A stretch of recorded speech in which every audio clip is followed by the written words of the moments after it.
Hello, ich bin Phil Spencer. We at Team Xbox are excited to be back at Gamescom to celebrate gaming with our fans from all over the world.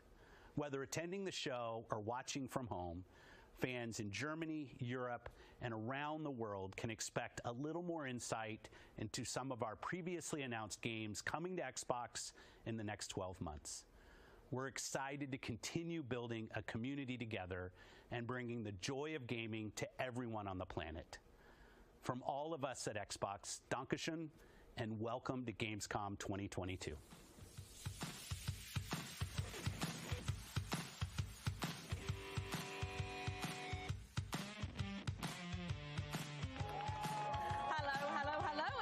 It's been 3 long years, but today we are finally back in Cologne, Germany to bring you all things Gamescom, and it feels so good to be back.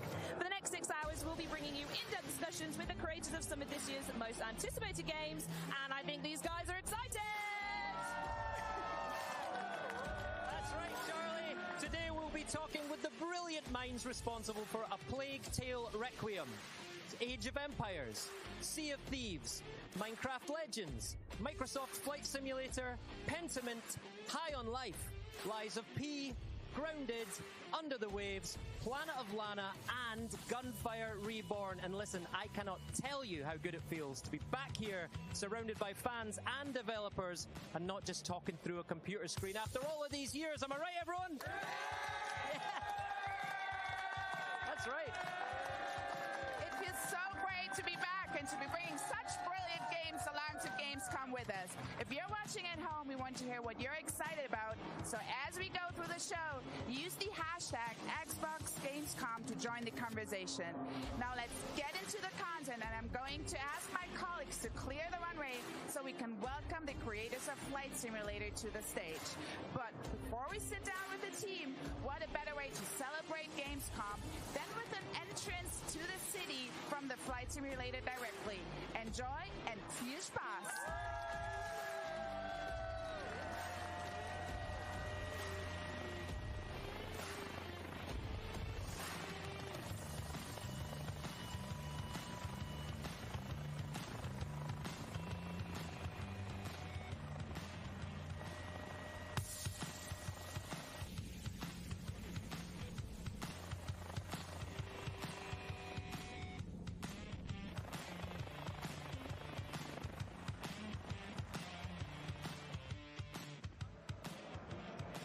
This has to be one of my favorite clips, and based on the video you just saw, our next guest landed here at Cologne Messe in Germany to talk all things airborne. I'm super thrilled to introduce you the head of Microsoft Flight Simulator, Jörg Neubrand, and also the CEO of Asobo Studio, Sebastian Floch. Thank you so much for joining us. Thank you so much, Maxi. It's great to be back here at Gamescom, right? In beautiful Cologne, in person. Let's go. Thanks so much for having us. Thank you. And I heard you brought something special with you today. Yes, we did. We thought we have to rise to the occasion and do something special, and we had to come up with something new. So for the first time, we're doing something called City Update, which essentially means we made 5 new photogrammetry cities here in the area, and we have a trailer, so let's take a look.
This looked incredible. Yeah. I think I even saw 5 soccer stadiums. I definitely saw BVB Cologne. I wonder if we have any Cologne fans. You're a Cologne fan? I'm maybe a little guilty. I'm a big Bundesliga fan, and my favorite club is 1. FC Köln. so happy to put it into a video. But Chad is cheering. I hear it till here. But yeah, really incredible, amazing. Thank you. Yeah, photogrammetry is awesome. So just to explain, we flew all this last year. So basically we have planes flying really low, taking a photograph a second. So we have millions of photographs. Out of that, we built these 3D cities. And so it's beautiful. And I hope the Germans love it a little bit. But that's not the only thing that we did for Germany. So when we go into a region, we try to do a regional plane. We call those local legends. It's a plane that is not that well known in the world, but it's known in the country. So last year for Gamescom, we actually launched the Junkers U-52, which is my personal favorite plane.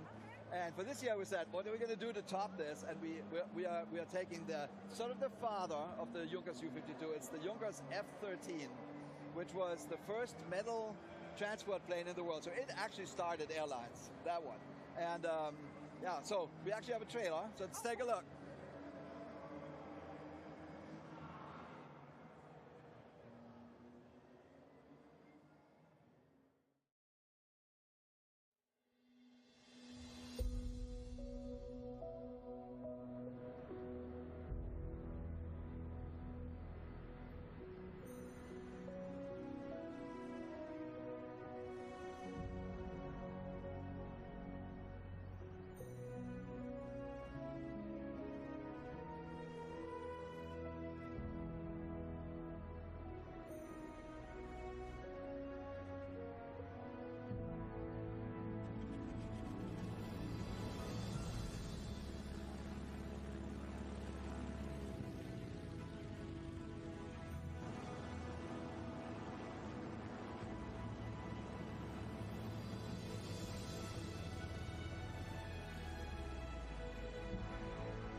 That trailer, the music, it really, you're just bringing a beautiful piece of history to life. So thank you so much for that.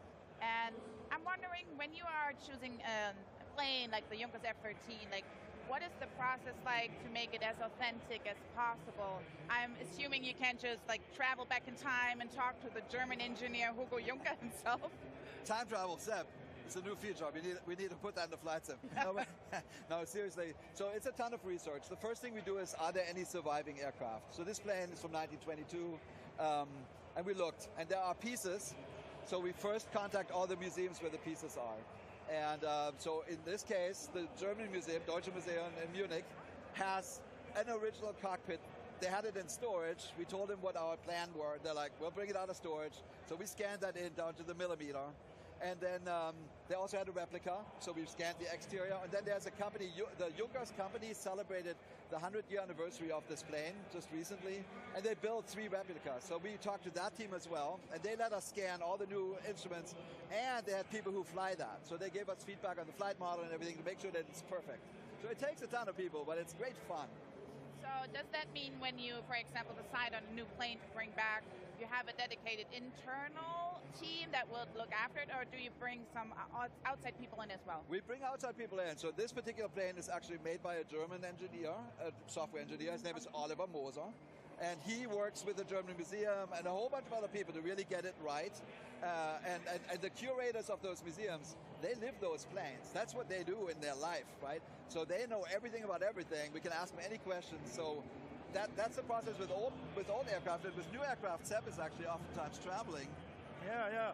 Just last summer, we visited a school to fly on the gimbal Cabri G2. When we do an aircraft, we make it extremely realistic. We go capture audio data, flight data, visual data, and we test the aircraft with engineers from the manufacturers or even test pilots. And I mean, that sounds incredible, but what's even more incredible is Flight Sim is literally turning 40 this year. Like, I'm 38. I can't even believe there is a game that is older than me. No, but it's really amazing. It's a milestone. And you announced at the Xbox Bethesda showcase that there will be a 40th anniversary edition. Before we dive into that one, what does it feel like to run Microsoft's longest gaming franchise? Do you have any key elements that you can share? Yeah, I mean, it's like we're a little bit in awe, right? We're living history. We feel very thankful. We always say we're standing on the shoulders of giants. Bruce Ardwick made the first Flight Sim. He invented the genre. We try to stay very true to that fundamental vision. And I would say that what stands out to me is the fans. We talk to them all the time. There's people that have been with Flight Sim for 40 years, so they're in their 80s. They know everything, and they're very vocal and active, and that's what makes it fun. When you're talking about the community, what have they been asking for the 40th anniversary edition? Yeah, so they have a lot of requests. Two that stood out for us was helicopters and gliders. And Seb and his awesome team at Asobo did a bunch of work. So Seb, just talk about that a little bit. Yeah, so helicopters and gliders, they both are very specific and they require a lot more accurate simulation of the airflow around the aircraft. So for example, for helicopters, we have the gimbal Cabri G2. We simulate 1,000 surfaces of the helicopter instead of just one, which was the previous helicopter model. And we have to simulate also the airflow around the helicopter because the rotor is what makes the helicopter fly, and it pushes the air downwards. So it creates very complex airflow movements. To make it easier for people to understand how this worked, we have added a visualization so people can turn on and off a tool that allows to see how the air flows around the helicopter. And you see the air really, how it creates vortices and how it creates turbulences around the helicopter. And so there's very important effects that account when you fly in helicopter. One of these is translational lift. Translational lift is when the helicopter goes forward. It's easier for it to catch the air and climb up. And we actually flew the gimbal in July, and it's very strong, the effect. When you fly, you go forward, and as soon as you go forward, you get a lot of lift, and it really goes up. Yeah. Another effect we have is the ground effect. When the propeller, when the rotor pushes the air down, it's for the helicopter like climbing a ladder that always goes down. And when you go closer to the ground, the air is blocked by the ground. It goes down slower, and the helicopter is more efficient at climbing up. So does that make, just a question, like, because you said July and it's very hot, that makes a difference, right? Oh yeah. The gimbal G2 has enough power to easily climb vertically when it's cold. But in July, when we flew, it was 100 degrees Fahrenheit, and we couldn't even go up vertically. We had to go up forward. And another thing you said, it sounds very dangerous. This like this blade flapping. I'm sorry. Oh yeah. I don't have any aircraft knowledge this deep, but it sounds like it's a baby bird's first fly. I don't know. Almost. It feels like wings. So the helicopter physics is really very complex. We had to push it up from 100 hertz to 1,000 hertz, so just to capture a rotor going around, because it spins so fast. And flapping is when the helicopter wants to go left, it needs to push on the left side, so the rotor goes up and down and up and down. It actually resonates when it turns around, but everything is offset by about 90 degrees because it's also soft, right? It takes time for the rotor to bend and push the helicopter on the other side. One important effect is the vortex effect with the ring vortex. When the helicopter spins, when the helicopter rotor spins, it creates a vortex. When you go down, it goes into its own airflow, its own vortex, and it's very hard for it to climb at that moment. I love these deets. I could talk forever about this, but I think the most important question now is, could you explain a little bit, what is the difference between a glider and all the other aircraft? Yeah, very important. A glider, most of the gliders don't have a way to go up in the air, so they need to find a way to take off. So they have either a tow plane, or they will have a winch, which is going to launch them into the air. And once you're up there, if you want to stay in the air, you need to find places where the air goes up. And so experienced pilots will know where to find updrafts. But we added a system for anyone to see them in the environment, so you can see the air flowing up, and it's easier to find where that happens. The pilots can then fly in the environment, go up. It allows you. The glider has a very long glide distance, but when there's updraft, it can stay in the air for hours, basically, as long as there's sunlight and as long as it heats up the air. And it makes it very fun. You can glide along mountains, on the hills where everything is south exposed, goes up, and so it makes it a very complex and enjoyable experience with its visualization. You spent clearly a lot of time in this. Have you shown this to any pilots or other people outside? Yeah, for example, the helicopter simulation, we show that to instructors of the same helicopter model, and they flew with it, compared it to the real-life helicopter. They were super impressed by how realistic this is, how it reproduces exactly the flight of the helicopter in all the different conditions. And for the gliders, we're actually working with a studio called Flight Sim Studio. They're glider pilots. They know tons about this. So yeah, we look for experts just to make it right. So since the instructors were so impressed, would you think that the community would be equally impressed? Yeah, we've been showing this a little bit, the visualization tools and all that. And in the past, like our last flight sim was called Flight Sim 10. It was basically a helicopter was a box with a single point. Now SEP has thousands of points. The physics simulation is out of this world. Nobody's ever seen anything like this before. And they are over the moon. So they can't wait. They can't wait. So I loved hearing about helicopters and gliders and planes. Do you have any other aircrafts coming to the 40th anniversary edition? Yeah, so there's actually the third big question from the community was it's called True to Life Airliner. That means, airliners are hugely complex. They have thousands of buttons. And True to Life means that every button does something. So we work with a team, they're called IndyBuilds. They're experts. They're doing an A310 Airbus. And I think the community can't wait. I mean, those things are typically just payware, and we now put it into the base sim. I think it's like a gift. Like, the whole idea of the 40th anniversary edition is like, it's a box of chocolate. Here's some gifts. I like chocolate. I like chocolate. What I like more is actually trailers. Do we have one? We do. So just to speak to the rest of so we also want to celebrate aviation. Aviation, when you think about it, it's 120 years, and we have 40 of that. So it's like, let's connect those things together. So we picked some of the classic planes from the 1903 Wright Flyer, and we spent like 5 decades all the way to 1940s. And we do have a trailer for that. And let's go.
Well, it looks like we have a few more surprises in this trailer, and we have some planes in there that we didn't see before. That is exactly true. So there is a Curtiss JN4 Jenny that's from 1915. It's actually the plane, they made thousands of these, and it's the plane that everybody in literally America and also in Europe trained.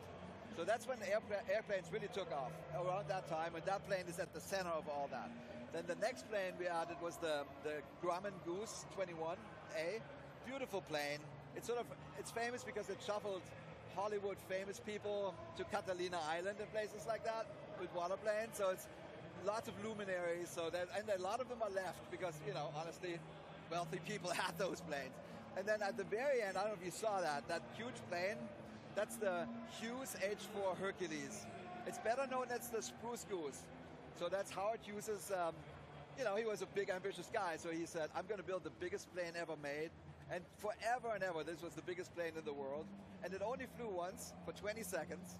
And we worked very closely with the museum. There's a museum in Oregon called Evergreen Museum. It's part of the Smithsonian organization. And they have the plane. So they let us in there, take photographs. They gave us tons and tons of feedback. And they're so happy because this is going to be the first time the Spruce Goose really flies. That's going to be cool. That is really, really amazing. I'm not sure if that's the one, but I want to touch a little bit on the legacy, and maybe this is some of the moments that captures this. 40 years of flight sim. What has fans coming back to the flight simulator like every day? To me, I mean, we talk about this as a team all the time. To me, it really is like the fundamental truth is that the flying is a human dream. And it's been a human dream for a long time. I honestly think people looked at the sky, looked at the birds, and said, man, you know, I wonder what that looks like. And the dream, when Bruce Artwick started all this, the dream was go anywhere, look at anything, see it from that very unique perspective of flying. And we stayed true to that. The franchise stayed true to that. And I think that dream is very much alive and still shared. And now with this new version, like it used to be we didn't have enough data. We couldn't really, the planet didn't really look like the planet. When we started this, we had 4 petabytes of data, which is 4,000 terabytes, a lot, and the cloud. So we now suddenly could actually show every house, every building. We have 1.5 billion houses. We have 3 or 4 trillion trees. So we have literally every house and every tree on the planet, and everything looks right. So what people are doing now is what I call digital tourism. So there were always people interested in planes, and now people are also interested in the world. And let's just look at everything and visit it. And I think that's a new dimension that we've added that brings in new people to this hobby, and it's a beautiful thing. So, Sebastian, what's your experience in this? I mean, aviation is so rich. It's 120 years of constant innovation. There's so many different things to discover, so many planes, so many aircraft, so many helicopters. It's just very vast to explore. And then the playground is the planet, right? It's huge. You have so many cities, millions of cities. You have so many countries. You can go travel, prepare travels. There's just so vast. There's way more than 40 years of stuff to discover. I have one question for you both, because I want to know, which is your favorite city to fly over? That's a very good question. So I really like Sydney. All right. Because I've never been, and I want to go because I saw it in flights. And I actually landed everywhere under the Bay Bridge and whatever the bridge is called. Awesome! I need to go in the real world. Yeah. What's yours, Sebastian? It's going to be San Francisco. San Francisco. We've been there. Mine is Seoul. Like I've never been there. Korea. Like I want to fly over that. I spent a month in South America. I've never been to South America. I flew around for a month. I now have a sense what Suriname looks like. I had no earthly idea, right? So, it actually sort of this itch to travel, especially during the pandemic. I couldn't go anywhere. That really helped me, and it really brings the planet closer to you. It's great. It does, and there's nothing like taking your Halo Pelican and hover over your own street in Munich. I can just recommend that. So the important question, of course, when will fans be able to hop into the cockpit to take off with the 40th anniversary edition? Yeah, I mean, so the 40th anniversary edition is releasing on November 11th. So that's 3 months from now. It's a full box of chocolate. So we talked about some planes. So it has 12 new planes. It has 14 heliports, 10 glider airports. It has 4 classic airports we didn't really ever talk about yet. Like Flight Sim always used to start in Chicago on Meigs Field. That airport closed. We didn't have it in our original sim. Now we have it. There's others coming. There's new missions. We're bringing missions back from the old sim. So I think it's a true celebration of the franchise. And just in case people don't know, the 40th anniversary edition is in fact free for people who are on Xbox, on Game Pass, and who already own Flight Sim. Well, I love celebrations. I love everything that is free. So I can't wait to hit the skies with this 40th anniversary edition of Flight Simulator. Thank you so much, Jörg. Thank you so much, Sebastian, for coming here. And as you always say at the end of your trailers, The sky is calling. Yeah, see you in the skies. Thank you so much. Thank you. So before we hear from the folks behind Planet of Lana, let's visit a spooky reimagine of Boston in 1925. In this uniquely macabre mystery, you inhabit the bootstraps of a dashing detective investigating a chilling murder with a demon as your partner. It's the classic kind of good cop, demon cop routine. It has full of puzzles, an eye-catching art style, great action gameplay, and a plot that will have you at the end of your seat. Check out the new trailer for this wonderful, unique-looking adventure. It is The Last Case of Benedict Fox.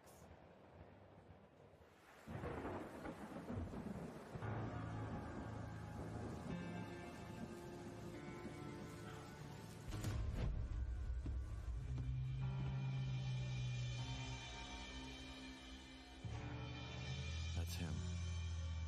My father. What secrets did he take to his grave? Glad you came back, my beautiful canvas.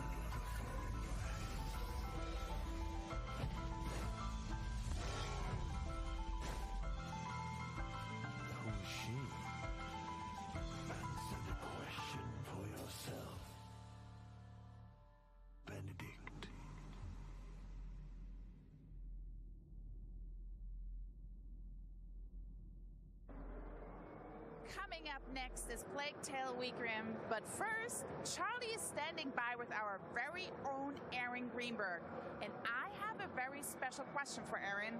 Can you show us your nails? Just like gaming is for everyone, so is getting your nails done in the Xbox controller colors. Thank you, Maxie. That was so great. And now I've learned about shellac. It's a whole process, right? And I feel like I'm in a secret beauty club now or something. He really is. I do hope you take these techniques back with you to Seattle. Maybe Phil next, a Trends, maybe. I'm in. Who's next? Let's do this. Let's get the Xbox nails trending. Absolutely, we're going to do it. Right, to the here and now. How does it feel being back at Gamescom after 3 years and surrounded by this incredible community? This is like a dream come true. I mean, you know, for us at Xbox, like it always starts with the fans. It's about the fans. Always, yeah. These are the most memorable moments of all the years. We love the games, we love the products, but the memories we create with fans are ones that last forever. And to finally, after 3 years, to be back here is really special. It really is. Talking of memories, do you have any favorite ones? And you can't say talking to me 3 years ago either. See, that was great. Planted. So, no, I would say, listen, we have done FanFest. That's always been kind of the highlight of Gamescom. Fans here in Germany, fans from all over Europe come. We've done parties on boats on the Rhine. We've done FanFest on a boat. And so this year, you know, we have a big booth here at Gamescom. We did a really great after-hours event just for fans last night. And it was fun because we started giving out prizes. And then throwing controllers into the crowd. I might have thrown a few things. Sorry, HR. But then it turned into like a sea shanty fest. Yeah, it was great. And fans were singing sea shanties, and it was like, just the joy and love we get from our fans, it just warms our heart, and we miss this. Yeah, absolutely. And for those who can be here this year, what can they expect from us on the booth at Gamescom? Well, we have tons of playable. So, I mean, start maybe with Pentiment. So, you know, obviously Josh Sawyer and the team of Obsidian have been working on this incredibly rich narrative adventure, taking us back to 16th century Bavaria. So, of course, we had to launch it right here in Bavaria. Fans are loving it. That's coming out in November. We've got new Age of Empires 4 updates. Yeah, we 2 do. new Civs coming. Those are also free for Age 4 players. We've got some great partner titles here, Liza P. So if you were looking for like that Pinocchio meets Bloodborne meets Game Pass. Exactly. A punishing childhood game for everyone. Yes. It is in the like 18 plus section. The secret bit over there. Yeah. You to get into that. Last Case of Benedict Fox. Yes. That was a big highlight from Showcase. And I got to meet the team from Plot Twist. They're here from Poland. So that's also nice. There's a lot of developers here that are creating games for Xbox and for PC and for the ecosystem. And to get to meet those teams is also super special. And then, of course, for Grounded, the full release September 27th, we have a giant 17-foot, over 5 meters wide brood mother. And I'm told that that's to scale as well versus in-game. That's how big she is. Yes. So, yeah, we're having a great time. The booth's filled with games, filled with fans. I mean, that's what Gamescom's about. And it's just nice to finally be back here and let people get to experience some of that magic again. Nothing beats in person. 100%. Couldn't say about it myself. So thank you so much, Aaron. Coming up next, we'll get an inside look at the much anticipated A Plague Tale Requiem.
Stay here and patrol. Report if you see one bloody rat. I knew it.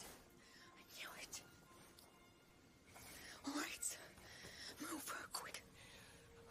Far across the sea, an island calls.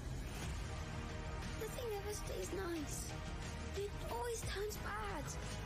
Things aren't always nice. You can change them. How? The way we always do. We fight. How far will you go to save the ones you love? A Plague Tale Requiem picks up a few months after the end of Innocence, right around the first days of summer. Amicia and Hugo are headed south, along with their mother Beatrice and the young alchemist Lucas, reaching places still spared by the devouring plague, the raging wars, and the rabid rats that are running rampant in the north. Is that a fair? Beneath the warm sun of 14th century Provence, the Daroons are almost able to enjoy a normal life. You're great! Yeah! But for a recurrent dream that Hugo has been having of a mysterious island that calls him. These look like teeth. It's a two-teeth island. How come nobody noticed their disappearance? Maybe nobody cares. Maybe. One day, the macular illness that's been dormant inside Hugo awakens, and the dreaded living nightmare begins again. In the wake, Amicia finds herself with no other choice but to trust her brother's dreams and head further south towards the elusive island before he's consumed by the terrible macular affliction. The bite, yes. They've locked the arena down. They let them die here. Starting all over again. Her mind is made up. She will find a cure in what dreams and prophecy may hold. Get used to it. With almost no one they can trust, This is your life now. Amicia and Hugo must traverse land and water as restless forces stand against them. Amicia! You're all right. After the events of last winter, Amicia is hardened, experienced, and when backed against the wall, can be surprisingly resourceful.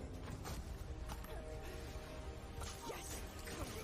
With several new tricks up her sleeve, she is now able to freely choose between striking from the shadows or unleashing hell with a variety of equipment and tools.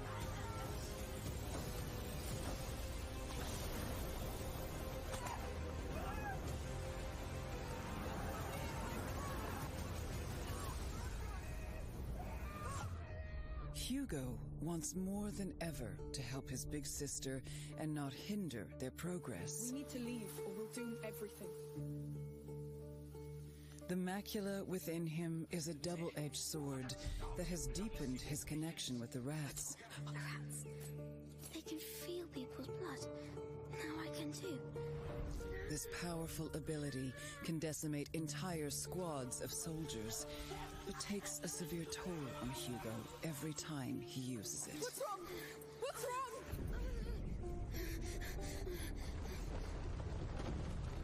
Thankfully, their journey brings not only hardship, but also unexpected friends. These colorful characters help the Daroons carry their terrible burden. It's not my first time.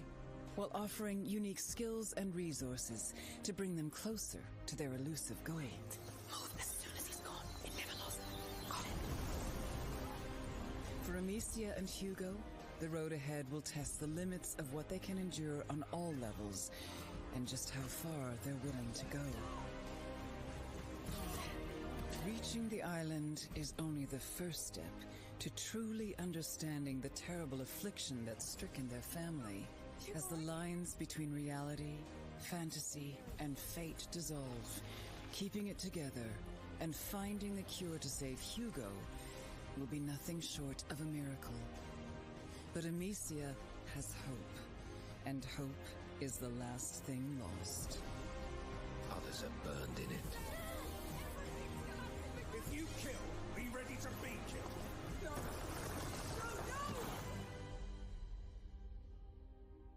A Plague Tale Requiem releases October 18th on Xbox Series.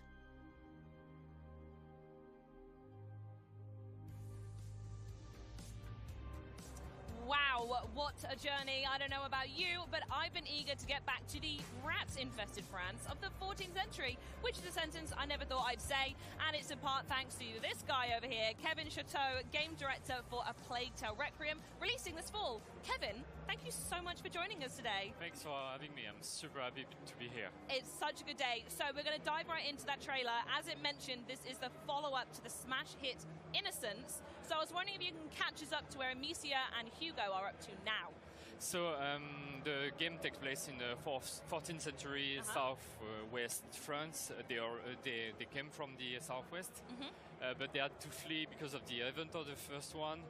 And so we joined them 6 months after the event of the first one on the road. They are arriving in Provence, so southeast France, and we are going to explore this region and also a bit of the Mediterranean Sea. Lovely. So for those who haven't, or people who are waiting to jump right into Requiem, I should say, but maybe they've not played Innocence, would you say it's recommended reading? Is it important to go back? I'm certain you'll say it is, but what do you think for new fans? No, of course, they should play it. Well, yeah, absolutely. absolutely. No, it's we have not rebooted, but rethink everything in the game. So it's a brand new game. We have done everything to onboard everyone joining a Plague Tale universe. So even if you haven't played the first one, you can jump in. It will be good for you.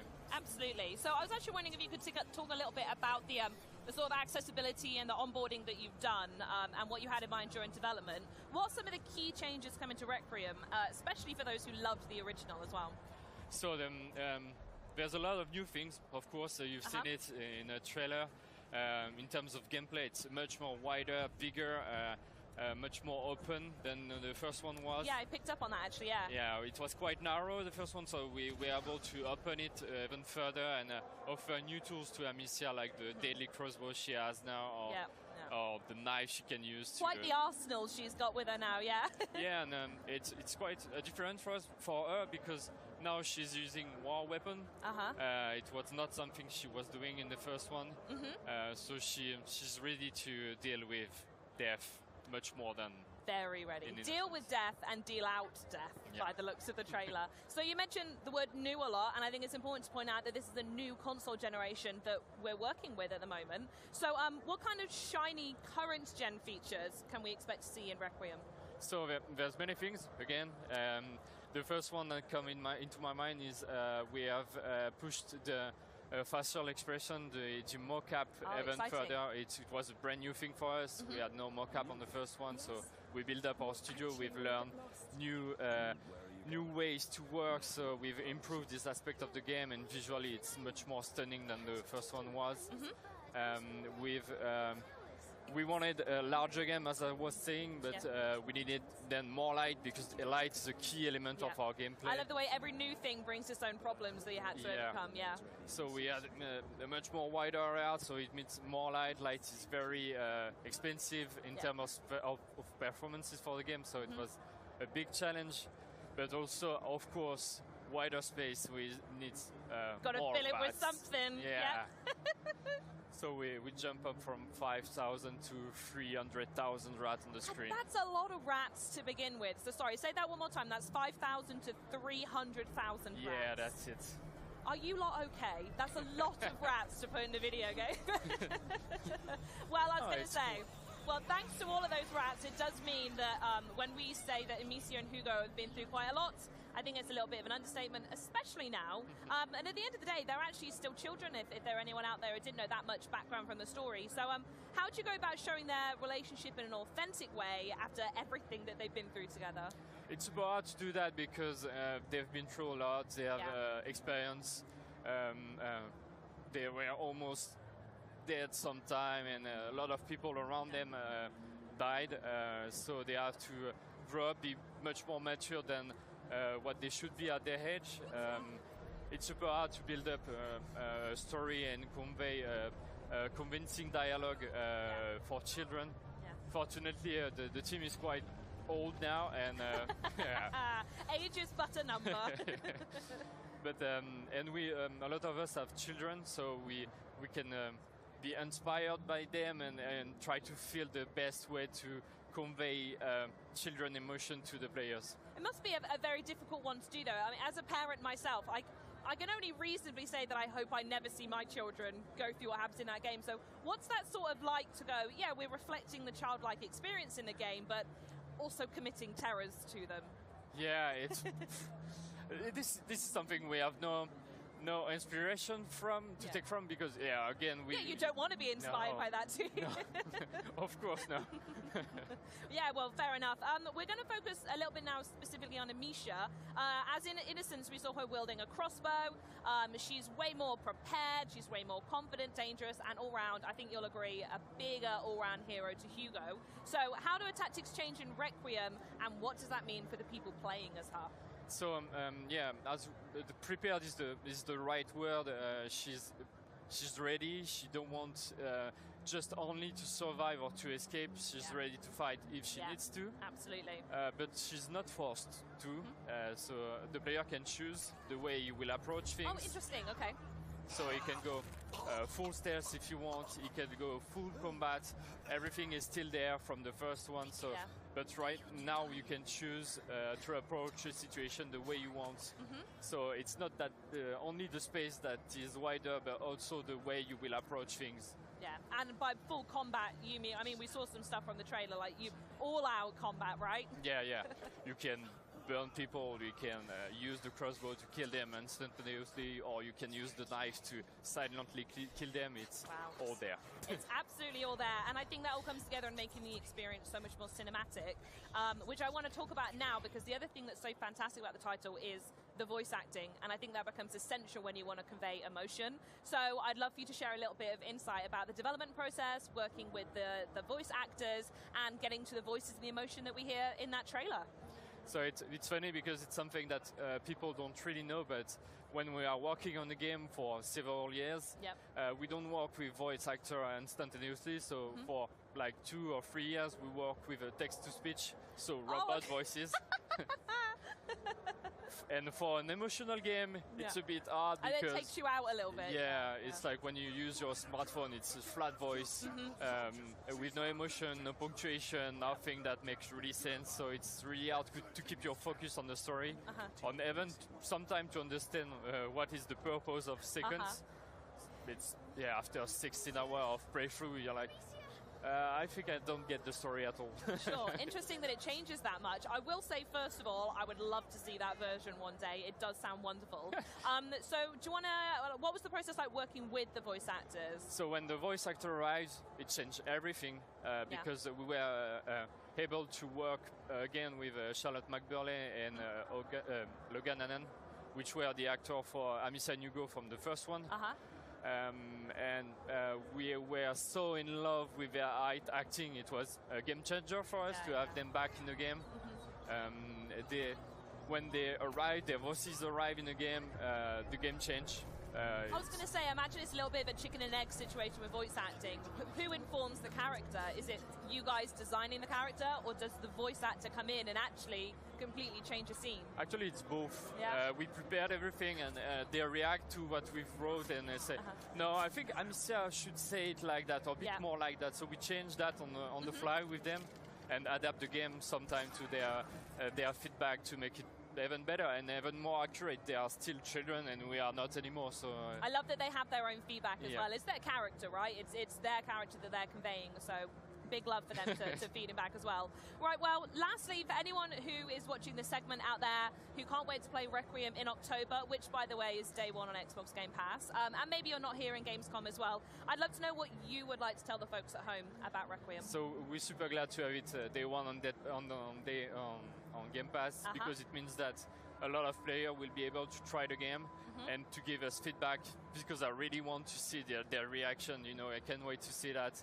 we've built up the games in several years, and we write up this big story, and I really want to see people's reaction to that.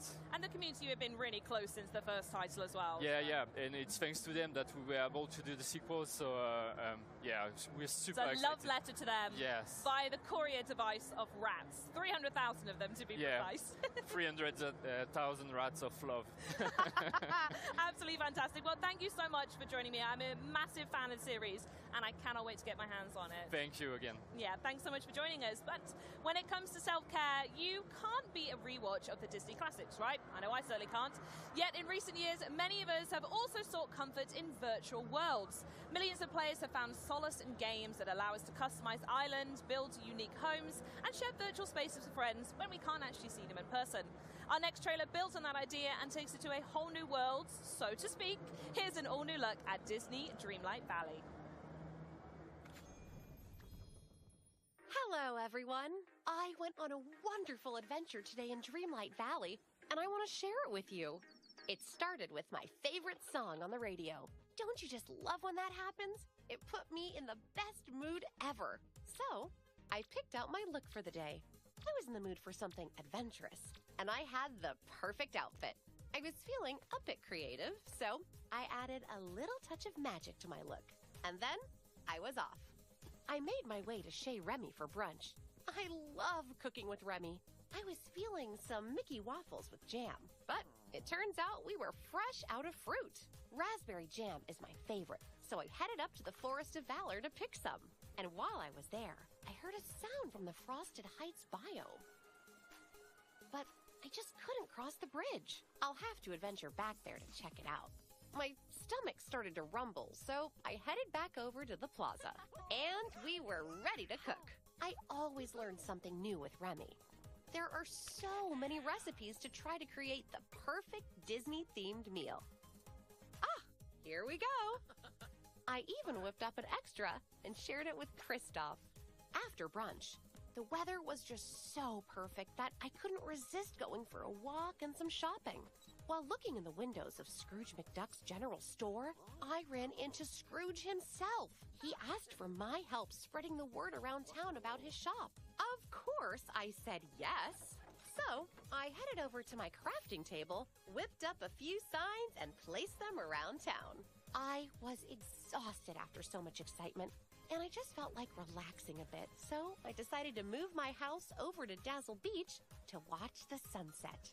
When I set up my house, I noticed a strange pillar. Merlin had quite a story to tell about it. I put up the perfect hangout spot, and I invited Ariel to hang out because happy moments are always better when you share them with friends. It really was a perfect day in Dreamlight Valley. Pre-order Disney Dreamlight Valley now.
Ahoy there! Welcome. My name's Adam Park, and I'm head of brand and licensing at Rare.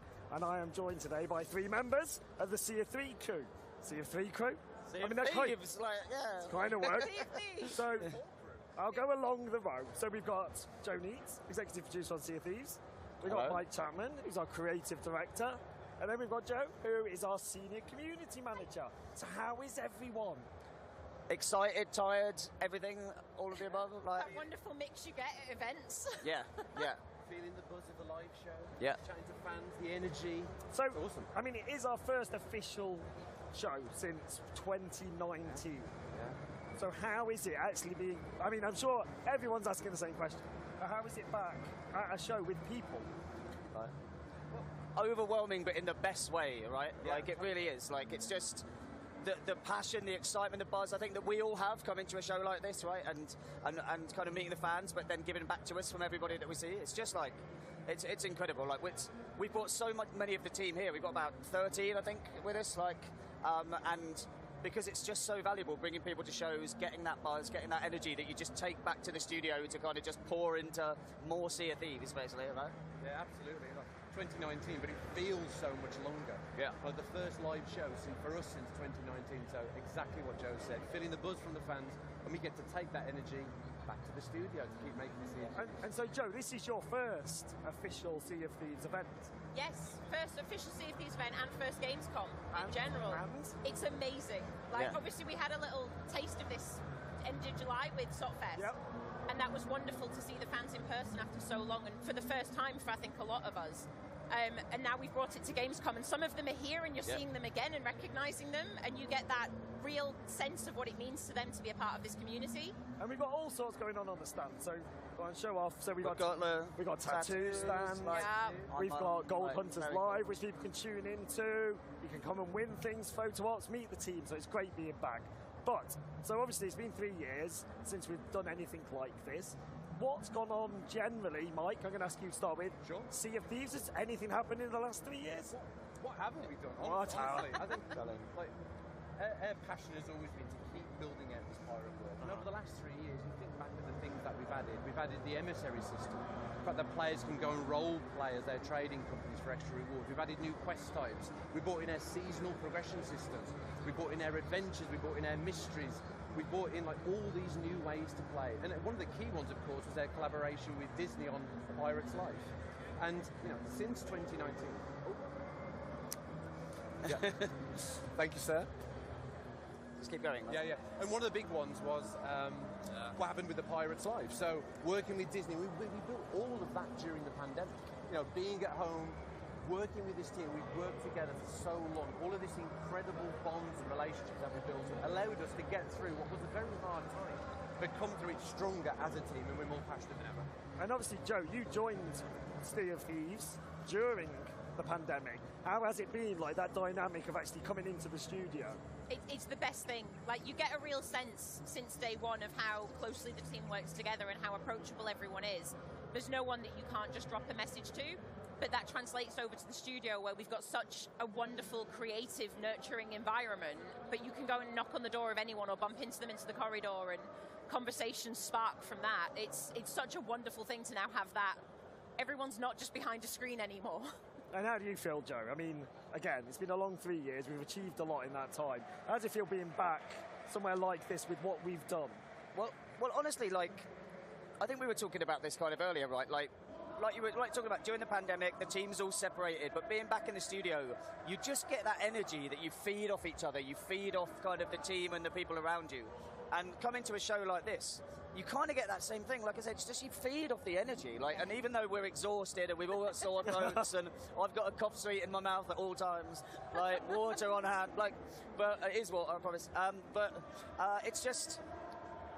It just gives you this energy and desire and passion to just like want to go back to the studio and just pour it into your work and pour it into the game. And you kind of want to take it and bottle it, right, and then take it back to the whole studio, like we always do when we go back. We take photos and videos and do a big presentation and really try and just get people to understand what it's like to meet the fans, right? And you get the afterglow. And this is what we'll experience next week. We'll have this wonderful Gamescom afterglow as we get to take that back to the studio, like Joe said. And put it into all the ambitious things we've got planned for this year and beyond. Well, before we get onto that, teases and the like. So you did, like you mentioned it, one of the things we introduced in the last few years was seasons. Yes. Season 7. Yeah. Just gone live a couple of weeks back. Indeed. And it's a biggie. It is a biggie. It's a biggie. So, like, what have you, and I'm going to start with you, Mike, but I will come to you, what have you kind of enjoyed seeing people do? And what has Season 7, like, introduced to Sea of Thieves? Well, Season 7, you're right, is a big one. And the idea of being a pirate captain in our world, the idea that your ship becomes an embodiment of who you are in this world and your pirate journey. Captaincy extends that pirate journey. It allows you to, as our community have often requested, to name your ship for the first time, to have this persistent identity for your ship. But beyond that, we're bringing in new progression elements. We're bringing in the captain's log, bringing ways that your session and the ship now feels like a home. So based on how you play, your ship represents who you uniquely are as a pirate and how you play in Sea of Thieves. So I think one of the most important things that has meant a lot to us seeing the reception is just seeing players go all in on that role play. You know, we're going all in on the idea of this is who I am, and when you board someone's ship, that representing who they are in the Sea of Thieves world. And why captaincy now? Like, what made sense to bring it in at this point? Well, it's one of those features. I think we were always going to do it. Yeah. Why it made sense now was, and it kind of goes back to the question around what's happened in the last 3 years. You think about how much richer that Sea of Thieves experience has become. There's so many ways to play in Sea of Thieves now. There's so many ways to be who you uniquely are as a pirate, where the sandbox has got richer. There's new activities, there's new quests, there's new enemy threats. There's just new ways to play. So captaincy coming in now and rewarding you for all the unique things that's now in the sandbox, it kind of just puts this lovely new layer to that pirate journey, and it just celebrates this rich game that Sea of Thieves has become. And I suppose, Joe, from a community perspective, you must have seen this played out in real time. Like, how has the community taken to captaincy? That's the thing. Like, from day one, they've been asking, when can we name our ships? When can we do this? And then we've not only delivered that, we've delivered so much more on top of it, that people now have this pirate identity that until now was just conversations or role plays. And we've got people that are going for all those fishing trinkets, or people like myself that it's all cannons fired and fought of the dams that you've completed. And you've got that real sense of identity now from our players, because they can represent themselves on their ship, and they're colour coordinating everything, and they're decorating, and they're playing how they've always played, but now they're rewarded for it with their own identity. And they absolutely adore it. It's wonderful. Yeah. I mean, a big part of that is beyond just the notion of being a pirate captain. We wanted the idea that pirate captains in a world like ours would become the VIPs. Yep. They become the rock stars of the world. So as part of captaincy, and that's a big update that we brought in, there's a set of perks and conveniences that captains now have. So when you own your first ship in the Sea of Thieves, there's a unique cash-in point just for you in the Sea of Thieves world to make offloading that treasure, you know, as part of going out there and having adventures, making that feel so much more efficient, using the harpoon to harpoon the treasure off the deck, cashing in that treasure really efficiently. But alongside that as well, you've got the new trinket system. So this new progression system that allows you to unlock these trophies that represent who you are. There's the captain's voyages, so you can select exactly what you want to do and store all of the voyages that you could do on this bookcase immersively in the captain's cabin. As part of that as well, you can go to the shipwright and you can purchase resources right there from the outpost and have them delivered to your barrels. So the idea that if you are a ship captain in the Sea of Thieves, you can get your ship ready quickly, you can pick the adventure you're going to go on, and you can just walk straight on that ship and have your adventures. And then that adventure be persistent. There's that sense of consequence for your actions. Your ship showing the battle scars of all your adventures. You choosing to, maybe you want to keep that. Maybe you want to role play with this kind of battle-scarred ship. Or you can pay a small amount of gold to make the hull pristine again. So it really strengthens and really amplifies everything that's already unique about Sea of Thieves. That second option is me. I have to pay to get it redone. I get in too many fights. Yeah. I love that though. I love the way it just allows players to be more uniquely who they are. Yeah. And like being out on the waves and looking through the spyglass and seeing all these ship names and how players have chosen to represent themselves. I mean, that's the magic. And it's enriched the sandbox of Sea of Thieves, and that's what we always want to do. So, I'm going to go now. So we mentioned ship names. It's a biggie, big part of captaincy. You don't have to tell me, but I'm going to ask a couple of you this. What did you name your ships? And I'm going to start with you, Joe. So I named my sloop is Littlefoot. Yeah. My rare loadout brig is Get Red. Nice. And nice. my nice, galleon, nice. which is the one that we use the most. So if you see it on the seas, come and say hello. That's the purple loadout, and that is the Purple Rain with the quartermaster sails. Very good. Nice. Nice. And what about you, Mike? Okay, so I've got a sloop and a brig. So for the sloop is called the Golden Blade. Yep. So fans of Sea of Thieves will know that the Silver Blade, the Burning Blade, it's a big part of our lore. So the Golden Blade's a little tease for our fans maybe, someone that's really into the lore, but my sloop is called the Golden Blade, and my brig is called Inferno. And that is actually a reference to One-Eyed Willie's ship, Inferno, in the 80s classic, The Goonies. And why, Mike, is the Goonies so unique? Because it's something that comes up, like, right back. And Joe? It's because the 80s was the best decade. Like, beyond, like, that's just Hands like... down, no even. contest. Broadcast over. Done. Yeah. No, but you took the whole team to see the Goonies during development. We did. We hired a cinema out, didn't we? We hired the Electric Cinema out in Birmingham, very lovely independent cinema. But yeah, had some pirate-themed cocktails that they put on, and yeah, we took the whole team to see it because it was all about that camaraderie, that adventuring together, right? Like, in all seriousness, like it's hard not to get emotional when Joe. Like, such an incredible memory of the development of Sea of Thieves, and in such a deep and meaningful way, when we went to watch the Goonies together, it felt like we as a team were about to embark on our own pirate adventure, like the characters in that movie. And we knew we wanted to create a game where the bonds between the crew felt like the bonds between the characters in the Goonies. They're on this pirate adventure, they don't know what's going to happen, they're going to be surprised by all the dangers and the perils that come their way. So the Goonies for us is just, it's a lovely memory, but it really feels in tune with the spirit of what Sea of Thieves has always been. Yeah. So Joe, instead of asking you what your ship's called, no one's asked me. No one's asked you. Mine was Notorious BRG, which works verbally, doesn't work when written. Anyway, so what's some of the favourite ships you've seen, though? So what I love about like the ship naming throughout the community is obviously people trying to make humorous things, try and make stuff that it's going to get a reaction or get a chuckle from people when they look through the kind of spyglass and see it and stuff. So like SOT, so SOT Final Boss, like that gave me a little chuckle, right? That did. Like, it's like you see that, it's like, yeah, I love that. People like role-playing as the fearsome kind of AI threat in the world. But I just love it. I love that. Anything that makes me chuckle is what gets me, right? And there's so much of that. But that was one that stuck in my head that I think someone tweeted from kind of Reddit or something. But yeah. And what about you, Mike? Any favourites? That is a great example. And obviously, how awesome players have got this new way to express their creativity in the Sea of Thieves world, and the fact that we can laugh about it together. But honestly, there's so many examples. But Usain Bolt, referencing Usain Bolt, the Olympic medalist, that made me chuckle. I like the way that you felt like you had to explain that. Well, I want to make sure. It's all right. The world-known Olympic medalist. But one that I just can't forget. It's a little bit dark, but she kept the house. Beautiful. That really made me chuckle. That is good. It's very clever. It's very clever. And how about you, Joe? Honestly, the really obvious ones are the ones that make me giggle. I ran across a galleon that was just, this boat is big. Yeah. And I was like, yes, it is. Little salutes on your way. Aye, it is. Yeah. And it's those ones that I like, but you see them, as you say, you've got the role-playing ones where they've gone for some variation on something we've got in game, or you've got just the funny puns that we've seen as well. And it's that creativity that you see, and you're like, you can almost judge what kind of pirate they are. Yeah.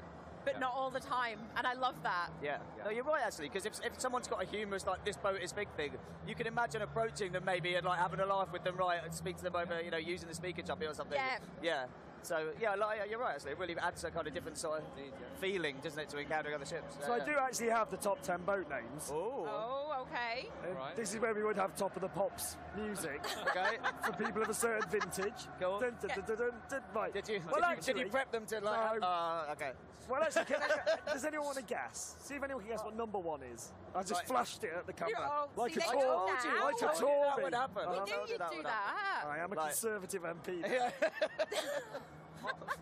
I would say knowing our fans, knowing our community and the role play of the world and generally how things go down, I would predict something like the Black Pearl. And you would be quite right, mate. Yeah, and collect your gift. There's a lot of black. There's a lot of black pearls out there, and how awesome is that? That's great. And that's that original creativity and humour that we love to see from players. Yeah, it's Come on, let people role play. Let people role play is what the game's all about.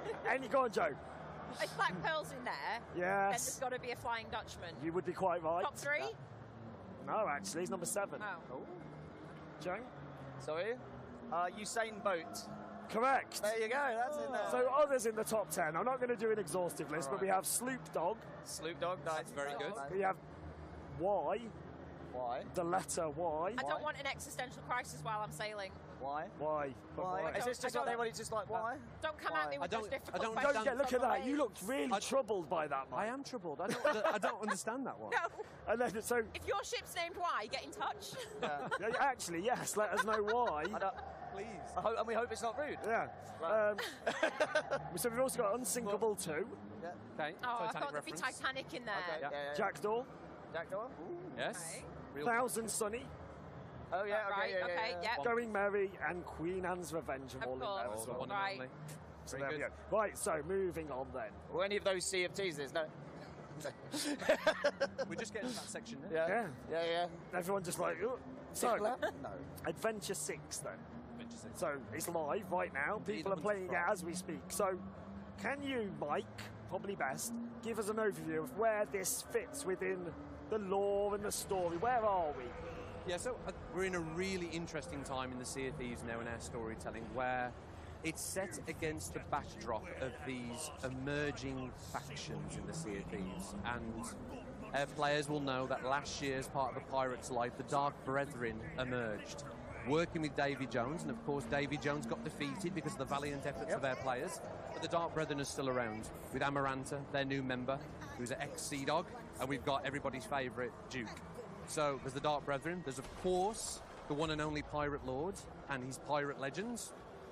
Players are often part of that. And we've got the third area of that, the third faction, which is, of course, Captain Flameheart. So Captain Flameheart and the Reaper's Bones and the Servant of the Flame. So what you're seeing now at this point in Sea of Thieves history is this factional war between these pirate groups that have all got their own vision for the pirate's life and the way they want the pirate's life to be in the Sea of Thieves. And unfortunately, Paul Merrick has got himself ensnared in the middle of that. And in Adventure 6, players are recruited by the Pirate Lord to go on this daring rescue mission into the Sea of the Damned, to the new hideout of the Dark Brethren, which is the Twisted Sea Dog Tavern, a memory of that iconic Sea Dogs Tavern from the main world. And you work together with crews to save Merrick. But one of the big things that players who've played it will already realise is this actually brings a chapter of Merrick's story that began with the Hunger in Deep, continued with the Shrouded Deep, to the Forsaken Hunter, where Merrick was unfortunately killed and went to the Sea of the Damned, to now in Hunter's Cry. It brings this chapter of Merrick's story to a touching conclusion. The story's not over, but it brings this part of the story to a conclusion. So definitely worth experiencing that story because it's going to have important ramifications for the rest of the world. So I met someone yesterday and they were a massive fan of Merrick and they wanted to talk to you about that. They came to this town, they're down there, like with a cutlass. But like, no, they were like, they wanted to talk to you. They had some questions. They had some questions. Deals can always be struck, and yeah. I'm open to ideas, but it's Merrick or Shelley. Shelley the Crab. That's what it's going to come down to. Is this a decision point? It's next decision point. It's the new Daddy or Chips, isn't it? It's like You can't do that! Daddy or Chips. That's a deep cut, that is. Place your bet. Place your bet. So, you're still chuckling at your own jokes, Joe? That's what I do. That's why he's here. So, how far are the adventures planned? And and without teasing anything or giving anything away, like, how far out are we looking? In terms of where do you know the story is, how far out? Really far. So I think... What's really? Really far. Well, I'd say, thematically, where we want to go and the direction we're heading into and how we want to represent the pirate's life in all these different ways in the Sea of Thieves. That is planned out multiple years' worth at a high level. In terms of absolute specifics of what the story beats are and exactly which characters are involved and in what way, That's planned out. I mean, it's probably a year and a half's worth of storytelling and adventures that we've got planned out. And we need to do that because that's the way that you make things meaningful and make it feel authentic to the Sea of Thieves. When we know what's going to happen to a character in a year and a half's time, we can start seeding things early. Start bringing players organically into that storytelling. And we love to do that because it makes everything feel more meaningful. And how do you think the community, like, engage with the lore? Like, is it... Because obviously it's not a prerequisite to playing the game, but those who love lore, love lore. Oh, yes, they do.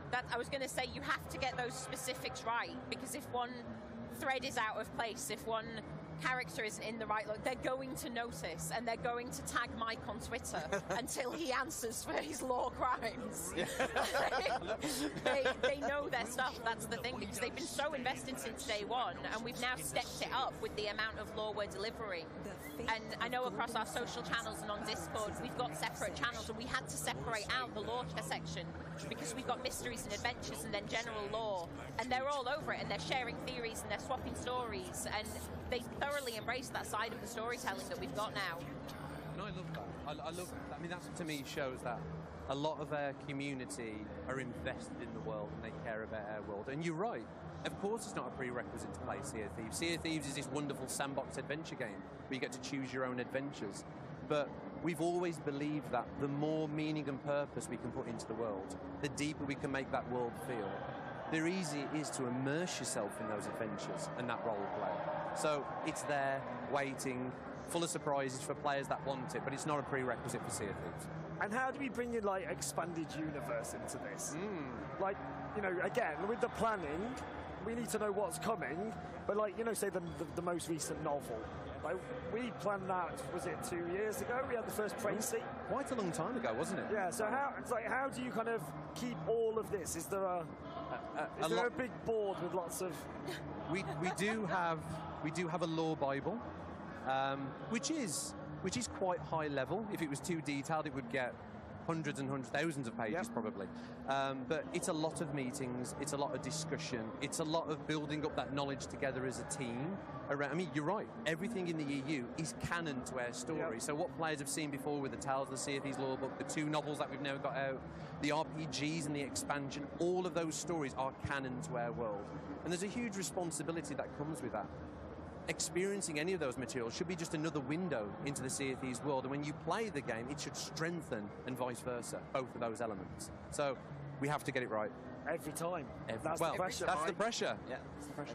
So we had our first decision point adventure, where the community effectively decided... Wrongly.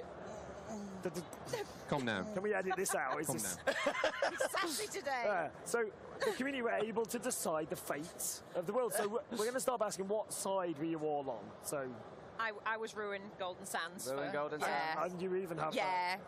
How about yourself? Don't remind me, Joe. I'd actually forgotten that you were on that side. No. Save Golden Sands. You're surrounded. All the way. I am. I'm ensnared in the sandwich of the Reapers. Okay. Reaper sandwich. No, I think... As we've seen today, interacting with people here at Gamescom, Merrick is such a beloved character, and what Merrick stands for, and you know, he's a salty pirate that's lived his life in the Sea of Thieves, and people love that character. And I think for me, it's a more interesting story, and it's unbelievable that the community chose to go that way. The fact that they bonded together to take this positive action to defend Golden Sands. So which side were you, Joe? I think we can guess. Ruin Golden Sands, like, absolutely. And obviously all on the side of Sea of Thieves. Sorry? I'm going to move away from that. I was going to make a Sunak trust. No, let's not do that. But we won't do that. Because that would be the most offensive thing you could ever do. To me. But, all right, moving on quickly, did we have the result you expected? Like, genuinely? No. It was, well, I couldn't predict. Like, I kept watching the conversations happening, and we'd made all these fun things across our Discord servers so that people showed their allegiance rather than anything else. And the Reaper's hideout was just burning stuff. Yeah. Merrick's was coordinating loot, and I had no way of knowing which way it was going to go. And as much as I wanted to ruin it, I'm not going to lie, I spawned in my first play session afterwards on Golden Sands and was really happy. I was like, look at it. I think as a designer, you think so much about the psychology of players and how they'll react to certain things. And I genuinely believe personally that it would go the way, it would go to that negative choice. It would go to the Reapers. They choose chaos. Who wouldn't want to see what happened if the Reapers won? Because Golden Sands, it's about taking it back to that neutral state, which it will evolve now because the choice has been made. But I always thought people would side with the Reapers. So just blown away by the fact that didn't happen. I thought that was a lovely surprise, and it's going to be really interesting as players see throughout this year what's going to happen to Golden Sands now and how that's going to play out. Surprise.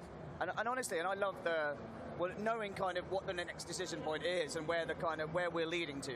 Like that is going to be another huge moment for our community to have to again make a choice, right? And the impact that's coming with that, like without teasing too much. But it's like, you know, later this year there's going to be another big one. Like I think bigger in terms of kind of emotional. I think the emotional investment in the next one I think will be bigger. Well, so I'm going to ask again. You've kind of preempted the question, but. So we're having another decision point. That's happening. Yeah, okay. Hey, there we go. But, ready on the screen, that's and it's a big one. But so that was my question. Like, if we were to like scale it based on the last one, is this bigger, similar? What can people expect? Bigger. It's absolutely bigger. It cuts right to the core of some of the key characters in the Sea of Thieves. And we wanted to do that. We wanted to drive a big world change with Golden Sands. Obviously, we set that up with the first adventure, Trojan Islands. And picking Golden Sands because it was a beloved outpost, beautiful palm trees, it's paradise. We knew that would trigger an emotional response for our players, but we've done that now.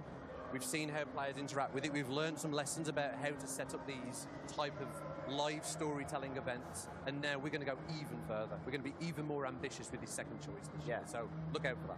And also mechanically, again, without spoiling it, but you've learned a lot from how we designed the first one and the activities people were doing and how we're going to be kind of, like, I love what we've got planned there in terms of, like, just the activities people are going to be doing and how that's going to play out and how it's just, I think, going to make the whole Sea of Thieves feel so different during that time period. Yes. It'll be a real moment in time, and Joe's right, we've deliberately, in Adventures so far, done very different things. One's more focused on the pure gameplay, one's more focused on the storytelling, all these different set pieces, because we're learning, and we're going to take those learnings into the future adventures that we've planned out. We're already doing that. And you've touched on it slightly there, but how is it planned? Like, in terms of production, as executive producer, in terms of production, as design director, like, how do you kind of prepare for that decision point, though? Like, you know, do we have both tracks ready to go, or is it more a case of, well, we assume this will happen, or we have a more neutral state? That genuinely is probably one of the most complex things we've ever done. Well, you got like 2 minutes. I'll keep it brief. But you've got to plan for both outcomes. We deliberately don't start building the bigger things because that would be an incredible waste of the team's time that we could put to more valuable things. But we have to plan out a junction point. So earlier on, when I was talking about the fact that we've got adventures planned out for the next year and a half, there's almost a fork in the roads there, where there's almost option A and there's option B, based on some of these community choices that we're planning. So it makes a complex job even more complex, but like so worthwhile. So worthwhile to see that play out with the community. And Joe, just kind of, we're going to wrap up in a moment, but like, from what you know of the next decision point, like, do you think we're going to see that kind of groundswell from the community again? I think they're gonna go wild for the next one. I think it's really exciting, and with that other decision point, they've seen how they can alter the world that they're playing in, and that most of them spend a lot of their time in. And I think this next one really is going to step it up, and I think we will see that resurgence of the passion that we saw in the last decision point, and then some. So to wrap up, then, we're here for a couple more days. What can people expect, like, from us at Gamescom? Just come to the stand, basically. Like, there's always going to be Sea of Thieves crew at the stand, right? And each day we have, like, there's a meet and greet slot that we've tweeted out. I don't know when, but it is 5 o'clock today, 5 p.m. today? 5 o'clock today, And then 1 o'clock, I think, every other day, I think. But, and then, you can come play, you can win the medallions, like, you can watch the stream, but the whole point we're here is just to chat and meet with fans, right? That's why we brought so many people here. That's the energy we want. Come and give Mike feedback and questions about specifically on Merrick. Specifically on Merrick. I love it. Honestly, that is the privilege of being at a live show like this. Nothing energizes you more than talking to fans, feeling their passion, hearing their questions and their feedback. We don't just want to hear the good stuff. We want to hear the bad stuff. We want to learn. We want to make this service of Sea of Thieves and this pirate world the best it can possibly be. If you love pirates, Sea of Thieves should be the game for you. So we love nothing more than talking to our fans. We love the game as much as our fans do. What a wonderful place to leave it. Yeah, isn't that lovely? You didn't even ask any questions about Skull and Bones. What's that then? What about, tell me about Skull and Bones, Joe. Oh, we're out of time. But no, so thank you. But this has been great. So thank you ever so much. And as Joe says, if you are here, do come down and see us. Please do, honestly. But if not, we'll see you on the seas. Indeed, yes. Thank you. Bye. Has fallen. Humanity is hanging on by a thread. But you know what? It's not all bad news, because our planet is full of badass dinosaurs. And seriously, who doesn't love a dinosaur? Seriously. In this exciting new glimpse at Second Extinction's full release, players get to explore more of Earth than ever before. The full launch adds a new vast open map for players to roam, more dinosaurs to fight, a revamped progression system, and tons of exciting new features. I mean, I'm talking about co-op, first-person shooter, and mutated dinosaurs. I am so in. Here's a brand new trailer for Second Extinction.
Can you hear me? I hope this reaches you. This city is falling apart. Chaos, madness, death. And there might be no going back. But you can change that. It depends on the choice you make. Truth or lie.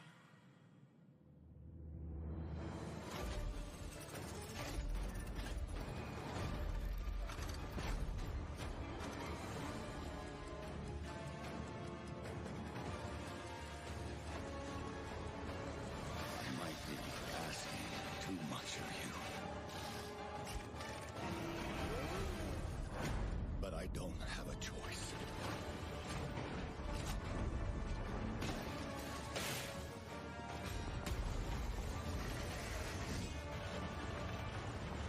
Only you can do this. Please, help me.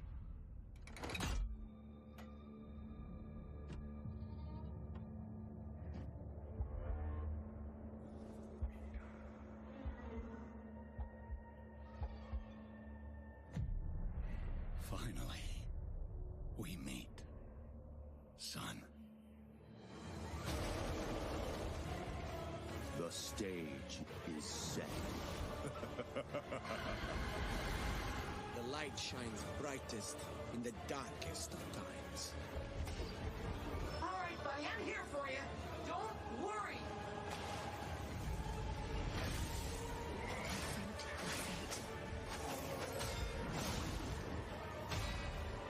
Don't give up.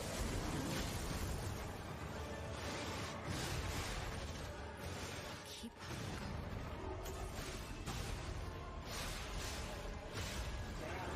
You can lean on me if you want.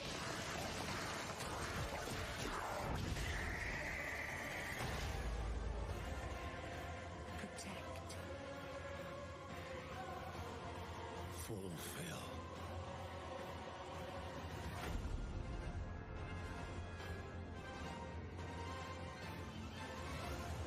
Your destiny.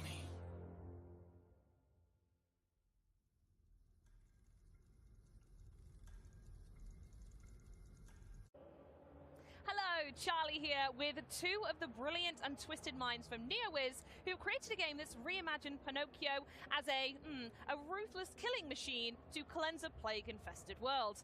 Made by the studio behind beloved fantasy MMO Bless Unleashed and coming from a team of developers who worked on the absolutely awesome Monster Hunter world, I am super excited about this one. Please welcome Ji-won Choi and Jason Park. Hello. I Nice to meet told you they were twisted. It's lovely to meet you, whoever's underneath there. This is haunting. Truly haunting. Should we have a look and see if we can find the humans underneath? Yeah? Let's go. Let's do it. Yeah. I'm going to do the slow reveal. Here they are. Jason and Ji-won. We have a joker. Hello. Nice to meet you. There they are. Hey. Amazing. They've joined us. Welcome. Now, when I think of Pinocchio, it doesn't quite look up to the trailer that we saw just now. So could you let us know where the idea of Pinocchio as a killing machine actually came from? Our team is called off, and this is the first time we've developed a single-player console game. So we needed a way to get our name out there. In order to stick in the minds of the people, our strategy was to choose a subject that was very well known, but transform it into something completely original. We eventually chose the adventures of the Pinocchio, but that wasn't a quick decision. We first thought about what features we wanted our Souls-like game to have. The first, don't ever reference dark fantasy or medieval themes. The second, the story shouldn't be childish, and we should be able to enjoy it as an adult. And last, the game should be full of adventures and unforgettable characters. This is naturally led us to Pinocchio because it matched the conditions we set. Yeah. I had learned Pinocchio when I was a child, but I was shocked when I read it again more carefully recently. The adventures of the Pinocchio is definitely not a story for children, but rather like an R-rated movie for adults. It was a real pleasure to take the fantastic source material and create our own original story. Totally free. I bet it is, and now we're at Gamescom showing it off to the world. Yeah. So when you brought up the initial idea of making a game based on the story of Pinocchio, honestly, I was not convinced at all. Yeah, I was thinking that Pinocchio is a story for just for kids, not sure for online soul-like games. However, even though I read Pinocchio story a long time ago, I remember it vaguely, so I went to the bookstore, bought the book, and read it again. And what I've learned is that Pinocchio is not just a fairy tale. It's more like a reflection of human nature, and filled with a lot of unique and attractive characters. That's when I realized this is something we have to do, revitalizing this amazing story as a game. I think it sounds like I might need a reread of Pinocchio then. But until then, do you want to give us a bit of a deep dive of the story and the world that your Pinocchio inhabits? As you already know, Lies of P is based on the original story of Pinocchio, which is actually quite brutal. And while the main characters in Lies of P are from the Pinocchio, our game's story is completely different and filled with new events. For example, Lies of P takes place in the imaginary city of Krat, where petrification disease is spreading and causing a lot of conflict. And while you will meet a lot of familiar characters from the Pinocchio, they want to be anything like you remember. Yeah. We introduced the Black Rabbit Brotherhood before, but I'd also like to tell you about Antonia, who appears at the beginning of the trailer. In the original story, Antonia is actually Antonio, Geppetto's friend. That is all I can reveal today, though. I will save the rest for the future. I was going to say, I definitely don't remember these masks from my childhood. It's got to be said. Yeah, so me too. My favorite is Black Rabbit Brotherhood. They're also in the original story. Poor Black Rabbit holding a coffin on their shoulders. They're in Lies of P. They are not just a rabbit. They are brutal warriors. They are still carrying a coffin and always trying to squeeze you into it. I really want to see how you guys survive when they're hunting you. So, in order to go up against them, I have seen from the trailer so far that there are some ridiculous weapons, and you can even take some enemies to the wood shop with them, if I saw that correctly. So talk us through the combat we can expect from Lies of P, and how similar is it to the Souls-like games we've been seeing recently? I can confidently say that Lies of P is full of a unique and one-of-a-kind battle system. And the first system I'd like to talk about is the weapon combination system. Weapons are divided into two parts, the blade and the handle, and can be combined in countless ways. Each blade and the handle have their own weight, motions, features, and special skills called flavor art. Oh, okay. So players are free to mix and match and create the perfect weapon for them. It should be fun to try out more than 100 of possible combinations. Wow.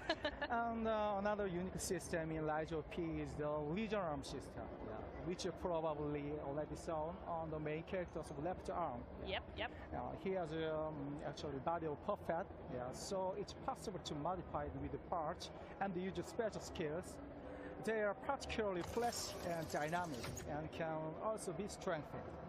It'll be fun to choose the right Legion arm for the situation you are in. Now, I had a chance to play it earlier, by the way, I'm just going to say, and it is so difficult. So I just want to let anyone know out there that this game is so difficult, you are going to absolutely love it.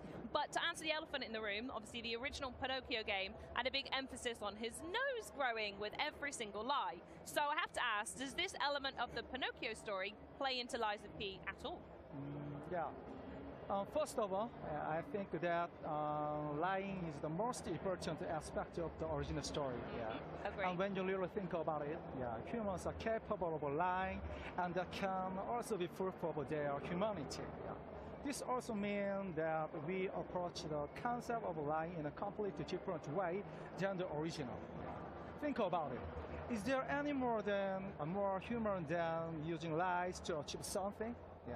We think that in order to become real human, one has to lie, and that is reflected in the game by players experiencing a variety of events by lying. The choices they make will also affect the ending. Yeah. As for what this might do to his nose, I can spoil it for you. And you need to find it out for yourself. But I can guarantee you will not expect anything. I tell you what, when the full game comes out then, the first thing I'm testing is the lying.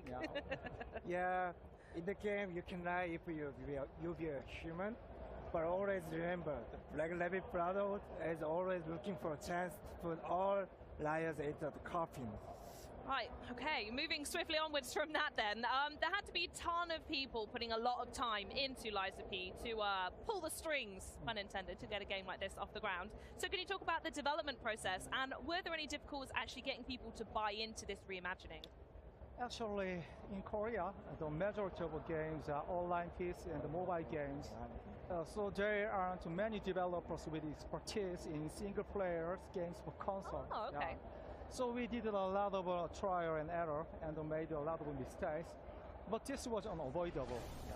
Despite these challenging circumstances, the fact that our team, had a lot of developers who already had experience with the console game project was a major help. Yeah. Most of all, our team absolutely loves console games, so it was easy to get everyone on board with our visions for Liza P. Yeah.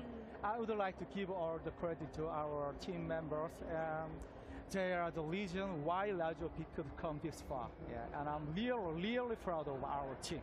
And I'm sure they are so proud of you both sat here today representing the game as well. So shout out to you two in particular. Yeah, it is the first time for us to make a single player game. We all have a lot of experiences on developing action games, but only limited to online games. At first, I was thinking that making single-player games would be easier in terms of technical perspective, like no network sync issues, etc. But it didn't take long that I realized I underestimated. Yeah, our game needed a lot of features we haven't even imagined when we develop online games. Okay. We only have one playable character, which is easier to make because online games normally have more than 5. Very true. But this one playable character, I mean Pinocchio, requires, I guess, 10 times more animations than the online games. Makes sense, yeah. Yeah, Pinocchio uses a lot of different types of weapons, and each weapon requires total unique animations of, total set of total unique set of animation.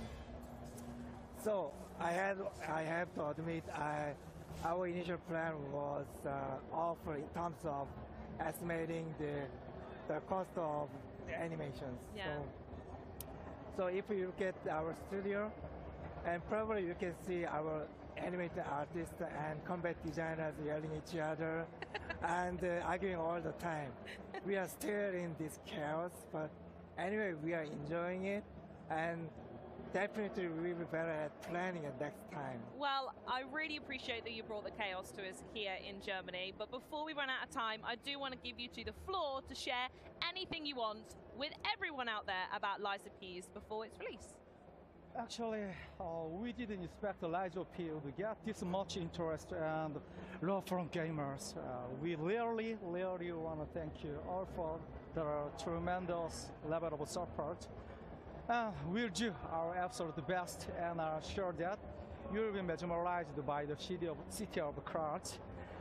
Take care, and see you in the Xbox Game Pass next year. Hell yeah! Yeah, for everybody at Gamescom, don't forget to visit our booth and play the demo. Enjoy it, and please share your experiences with us. Thank you for having us today, and enjoy Gamescom with Rise of P. Guys, thanks again so much for joining me. But now, dancing robots, creepy crash test dummies, and theme park rides you really don't want to visit are just some of the trippy treats crammed into this wonderfully weird next trailer. Set in an alternate 1955, where robotic technology has grown nail-bitingly powerful, it's up to one rogue agent to take a stand for humanity. And if he doesn't, well, let's just say that's not good for anybody. This is a brand new look at Atomic Heart.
Hey, welcome back, everyone. I'm here with Stephen Takowski from 505 Games to talk about all the Gunfire Reborn wildness we just saw in that trailer before its console, cloud, and PC release on Game Pass on October 27th. Stephen, thank you for joining us. Thank you for having me. I really appreciate the opportunity. Listen, no problem at all. We appreciate it. And welcome to Gamescom.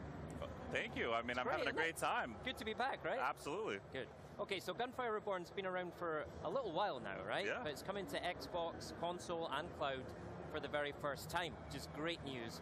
So give us an introduction to the game. Sure. So Gunfire Reborn is a level-based adventure game with FPS, roguelike, and RPG elements. And you pretty much play with several characters who will have various abilities, and you will go on adventures through 4 different environments, and in those environments there's unique levels, enemies, and bosses.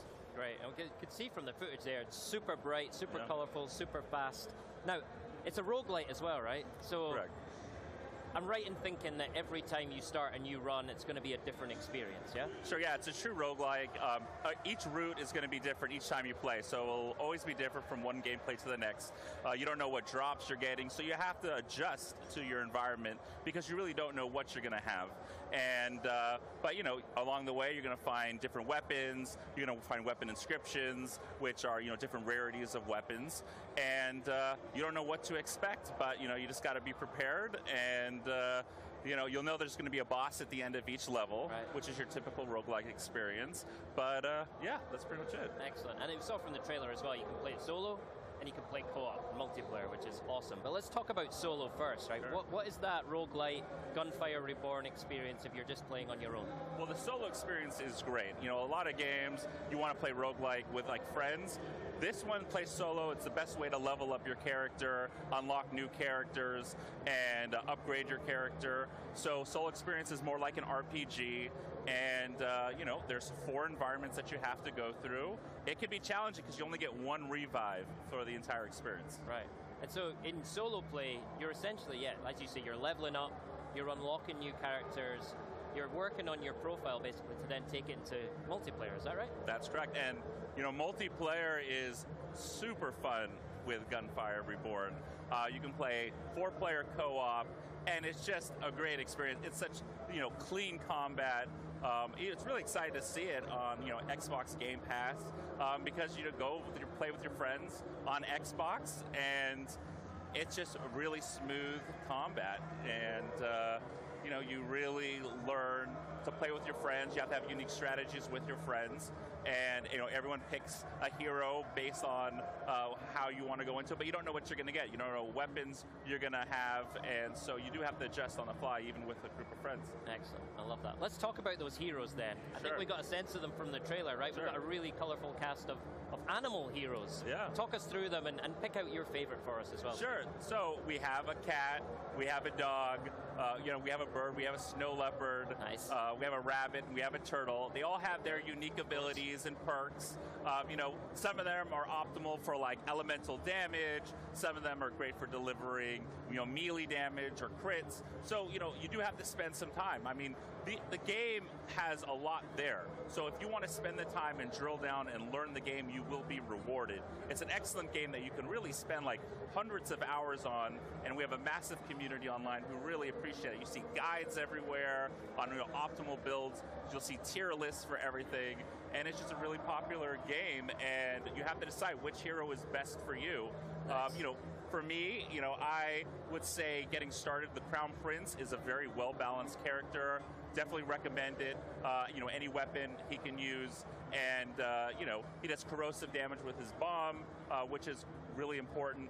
And then you have each character has an optimal strategy. You just got to decide which one's best for you. Nice, okay. You mentioned community. I want to come back to that because there is this incredible community already built around Gunfire Reborn. So, I want to give them a shout out and come back to them. But speaking of animals, you've got the animal heroes. I think I also saw an animal being used as a weapon, right? Like a lizard as a weapon. Yeah, that's called Justice, and, Justice very lizard. Creative weapons, There's a whole arsenal. There's 8 different classes of weapons to choose from. You could be short range. You got your shotgun, long range, sniper. you know, you have to decide, what do you want to do? Pistol? Do you want to use melee? And based on your strategy, based on your class, you know, your hero, you can decide. But it's roguelike, so each game, you don't know what you're getting, but you have choices. You know, there's generally 3 choices unless, you know, a boss drops, you know, an item for you. Then you have to pick up that weapon, or you can choose not to pick up that weapon. And you can also refund the weapons as well. So, you know, you have a lot of options for your gameplay, and you look at the stats on each of these weapons, and you have to do your research, and you'll be rewarded for a game like this. I love it. All right, so we've talked a bit about the heroes, a bit about the weapons. I need to know about these villains as well. Who are we up against in Gunfire Reborn? Sure. So enemies in Gunfire, there's 3 classes. You know, you have your standard enemies. You know, you defeat them, you get soul essence, you get copper. You have your elite enemies that you find in like vaults, which are these like hidden cracks throughout the levels that you can get some pretty sweet rewards from, whether it's like a weapon or a goblet or a scroll. And then you have the bosses at the end of the levels. And usually you'll get like a legendary scroll, 2 weapons, you know, goblet, soul essence, and copper. And, you know, those bosses definitely can be challenging at first. But once you play the game and get used to it, you realize they all have a strategy to defeat. You know, some people we've seen, they jump into it, they can be a little bit challenging. But, you know, after you really do a little bit of research, they become much easier, and it's just all fun. Yeah, that's one of the things I've experienced playing. You know, in my early runs, I was really getting rinsed by the bosses. But, you know, as you go through in true roguelite style, you level up, you get it, you work it out. You know? But some of the bosses are huge, right? I mean, I caught sight a couple in the trailer there. Oh, yeah, they're huge. But, you know, as you win and you gather soul essence and you level up your character, it just gets easier from there. Yeah, and especially when you're playing with your friends in co-op as well, and you can bring all that firepower to bear. Absolutely. Great. All right, yeah, we talked about the community. You mentioned them earlier. Huge community already in place for Gunfire Reborn. Community keeps coming back for more. How are you working with that community and that fan base to develop the game? And you know, what can we expect in the future for Gunfire Reborn? Sure, so we're always listening to the community. You know, people write guides and make videos, and the game is constantly getting balanced in order to deliver an amazing experience. Like I said, there's millions of players already in the community who are really enjoying it. And, you know, we pay attention to them. You know, we do have a lot of content that's coming. We'll be announcing soon.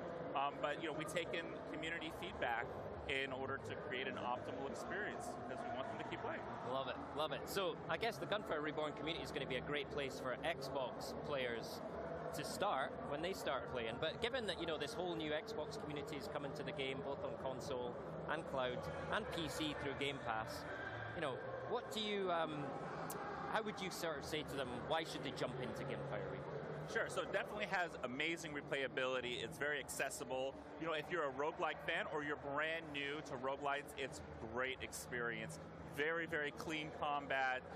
It doesn't take too long to pick up. It takes a while to master, but you can just jump into it, have a great experience. If you have 3 friends standing by ready to play, it's the perfect co-op game to have a great time, and you'll spend endless hours with your friend, and you get to, you know, have animal creatures that you're, you know, taking control of, and it's just a cool experience. So yeah. Great. Stephen, thank you so much. I'm so excited to play it, and it feels like one of those games you can get together with your friends of all ages and just have a total blast. Well, thank you so much for having me, Graham. Appreciate Stephen, it. it's been a pleasure. Really appreciate it. Okay, so there's nothing quite like Gamescom, and it turns out you've all missed this incredibly special event just as much as I have. So here's a glimpse of what this brilliant show means to the Xbox family all over the world. What I love about Gamescom is the fact that this is bigger than an event. This is an opportunity for all of us from the whole world to meet each other, to play together, to have fun. This is a chance to meet the people who shares with you the passion for the gaming. Also, you can buy stuff that will remind you one day, yeah, this year I've been on Gamescom. So looking forward to be there again, and I'm so excited to have a chance to meet you all. See you! For me, Gamescom is not only the expo, but most of all, it's huge gaming celebration. Opportunity to meet the people, meet the gamers, meet the fans from around the world is really special, and I think that everyone who has opportunity should go to the Cologne at least once. For Gamescom, I'm most looking forward to meeting some new friends as well as being reunited with some old Xbox family that I haven't seen in so long in person. So I can't wait to see and hang out with everybody, all in the name of games. It's going to be fun. One memory of Gamescom that I will never forget is the 2018 Fan Fest boat party that they threw. It was a really cool place to meet other Xbox fans, but also it was the first time I ever met Graham, and I'll never forget it because he and I clearly have great fashion taste because we were wearing the exact same shoes to the party. Bonjour from France. What I like the most about Gamescom is discovering the work of the talented teams working on the tomorrow's games, discovering new worlds, new stories, and especially talking with fans about our favorite games. Enjoy the Gamescom 2022.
am joined by Mikey and Maddie from Squanch Games, who are here to give us an exclusive look at High on Life. Thank you so much both for joining us.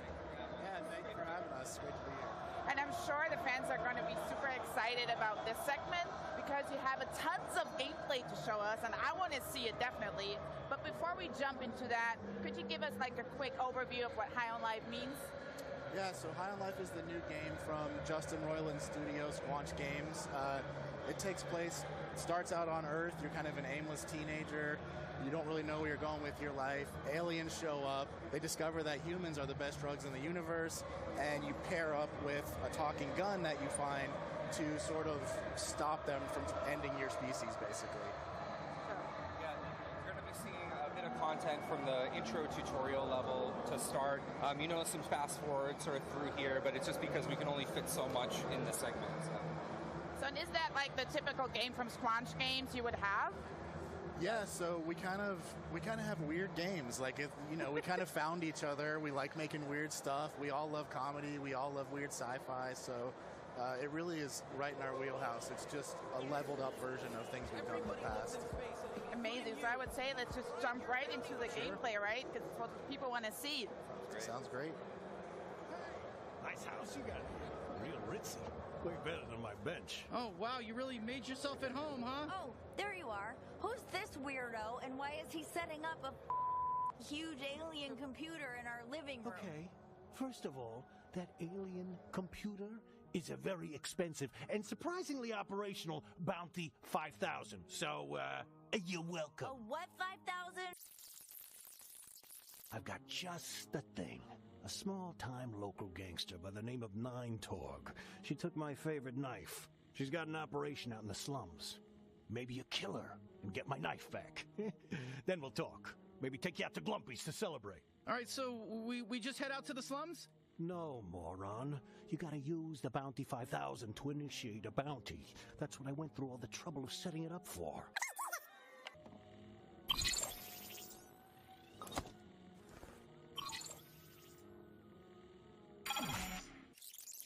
My knife! We're looking for the gateway to the slums, I guess? Look, it shouldn't be too far. Listen, just follow the waypoint. So I just noticed it's a little forward. Like, is that the usual demo? Is that a cut through? Yeah, are you talking about fast forward? Yeah, fast forward. So we're actually showing the full demo here to pass behind closed doors, but for the purposes of this video, we're just sort of fast forwarding to make time. Understand. And the family was at my house. Where do I live in there? Is that my family? Yeah. So early on in the game, Kenny gives you the ability to teleport your entire house to escape from the cartel. So when you teleport your house, your sister's in the house. So you kind of bring her with you. And she's not too happy about that at first. And the other guy you see in there, that's Gene. He's a legendary bounty hunter, at least he was legendary bounty hunter. Kind of fell on hard times, and he's homeless. And he sees this opportunity as a way to sort of get your house. So he's like, I'll train you if you let me crash on your couch. If you die, I get to keep the house, basically. And so he's really, in the beginning, he's really hoping you die. Understood. Yeah, the house is sort of your main hub, and then you have the rest of Bloom City for side content, NPCs, lots of good stuff. Well, look what we got here. Fresh meat. Hey there, Fresh Meat. Welcome to the slums, Fresh Meat. Oh boy, here we go. Kid. What's wrong, Fresh Meat? You scared of a little kid? Yeah, I'm a little kid. Look at me. Look at me. I'm sorry. This is annoying. What's this all about? Well, honestly, he's just supposed to be annoying, basically. So we implemented this patented Squanch shove tech, basically, where characters get in your face and push you around. It's such a funny little mechanic, and he's one of the first characters you encounter that's doing this to you. And he's really pressuring you to shoot him, but you don't have to. You can skip it. Yeah. Yeah, you meet his mom later, and he's actually 30. So, okay. Yeah. Okay, so not really technically. You're not killing kids, and it's your choice. Okay.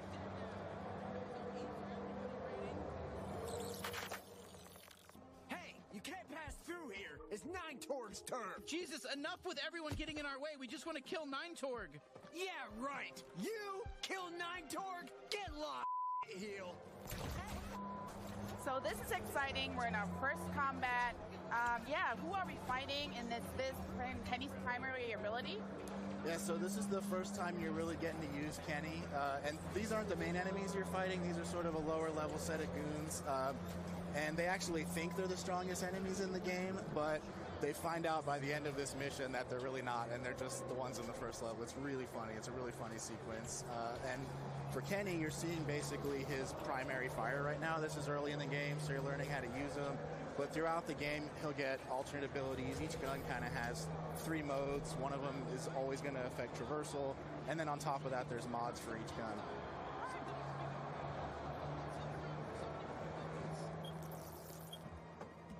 Oh, hey, you want to see a cool party trick I used to do? Aim me at those spinny platforms. Come on, give it a shot. It'll be fun. Yeah, I told you. Did you see how fun that was? I call it my glob shot. It comes out of my trick hole. Okay. I'm afraid to ask this question. What is a trick hole? Is that just an American thing? I'm sorry. I thought that was worldwide, the trick hole, but apparently not. So all the guns in the game have 3 separate abilities, so primary, secondary, as we mentioned, and then there's an ability fire. What you're seeing here can be used in combat, but it can also be used to open up new traversal areas. And each gun in the game will sort of open up new areas. You can go back to areas that you were before and kind of explore, find content, collectibles, and also get new NPC interactions. Yeah, we're really trying to push that light Metroidvania feel, so the levels are really dense. You! I'm sick of this! I want to tear through someone's guts! Oh, I think they're talking about Gene's knife. You! Got it, freak. We've had enough of your bullshit. Yeah, it's your fault Stemulax is dead. I was in love with him. Did you know that? I loved him. And now his head's cut off. Just the way it should be.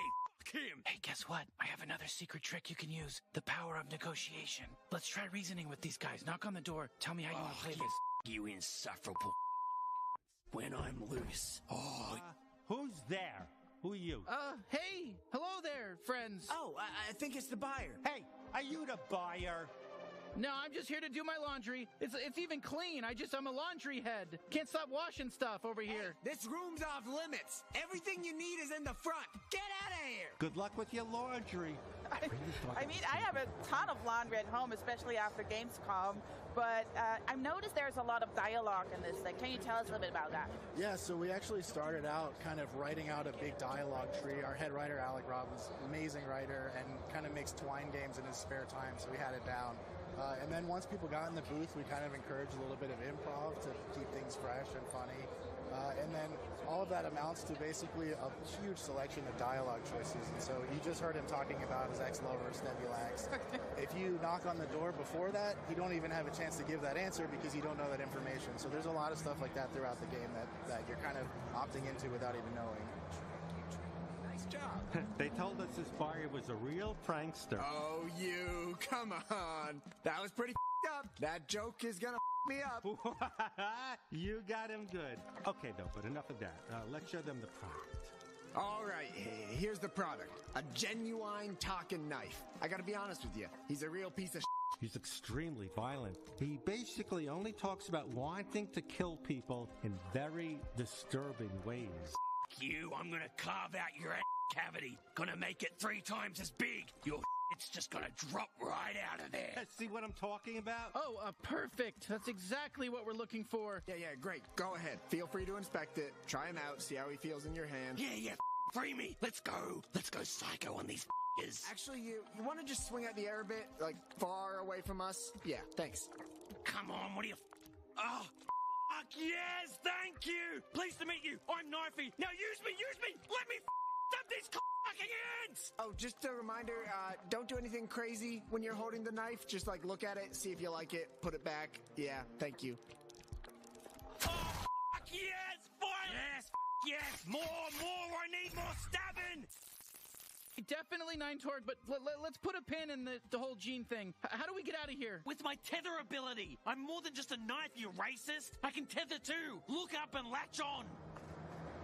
I can't believe it. I'm sorry, but these lines, guys. But I remember Knifey from the first trailer, and I think for fans, he has been fan favorite from the debut. Tell me everything about him. Yeah, so he's by far my favorite weapon in the game. He's voiced by Michael Cusack, who's awesome. He's so funny. And throughout the game, basically, he functions as a knife, but he's there to kind of always pick on you and say funny stuff. He also has this tether ability, which affects traversal through the levels. So once you get him, you can kind of go back, and some of the levels were horizontal, now they're more vertical, and there's things you can get that you couldn't get before. Yeah, it's pretty cool. The levels really open up once you get Knifey, and then there's a bunch of other traversal abilities you can use in tandem with him. And you also can't open chests until you get Knifey, which you'll see right here. These are our lug loxes. Hopefully we'll be selling plushies of these, plushies of Knifey. Always going to have that side hustle. So you're actually also getting pretty close to the end of the level here. You're going to fight the boss 9-Torg, who's your first bounty. You're going to be able to use all of your abilities that you've learned in the level together. So your primary, your secondary, you're going to be tethering around the arena, and you're also going to be deflecting with Knifey. So you put it all together, and you fight 9-Torg.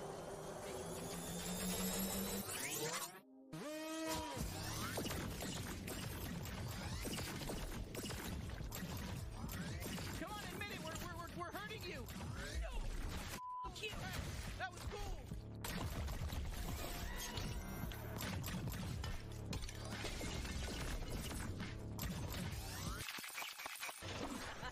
Better not bump. Hey, I'm still here. You can still use me if you want. I can deflect attacks. Did you know that? I'm not just all about stabbing.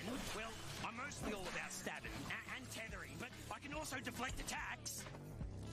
I'll slice them the gap. I'll cut their heads off. I'll rip their limbs off. Do everything. I'm gonna cut right into them. I'll cut their asshole off and eat it. You know, this slug matches your toxic personality. Another good one.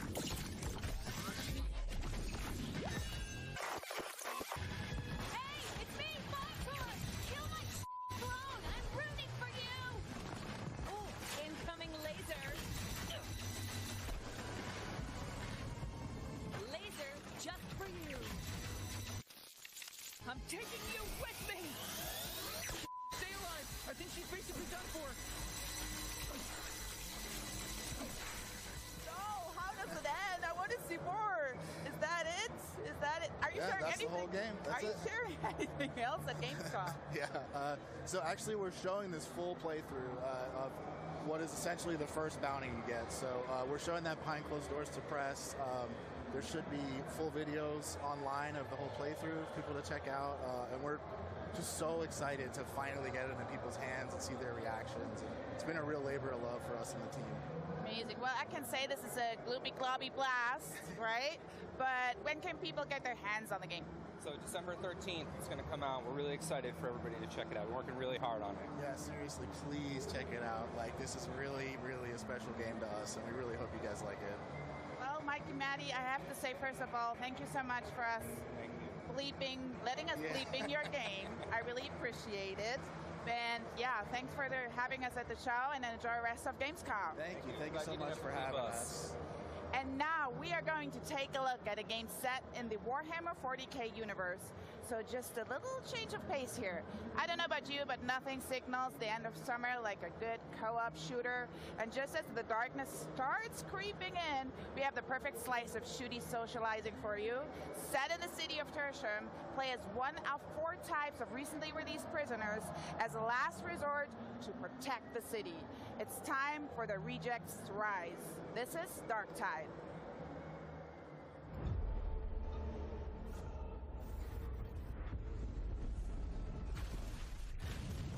Darktide is a first-person co-op game set in the grim-dark future of Warhammer 40,000. Welcome to Tertium, a sprawling hive city on the brink of destruction. You are a reject, a convict freed to serve the Inquisition in this darkest of hours. It is your duty to fight, and, if necessary, die for the Emperor. You can expect no help, no reinforcements. You are Tertium's last line of defense.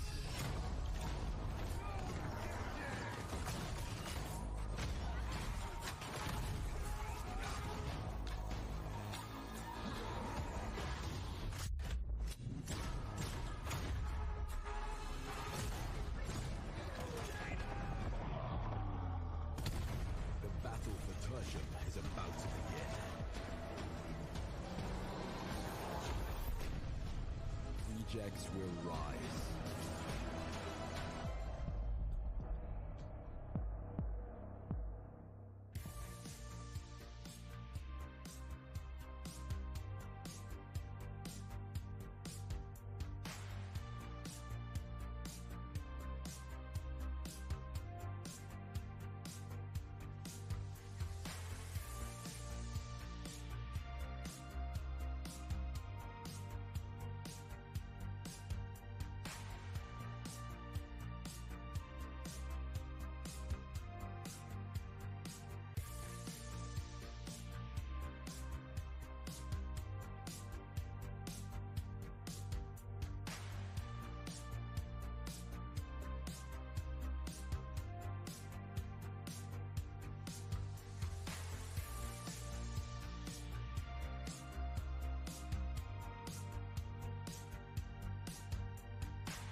Muy.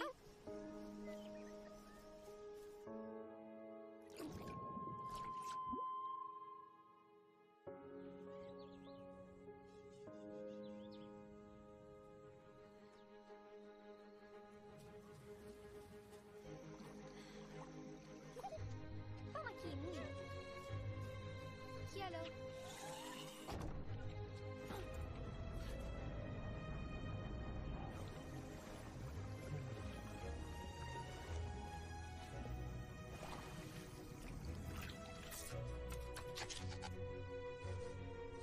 Hello.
was nice, wasn't it? A nice little moment of tranquility there in amidst all the fun of Gamescom. How's it going, folks? Welcome back. I am excited to welcome Aaron Harnius, the creative director and lead game designer at Wishfully, to talk about the absolutely gorgeous planet of Lana. Adam, thank you so much for being here. I cannot wait to talk about how beautiful this game looks. But first of all, right, give us an intro to Planet of Lana. We just saw the trailer, but what should we expect? Yeah, so Planet of Lana is a side-scrolling sci-fi puzzle adventure, right? And you play this young girl called Lana. And at your side, you have this little cute creature companion. Yeah. And together, you go out on this epic adventure, you know, through the world of this this planet that's set far away in a galaxy. And you're going on a rescue mission to try and save Lana's big sister that's been taken away by an invading robot army. Yeah, love that. That's the gist of it. So super exciting for everyone attending Gamescom here this year, and for you as well, personally, I'm sure, is that you can actually play Planet of Lana for the first time here, right? Yeah, so excited about that. You can play Planet of Lana here in the Xbox booth, as well as in the Thunderful booth here in Hall 8. So very excited about that. And this is actually the first time we're showing the game to media. So very excited about that. So what's in the demo? Like, what can we expect from it? Yeah, so the demo is quite an early part of the game, right? So it's actually the first part where you just met Muy. So it's the first part where you get to play with her at your side. So it's like an introduction, and you can think of Muy kind of like a dog. So you can tell her to go places and tell her to stop and follow you. She's really a valuable companion on this epic journey that you get to experience in Planet of Lana. Wicked. What kind of feedback are you getting from people that play it? I mean, we've gotten incredible feedback like yesterday and today, and it's just a big queue over at the Thunderful booth, so it's just been absolutely unreal. You know, 5 years in the making now, this game, and yesterday was the first day that we showed it to players and media for the first time, so yeah, exciting. Right, let's talk about Muy, because she is so cute, and I can see her on screen here just now, waking up Lana. Tell us about Muy and what she brings to the party in Planet of Lana. So, Muy, what she brings to the party, as I said before, you know, Lana is this, like, you don't have any weapons in this game, right? You're playing as this 11-year-old girl, and this creature companion that you meet and that you befriend, she's quite agile, so she can jump higher than you and reach places that you cannot.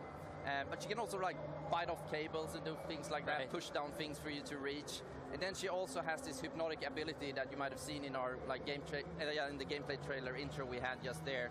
Yeah. So you gain that a little bit later in the game, and then Mui actually can hypnotize like these weird creatures that you come across that has the same like glowing white eyes that she has, and that opens up just a whole set of possibilities of how to interact with the creatures of this world, which is a lot of fun. Yeah, great. I played the demo myself, and one thing that really struck me was the way that Mui's abilities kind of, you discover them slowly and they kind of build on each other, and the puzzles become more complex. That must have been a really fun thing to work out as you designed the game, right? Yeah, and I think it's a super important thing as well, We've been focusing a lot on like having a good ramp up of the game, Yeah.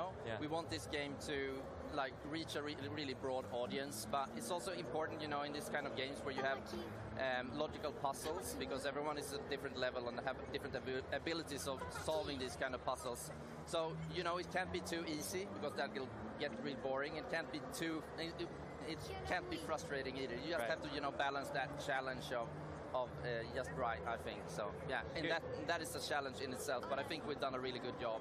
Did you ever consider like a co-op mode where two people can, play as Lana and Mui and solve those puzzles together? I mean, a lot of people asked us that like throughout development, but it was a very conscious, creative decision from the like core idea from the get-go that we shouldn't have that, because I mean, we're going for this relationship with Lana and Mui that you kind of have in real life with a dog, like the relationship with a human and a dog. So, and if we would like have another controller and put that in the hands of a friend to control Mui, you will lose that kind of magic, that we feel, because Mui is very much her own creature with her own personality, So, yeah, and I think that really comes through in the relationship you see and hear between Lana and Mui. It's so like adorable the way they communicate to each other. Like, tell us how you like did that through sound design and through the language in the game. Yeah. So we're telling the story without words, right? And that's something we want to do from the beginning.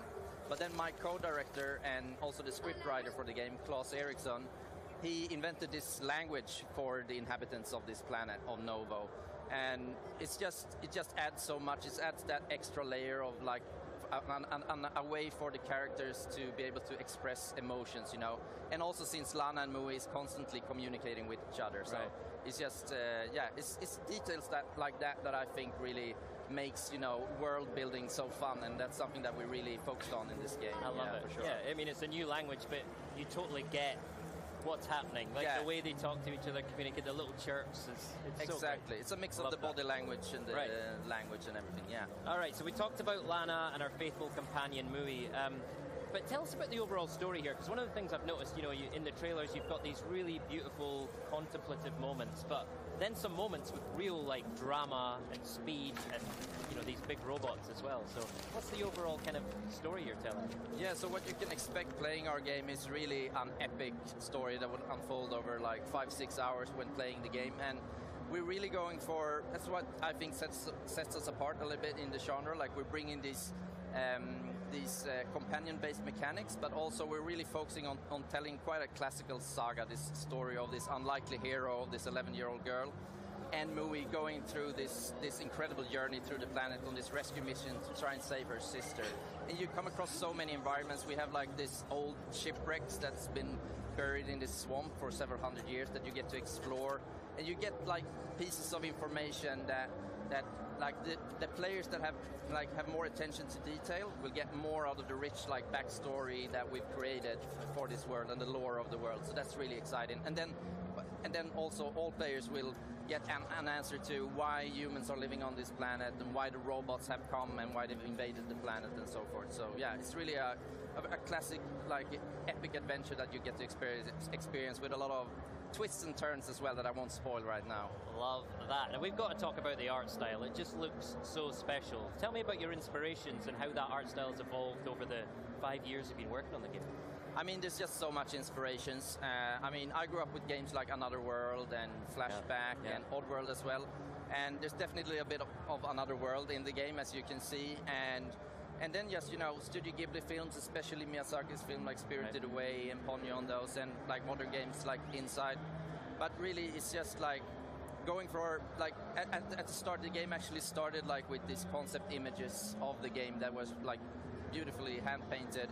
and then going from that concept art into the game that we have today was a long process and a lot of iterations to, because we wanted to create that, depth and immersion that we have in the world now, but still keeping this hand-painted style. So it's like this 2.5D mix of 3D and layering of 2D layers, and then we also have put a lot of emphasis on bringing these art style to life as well. So we have this wind system, for example, that our talented programmers have created, where we can go from calm to full storm.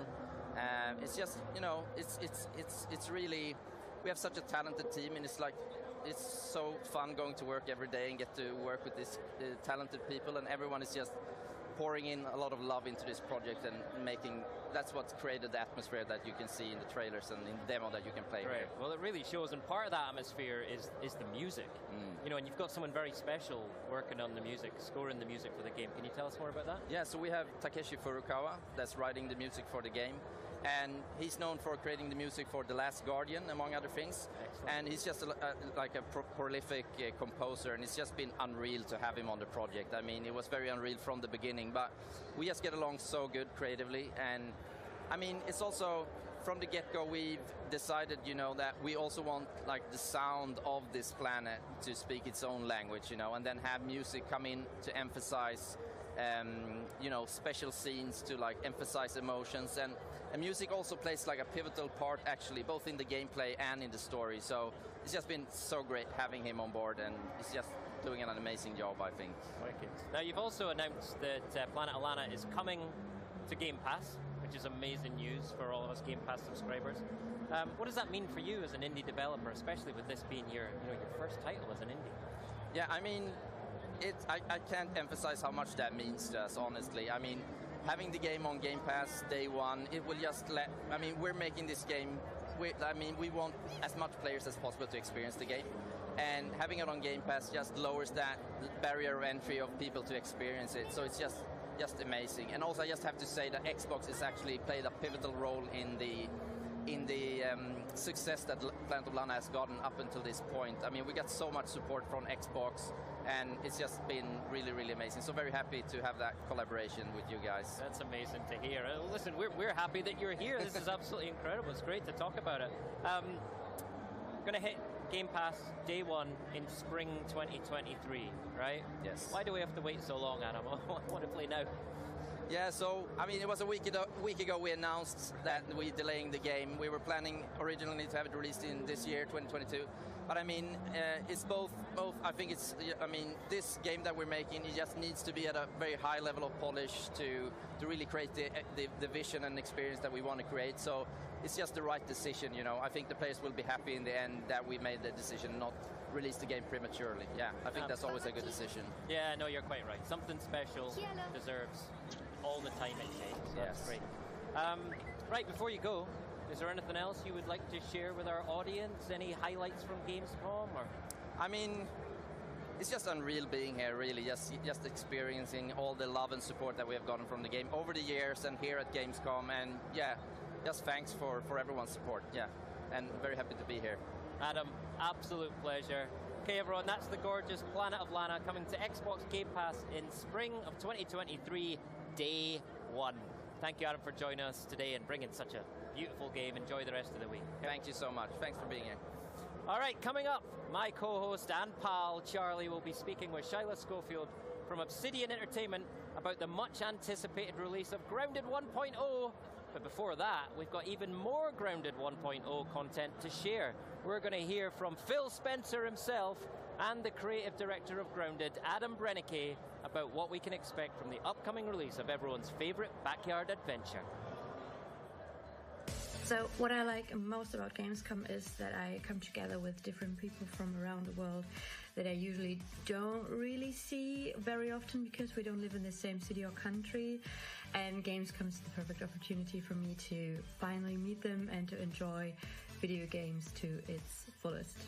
What I like the most about Gamescom, without a doubt, is the close community atmosphere. The best thing is to be able to see each other again and enjoy in person, side by side, what we are passionate about, gaming and video games. And of course, it's amazing to be part of it and enjoy of everything that Xbox has prepared for this event. Thank you and enjoy the Gamescom.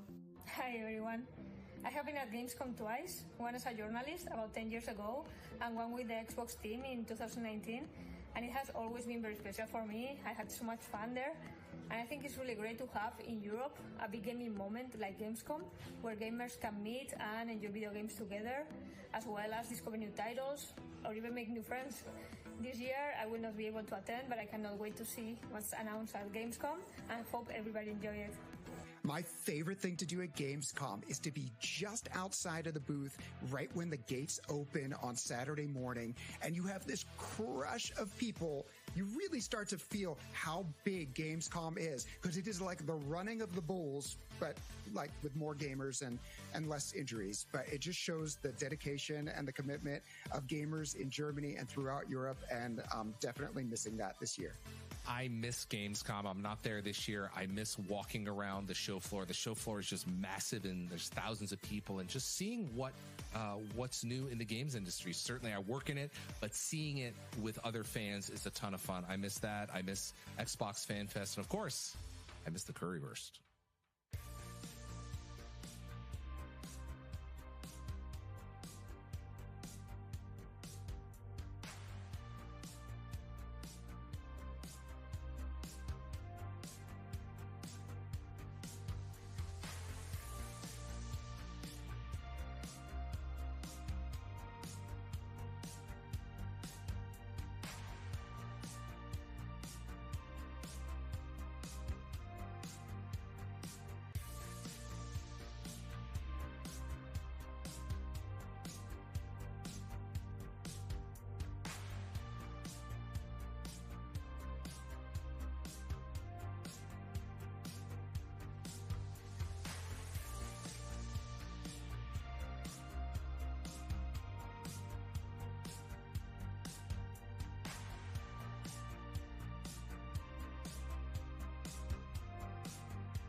Hey everyone, Phil Spencer here. Really excited. We're going to get to talk about Grounded. Great game, a game I love playing. We have Adam Brennicke here from the team. Go ahead and introduce yourself. I'm the game director, and thanks so much for having me. I'm super excited to, be here finally. We're at the end of the runway for Grounded, and it's a super exciting time. Yeah, I mean, Grounded is a game we've been playing, for like a couple years now. Started in game preview, in Game Pass. I think it's been amazing to see what over 10 million people have played the game to date. I've played a ton. I love it. Can't wait for the 27th of September when we get 1.0, GA, story mode, all of the great things that are coming. To me, when I think about all of the games that we're building, one of the things I really love about Grounded is you find a passionate team, which you lead, a passionate team that has a real creative idea, maybe something that isn't exactly expected from the studio, but you had a vision about something you were going to go build, and that we could work together, foster, grow that to the point we're at now where it's getting ready to release. I think it's fantastic. Yeah, it's wild to be in this position to be able to make something so creative. If this is the first time you're hearing about Grounded or seeing Grounded, Grounded is a survival game and you have to survive in this backyard environment. The main goal is to get home. We're at the end of our journey of building the game and with the community, and this is the final update for the full, complete yard. It's the biggest update yet, right? Yeah. We have a bunch of cool surprises, a lot of cool new environments that are going to be really fun to explore. Yeah. The team's pouring their hearts into it right now, and I think it's just been so fun to work alongside the community too that we built with the early access and game preview programs. So many players have given us great feedback along the way, and it's really shaped how we developed Grounded. Right now, we're actually checking out one of the early adventure areas in the game. It's the hedge. You're shrunk down to the size of an ant. Yeah. And actually, I think the ants are bigger than you are. They're a little bit bigger, right? Yeah. The players right now are going through this hedge maze, and it's nestled on the side of the house. You're trying to figure out how you got here and how you're going to get home. Part of the adventure is exploring all these cool areas and environments of the yard. One thing that we're really proud of for our final 1.0 release is our story. Yeah. And I think that's one thing that really separates us from most survival games. And we spent a lot of time world building, adding a lot of characters and storylines to the world. Yeah, I think there's, for me, I played in game preview, Game Pass. It was a great co-op game because we get together as our friends. One of the fantastic ways to go play, build our base. I happened to go visit right around the Xbox Bethesda showcase. It was fun to come out to the studio, you and I getting together. Got me re-energized. So I went back into the game, but so much had changed. And now I'm so waiting for that story mode, the setting, because the story, it's a great setting for a story, kind of have a guided beginning of the game. And then the sandbox will obviously just open up for players. And how will you deal with, I assume you'll have some players who will be like me, returning of the 10 million people who have played when it comes out. And then you have other players who are brand new, where the idea of, okay, now it's at 1.0, now is when I'm going to go dive in. You as a team, how do you think about those kind of different players coming, and how do you design for that? Yeah, so I think the one thing that, we want to invite all the players that have tried Grounded, even 2 years ago. We want them to come back and try it again and experience the full story, experience the full yard, because there's so much content in this yard. It's a big open world. There's so many cool environments, cool creatures to find.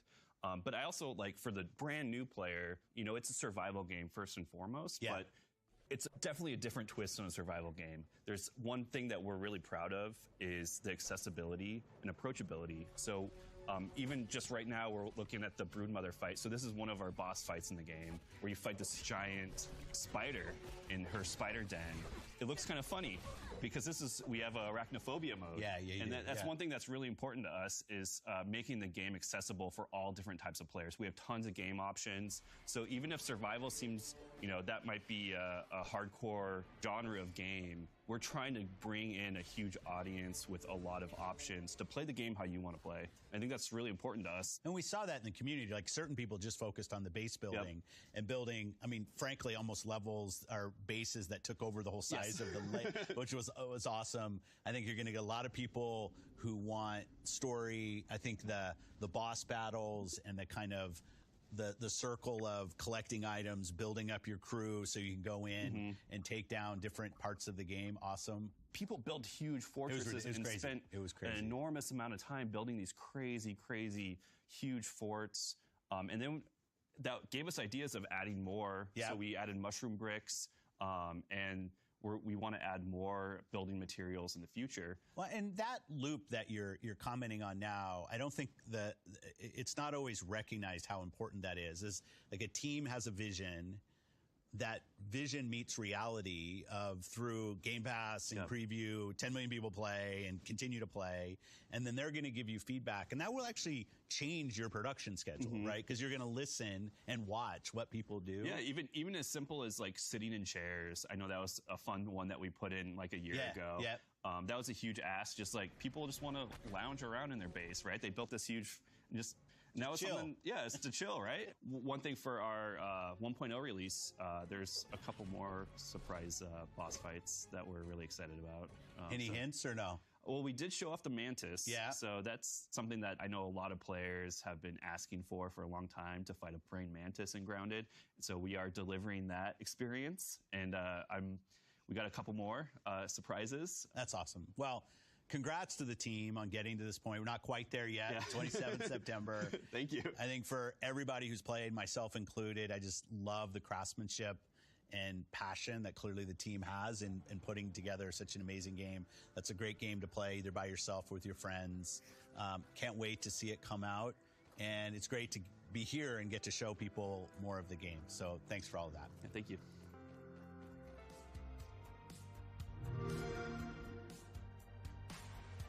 To continue the conversation on Grounded, we have Shyla Scovard with us from Obsidian Entertainment to give us all the backyard dirt on the upcoming 1.0 update, which releases on September 27th. Shyla, welcome to the stream. How are you feeling being here at Gamescom? I am so excited.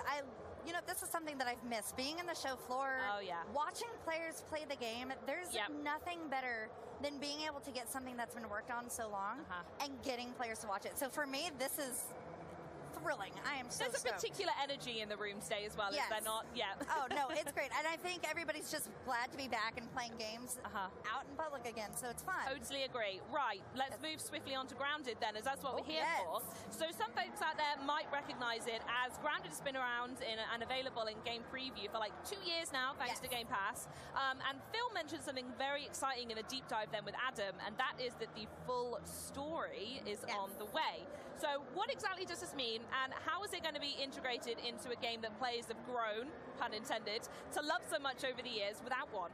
Oh yeah, no worries. So there's a few questions that you get when you start the game, and that is, why am I so tiny? Yes. Whose backyard is it?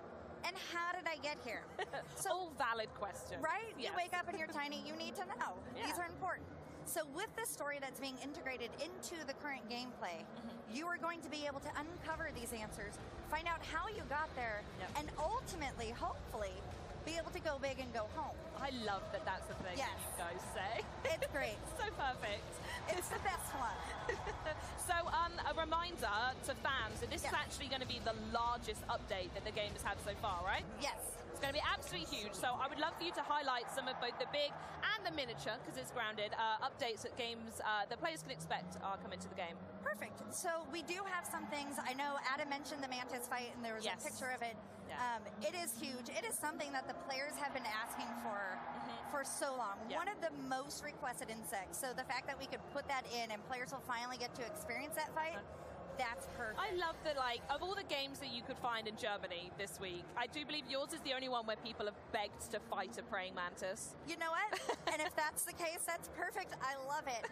So as someone who enjoys the spiders in it, the mantis is the next step up. Absolutely, yeah. So along with that, and like we mentioned, the story will be going in. There will be an expansion to the backyard, so there are going to be new areas for players to explore. Obviously, new items to craft and everything else.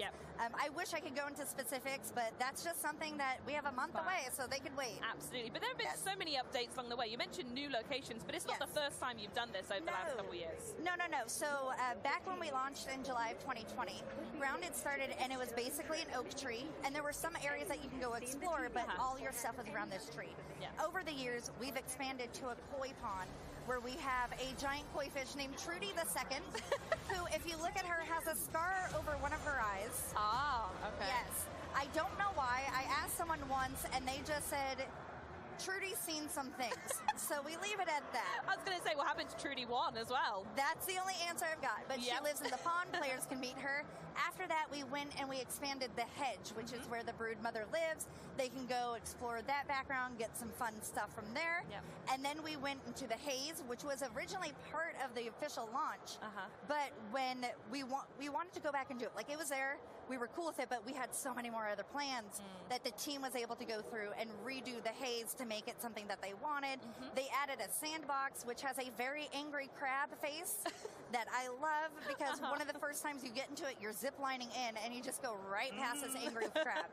So it's perfect. There's a picnic table, which has a tabletop game that is called Minotaurs and Myrmidons. Volume 2, obviously. Yes. And so you actually get to go through the tabletop castle that they've built, because whoever lived there left some miniatures and everything playing around. So cool. And then the most recent one that they just added was the upper yard area, which includes a wood pile and the termite den.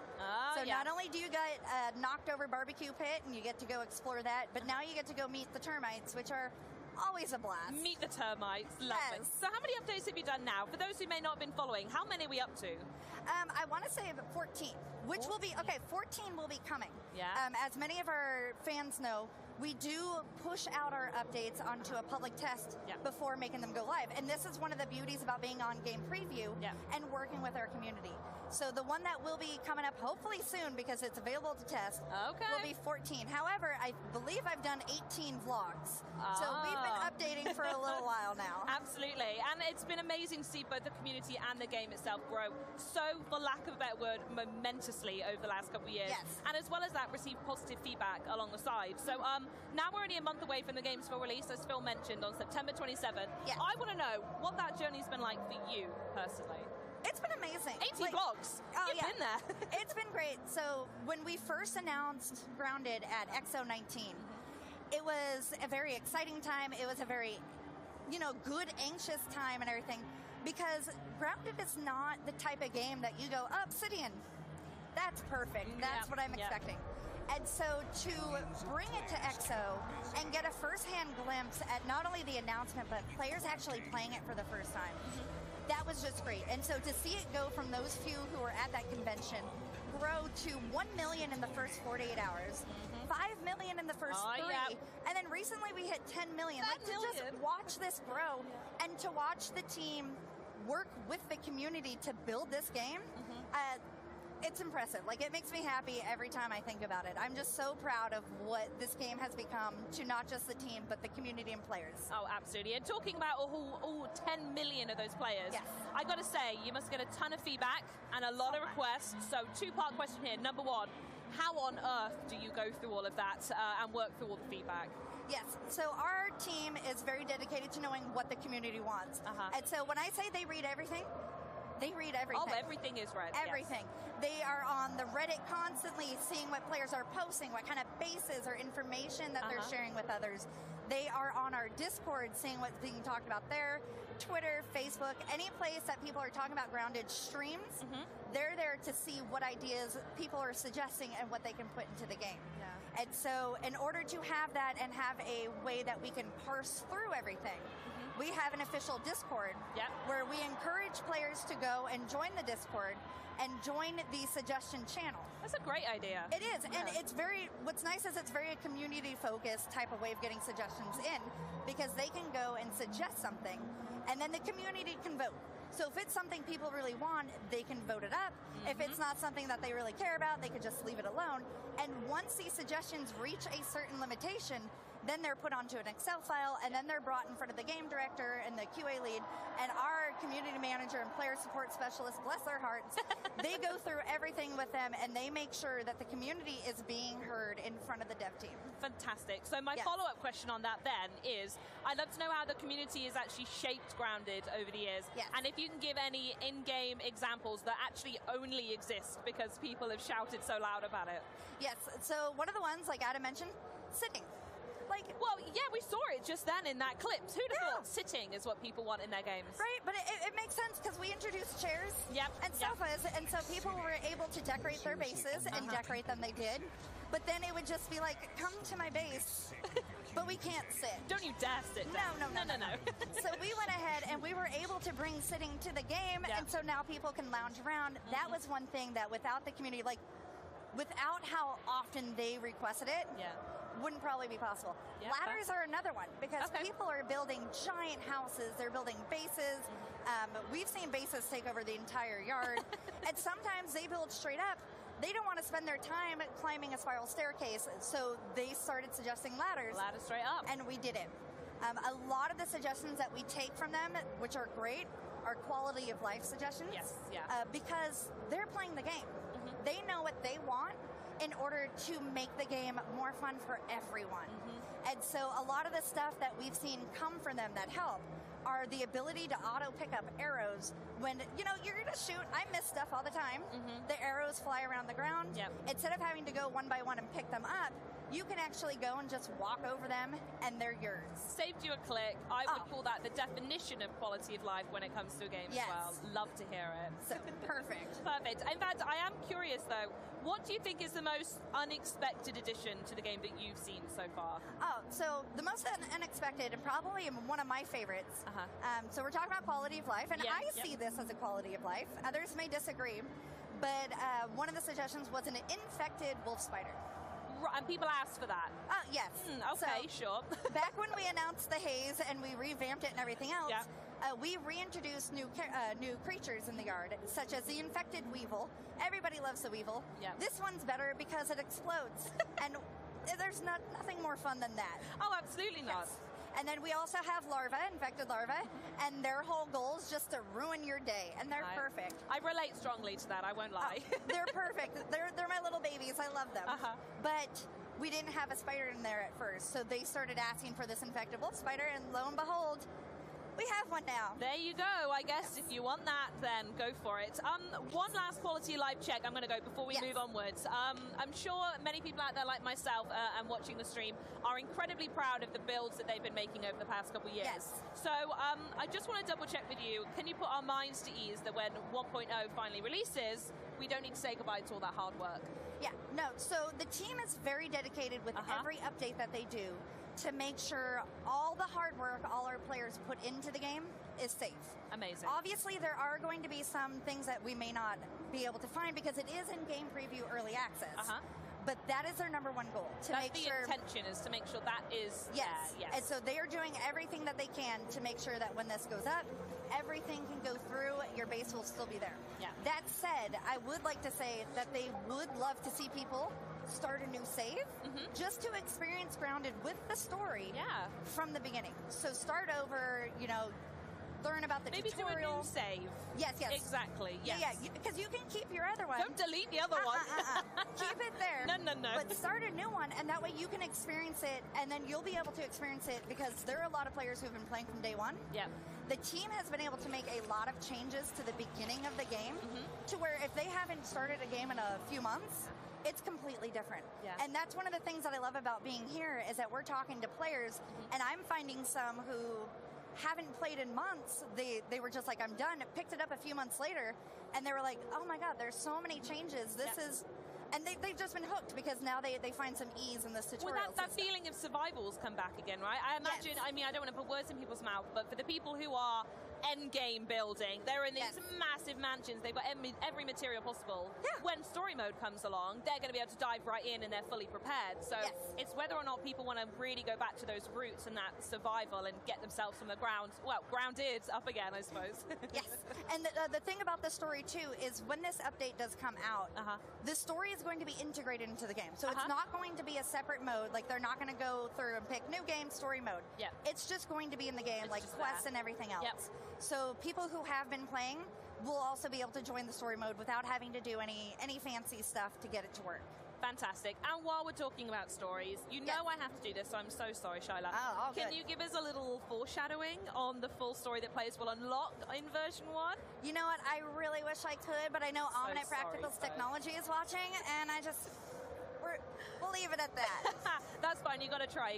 What I will do instead is I'm going to jump over to the topic on everyone's lips, which is the brood mother. Yes. We saw her in the footage just then with Adam and Phil. She's literally right here behind me. I can see she's absolutely stunning. Yes. We saw some of the epic battle gameplay with said mother, and I'm just going to make some estimations here. Is that a final boss battle? Is raiding on the way? Can you tell us a bit more about combat? I'm so curious. Yes. I love that you just automatically go to a final boss because she's humongous. Surely, she is. Surely the mother is the end of the game. No, she is actually the first mini boss players can encounter. That says a lot about where it's going as well. Yes, it's great. So, fun fact, when we first launched the game, there was a spider that lived on a flying Discman in the hedge. Yes. And that was her home. Players would go and disrupt her, and she's just living her best life. She was. And so the dev team decided to take her out for a bit. Yeah. They built her a beautiful home, and now for the price of a BLT, BLT, bombardier parts, ladybug parts, and thistles. So not a bacon, lettuce, tomato. Yes. Your own version. Love it. Yeah. But you go and you build that sandwich. Yep. You present it to her little cove, and then she comes out and she goes, "Oh, thank you for the food. Oh, and your dessert." So you get to experience a little bit about that. Yeah. So tell us a bit more about the combat then. So I'm approaching it from someone who, when I raid, I'm very much like a ranged melee type, but I like to surround myself with tanks, DPS, healers, etc. Is this the type of combat you can see folks taking in, that level of strategy? Also, to a degree, is there solo combat? Do you think you could take on the Broodmother by yourself? Yes. So the one nice thing is, although we don't say like, you can be this class, this class, this class, and all of the kids in the game, they are built the same. The way that we get to that and allow you to kind of customize your game is that we have mutations in the game. Oh, okay. And that is something that you can pick. So like for the Broodmother, there's a mutation called Reliable Friend. And for people playing with me, that is probably the best mutation to have because I die a lot. Okay, yes. I just like to go in and charge and be like, "Hey, friend." Oh, no, you're not my friend. And so with the Reliable Friend, they're able to pick someone up much quicker so you can get back into the fight because there are babies and ads that come in, and that could be pretty hard to pick someone up as you're being picked at by a few different spiders. Yeah, no, that makes perfect sense. So there is a way to do it with friends and get yourself ready, get all the equipment ready. In fact, is there any gear that maybe like you've eyed up? Because we were talking just before we were saying here, and you actually were doing that gameplay in the background of Phil and Adam's conversation. So as someone who's taken on the Broodmother themselves, what's your number one tip that you could give us, maybe to prep and think about? My number one tip is that, like most people know, spiders are afraid of fire. And so if you get some spicy stuff on your weapon, spicy. So we have different modes, so you can collect mints and collect transmute your weapons that way and stuff. My favorite is the spicy, which adds a burning effect to it. And spiders do not take well to that, so that is probably the best weapon you can have. Okay. And for a ranged player like you, we do have arrows that are equipped with the spicy tip, so that way you can use that to fight and you'll be good. Perfect. And then I can just run around the map, pick them all up again. Yep. Pew, pew, pew, off I go again. You're great. Stunning. I love this. Right. The one thing that is really amazing about Grounded in particular is about that we could talk about the full release is coming in a month, as a reminder, September 27th. But like I said, the amazing thing is that you can go play it right now, right this second. Yes. So I want to ask you, for both new and returning fans, remind people where they can go play Grounded right now. Yes. So Grounded is currently available on the Xbox Game Pass, which I do say I subscribe to, and it is... I call it the subscription we're subscribing to. I call it theft, so I'm glad we have different words for it. You know, but we mean the same thing. It is we really too good to be true. The value is phenomenal. And the fact that there are so many day one games, just like Grounded. Yep. It's and so many of the shows we have, the games even we spoke about today as well. All on Game Pass. Oh, no, it's great. So that is like the easiest way that I recommend people, because then if they're done with Grounded, there's so many other games that they can go and explore. Absolutely, and that's perfectly fine. We're all gamers. We all want to see what's out there. Yeah. If they don't want to do Xbox Game Pass, it is currently available on the Windows Store and on Steam. So you could purchase it now. Yep. This is the early access game preview price. Okay. We have announced that the price will be going up. Sure. So for people who are waiting for story mode before they actually go out and play, I would suggest if you want to own it, buy it now, take advantage of this price. Otherwise, Xbox Game Pass. Get yourself on Game Pass. Absolutely. That's the main thing. So before you leave, and I don't want you to, but I have to say that before you leave, let's talk a little bit more about the booth itself. As I mentioned, we're doing this amazing photo up behind me with the Broodmother. I'd love you to tell us a little bit about why that's here and why it's so important to the team to turn up in that way. Oh yeah, no, it's great for us because we get to bring a piece of the game for players to actually experience. The beautiful thing about the Broodmother is that she's built to scale. To scale? To scale. So she is 17 feet wide, 7.5 feet tall, and thankfully we have her in a hunched mode, so she's not completely towering over you. But it's just amazing to have that fan experience here, especially when we have an update coming out very soon that players can go and experience. It's nice to bring them here, say, hey, check out Grounded, and then when the update comes out, they can go and they can play with their friends. And that is something that I do want to mention that we do with this update.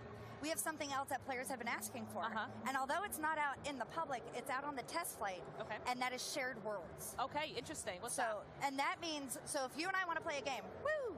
We will, by the way. We will, yes. And you're like, you know what, I have stuff to do. And I'm like, you know, I want to keep playing. You can share your world with me. We log off, you leave, and then I can pick up by playing myself. And then when you come back on, you join my game, and all the progress I've made is saved. And it's just a way that the team has been able to get players to continue to play with their friends and keep that momentum going. Because when you get on a roll, like in a survival game, and you're like, we're building this house. And then someone leaves, you're like, okay, I hope I can remember what I wanted to back. do. Yeah, absolutely. And I think that rolls into the whole theme. We've spoken about it a fair bit, but the accessibility of the game. And I think, again, we saw the Broodmother is another element that is brought into accessibility. And there's a key word for it. You told me about it, and I would love for you to say the word yourself of what this is. The Danger Dumpling mode? Danger Dumpling. So back in the day, back in the Wii days, when it first came out, we do have accessibility mode. And that is something that came about because we're able to work so close with Xbox and their teams. And so they worked greatly to figure out why people, you know, have arachnophobia, what kind of triggers them and stuff. There's loads of research into it, right? So, and we wanted to find a way in order to get this mode playable, so that way fans could play the game who are afraid of spiders, but also still felt like they were getting the true experience. And so back in the day, it's still called arachnophobia mode and everything, but we started to see some people here or there call it a danger dumpling. And it just kind of sucks. So internally, that is our name. So we love it. Some people find it more frightening than the one with the legs. To each their own. I personally love the one with the legs, but the Danger Dumpling mode is also perfectly fine. Just a big spider gal, aren't you? Oh, it's great. Like, at some point, I'll have a tarantula, but we're waiting on that. I love the goal. Manifest the spider. It's going to happen. It's happening. Absolutely. Well, I know I need to get a picture with this last, so if someone could just screenshot this right here, then maybe I've already done it today. But I did want to thank you so much for joining us today, Shiloh. It's been an absolute pleasure talking to you. And I hope you enjoyed the rest of the booths at Gamescom, though I have a feeling they're not as spider-infested as you want them to be. So thanks again, my darling. Yes, thanks for having me here. You're more than welcome. So now that we've explored the backyard, coming up, we'll be taking a trip back in time to the 16th century to where my co-host Maxie chats with the folks behind Pentiment, the upcoming murder mystery adventure game set in Bavaria in the 1500s. But first, we have a video to share that might strike a little bit of a chord.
joining us now, our game director Josh Sawyer and art director Hannah Kennedy to talk to us about Obsidian's medieval narrative game, Pentiment.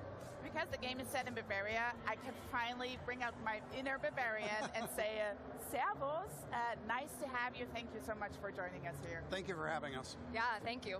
And I also want to call out that I really appreciate that you are the only two guests who have set a game in Germany.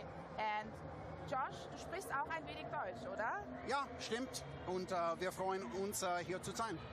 So he just gave you a race, basically. Oh, wonderful. No, continue, please. Yeah, no. He said nice to be here, but I think we would appreciate if we stick to English if you're okay. Natürlich. Okay, perfectly fine.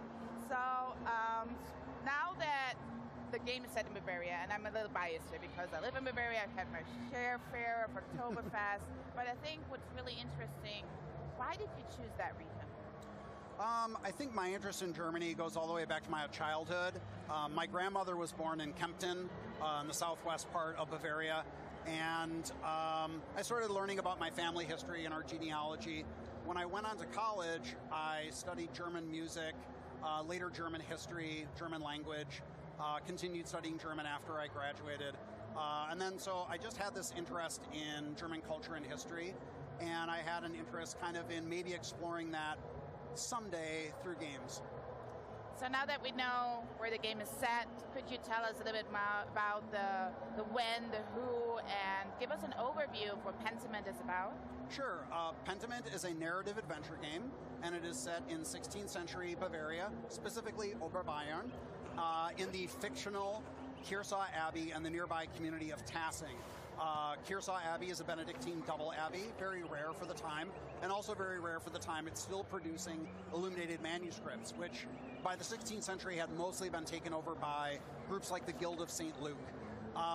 You play a character named Andreas Mahler. Andreas is a journeyman artist who is completing his Wanderjahre, or wandering years. So he's been traveling around Europe, getting experience working with masters, but he's making a little bit of money at Kearsau Abbey before he returns to Nuremberg, and a murder happens. So that kind of throws a wrench into things. His friend at the Abbey is accused of the murder, and he basically is the only person in a position to try to prove that he didn't do it, but he has to figure out who actually did. So Andreas Mahler sounds like a friendly guy. He's going to save his friend. Is that his only friendly trait, or can we learn a little bit more about him? No. So Andreas is a specific character. Obsidian is kind of known usually for making more blank slate or broad characters, but Andreas is a specific character in this place and time. So he comes from a family of artists in Nuremberg, hence the name Mahler. But his father was able to do a commission for the rector of the University of Erfurt, which gave Andreas the opportunity to get a university education, but he dropped out. So he has something of a university education that allows you to pick your backgrounds for Andreas, but he eventually goes back to the artist life, the family business, so to speak, and he's just trying to wrap things up before he becomes a master when this kind of throws a wrench in everything. And there are a few games that are set to play as one character for a 25-year lifespan. So I would imagine Andreas, as you just described, is a pretty interesting character. But could you tell us what the fans can expect in the 25-year journey? Yeah, I would say, again, most Obsidian role-playing games will focus on a story that takes place over maybe a few months, maybe a year or so. It's pretty rare to have something that spans decades of time. And we really wanted to focus on seeing how a character like Andreas, who is coming into his adulthood, beginning his life as a master, how he changes over several decades. But not only him, also Kearsau Abbey and Tassing, which are characters of their own, filled with actually hundreds of characters, interconnected families, the monks, the nuns, the peasants, the craftsmen, and just seeing how they change over time. But it isn't just narrative, it also has a lot of impact on how we portray that through the art. Yeah, Yeah, so the art is reactive to this time that passes as well, and we really wanted to make sure that the characters didn't feel in isolation like they were growing while everything else was staying the same. So the scenes are updated as well as people growing and changing over time. Some people pass away. So that presented some challenges in that we wanted still these characters to feel recognizable, like you remember them from previous acts where they might have been babies or children or completely different people, but still be easily recognizable and still something that you can feel attached to. As well as with the scenes, you know, different scene states change, as well as each of our acts is set in a different season, a different time of year. So we have updated weather effects, the landscape changes with the time, and so yeah, it impacted everything. We try to make that as thorough as possible. And I really love how the game that has set in this medieval look, and that you would see it in kind of, I would say, ancient text. How did that period, time, and location drive the art style of the game directly? Yeah, absolutely. The art style was really informed by this period of time and real existing art from that period. This is a historical game, so we had the opportunity to be as representative as possible, as well as this is a story that's being told from an artist's perspective. So we got to reference works from the time period, both to inform how we wanted the game to look, as well as be key points of reference for you know, different information about the characters themselves, because this is a pre-photograph period of time. So, you know, we looked at existing art from artists of the period to inform what people decorated their homes with, what types of things they cooked, what types of clothing they wore. This is all things that you can find reference information about through text, but when you're trying to represent how they look and, you know, find ways to adapt that art into the context of a game, it was really useful to look at paintings. One example is that Andreas Mahler is designed after specifically the self-portraits of Albrecht Dürer. You know, that was not only a painting that showed what art at the time looked like, but also how that artist viewed himself, or at least wanted to present himself to the world at the time. Another really core piece that we used to reference for building the scenes themselves was the Nuremberg Chronicle. That was a really large book with lots of different woodcuts in it that showed landscapes and people, all sorts of things. So the woodcut style from that, we used that text really consistently throughout making the art for the game. And you can see that those details, they stand out. It's such a unique approach of the art style of the game, which is really great. And how does that gameplay work in that environment? Yeah, so laying out the scenes based off of that informed a few different things. Definitely how the character navigates the space. We had some experiments on what felt good, if it was going to be sort of open floor plane navigation versus navigating on paths. So figuring out how the scenes were going to be positioned and how the paths were going to work definitely informed how we were going to have the player navigate the space. One example was that we had some challenges with paths going straight up in the game felt really bad, and eventually we kind of figured out this is because all of the reference material that we were styling the art after, they almost never show a character head on. They never walk into the scene space. They're always shown in three-quarter view. So identifying that that's what felt right within the art style definitely changed the design of the navigation and the locomotion within the game. And one definite style really stands out to me, and I think I saw some tattoos that also have this type of font, Josh. Like, what are the fonts that you are using in the game? Yeah, so fonts are a really big part of the game and the art that we wanted to have really custom made and bespoke for what we were doing here.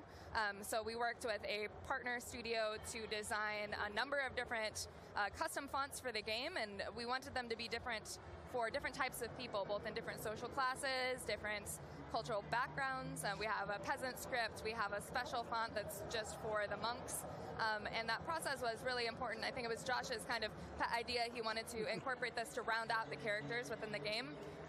But yeah, I think we have 6, right? 6 different fonts? I think so. Yeah, and we also put a lot of effort into custom features for rendering the fonts. So we have all these different typefaces. Most of them are actually scripts, so they're handwritten. And the way that we convey that, we stroke mask every single character. So every stroke of the letter comes in one at a time. And the way it comes in initially as very dark, glossy ink with a highlight, and it quickly fades and goes into the page and dries, and it bleeds around the edges.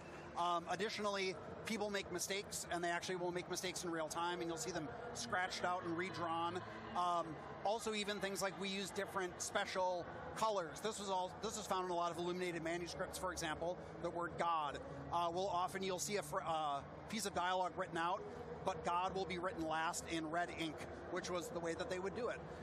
And then finally, another feature is that our one printed typeface, because this is the birth of print in this era, that typeface is actually pressed in. So everything else is written in, but the Drucker type is pressed into the page, and it has a procedural void and bleed effect to represent under and over inking the letter forms that actually press in. I love these details. I can talk about fonts forever. I love them. Yeah, we could too. The whole show is going to be fonts now from now, guys. I'm sorry. I'm sorry. No, but you are making a game. You're making sure that anybody can play that game and it is accessible. Could you tell us a little bit about that feature? Yeah, so I mean, one of the things that we found very early on is that because of all these special fonts, and also because we have a game with so much writing, people were being challenged by a lot of those fonts. Yeah. I mean, they were hard. They even made jokes in that time period about how hard to read those handwriting forms were. So we have an easy read mode. So at the beginning of the game or any time in the game, you can say, I don't want the super complicated fancy fonts. I just want the easy read fonts. It replaces everything, makes it much easier to read. You can scale all the text up very large. We have a high contrast mode. We also have a text-to-speech option. That helps a ton. And then there are other features for like cognitive challenges, or even just if you don't know anything about history. So I think there are going to be a lot of people who see this, I hope, and they say, I love the art style, I like the idea of a narrative adventure, but I don't really know much about Germany or 16th century. So we have a glossary in-game. Anytime you see a term, Martin Luther. Who was Martin Luther? Erasmus. Who was Erasmus? You'll see it underlined, and you can go into the margin, get a quick definition, enough to understand the context and go back in. That goes into your journal so you can reference it at any time. And then because we have such a huge cast of characters, we also found that people were saying, I can't keep all these people straight. So when a character is not in the scene, but they're mentioned, their name is underlined, and you can go into the margin, you'll see a picture of them to go like, oh, that's Brother Guy. Oh, that's Mother Cecilia. Now I remember. So we have all these features in there to make it easier for people who might be challenged by some of these things. I love that. That's like the doorway of approachability that you're opening right there. And thank you so much for thinking of that from the start in your game. So super excited to see those features as well. And when you decided to create this game and have it set in the 16th century, I must think you do a lot of research. I know you said you studied German history, but do you work with experts? How did that go, that process? Yeah, I contacted a number of people either that I knew because I did go to university for history, or people that I had read about. So Christopher DeHamel was a consultant for us for illuminated manuscripts. He's like world-renowned for his expertise in that, and he was very helpful for understanding how a working artist was operating at this time period. Dr. Edmund Kern focuses, well, on a lot of stuff, but what we used him for was his expertise in sort of Austria and the Holy Roman Empire, social structure and legal issues at the time, and then Dr. Winston Black, who specializes in medieval and early modern medicine. So we drew upon all of them to help give a lot more layers of authenticity to how we represented the time period. Amazing. So I'm going to expect a lot of details in there. I'm going to learn a lot. I feel like I'm going to learn a lot. So even though this is a very different type of game than the Obsidian is known for creating, are there any elements that you would say that continue the hallmarks of the Obsidian titles? Yeah, I mean, we wanted to make something that was different and more approachable and sort of narrative focused, but we also wanted to give players some choice about how they define Andreas. One of the things that's nice about saying that Andreas went to university is that you can choose what he studied, or really what he was interested in. So, you can say, I was a Latinist, I specialized in grammar. So he knows Latin, he knows things about the Roman Republic, and that can come in handy in his investigations. Tasking is actually built on Roman ruins. We're in Cologne. This is a common thing in this region. He can also choose to say he studied the occult, because some people don't realize that in this time period, books on magic were largely circulated among the clergy who were in university settings. So this gives you the opportunity to unlock these aspects of his educational background or is how he lives his life. For example, did you live as a hedonist, where you just indulge every pleasure, or are you a businessman who focuses specifically on making connections and making money? All of these things open up choices in conversation and how you can go through the mystery. But then also it's very important that you feel like you can shape the story. This is a personal story and the story of a community, but you need to be able to influence that. You need to ultimately decide who you think is actually guilty of these crimes. And that's a very ambiguous thing. We leave that open to you, and it's up to you to sort of see the consequences of it. So it's more than just a mystery in general, it's like really an open environment, right? Yeah, exactly. You know, the reason why we don't call this like a detective game, even though there are elements to it, is it's a narrative adventure, but you are investigating a murder. But we want you to feel like there is ambiguity here. You're not a detective. There is no forensic science. So you are investigating a number of people who have motives, and it's up to you to really present the evidence that you feel is maybe the most compelling, but you don't have to. You could also just turn in the person that you don't want to be around anymore, the person you don't like as much, or it could be the person you think the community will miss the least. But the thing is, because you're going to be returning to this community over many, many years, if you get someone punished for a crime, the people who are close to them are going to remember that and they're going to hold it against you. Maybe other people are glad that you did that and they'll be totally fine with it. But that's part of the appeal, I think, of an Obsidian game, is that the story is more about living with consequences rather than a right or a wrong answer. I can't wait, because that means also for streamers, when they stream the game, it can turn out into different choices. I think there's a lot to explore. Yeah. So what was the development like of the process and the reality? Yeah, so, I mean, I've always wanted to make a historical game, but this particular type of game I didn't really conceive of until about the time that Microsoft acquired Obsidian. I thought that a small narrative game, historical with a small team, would be a great fit for Game Pass. So I pitched my boss, Fergus Urquhart. I said, I'm going to make this game with a small team. And then I went to Hannah and I said, I have this idea for this game and I have an idea for an art style. It's kind of blending these two eras because it's a transitional time, but I don't really know how that worked. So...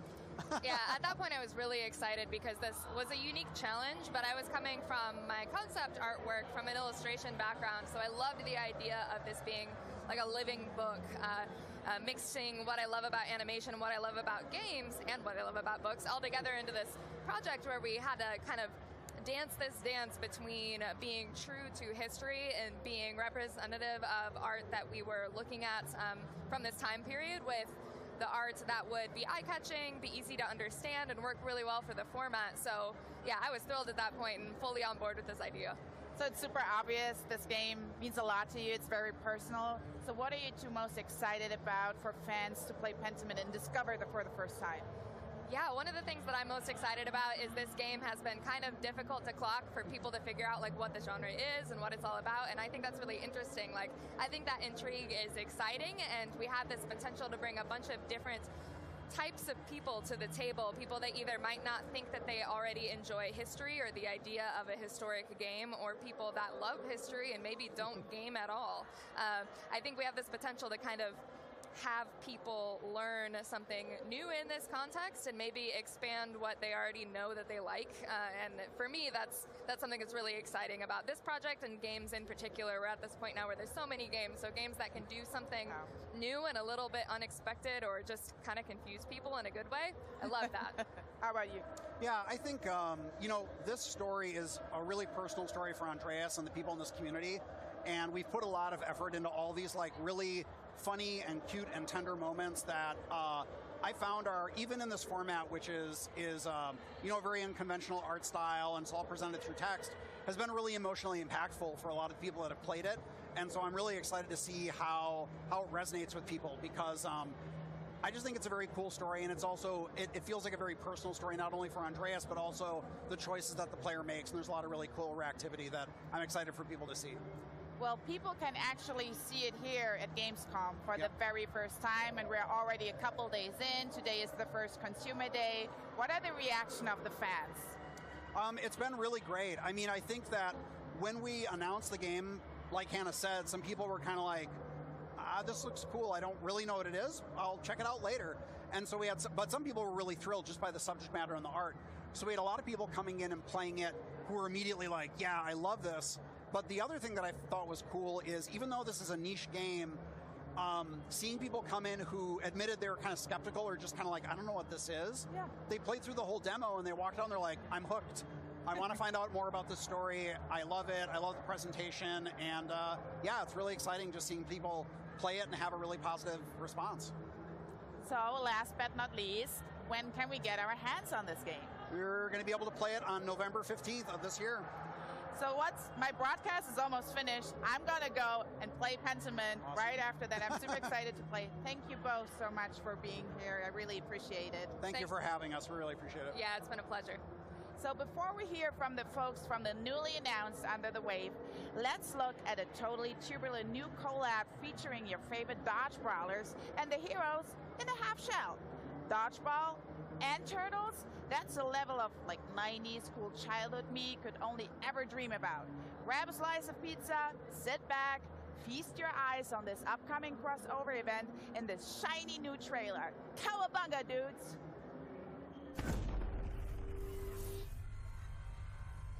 People of Knockout City, you've been lied to. We've been forced to live beneath your feet. It is time you saw the truth. We will live in the shadows no more. Go, go, go! It's time for us to step into the light. The Mutant Mutiny begins now. You're up, Ratfink. I smell a rat. Hey, that's me. I'm gonna bite their heads off.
so many things behind us.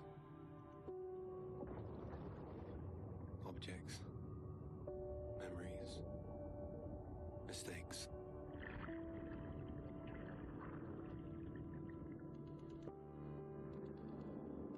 They sink in time, touch the bottom and go to sleep. Silence is full of ghosts.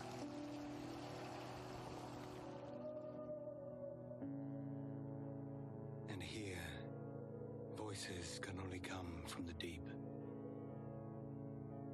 Deep under the waves.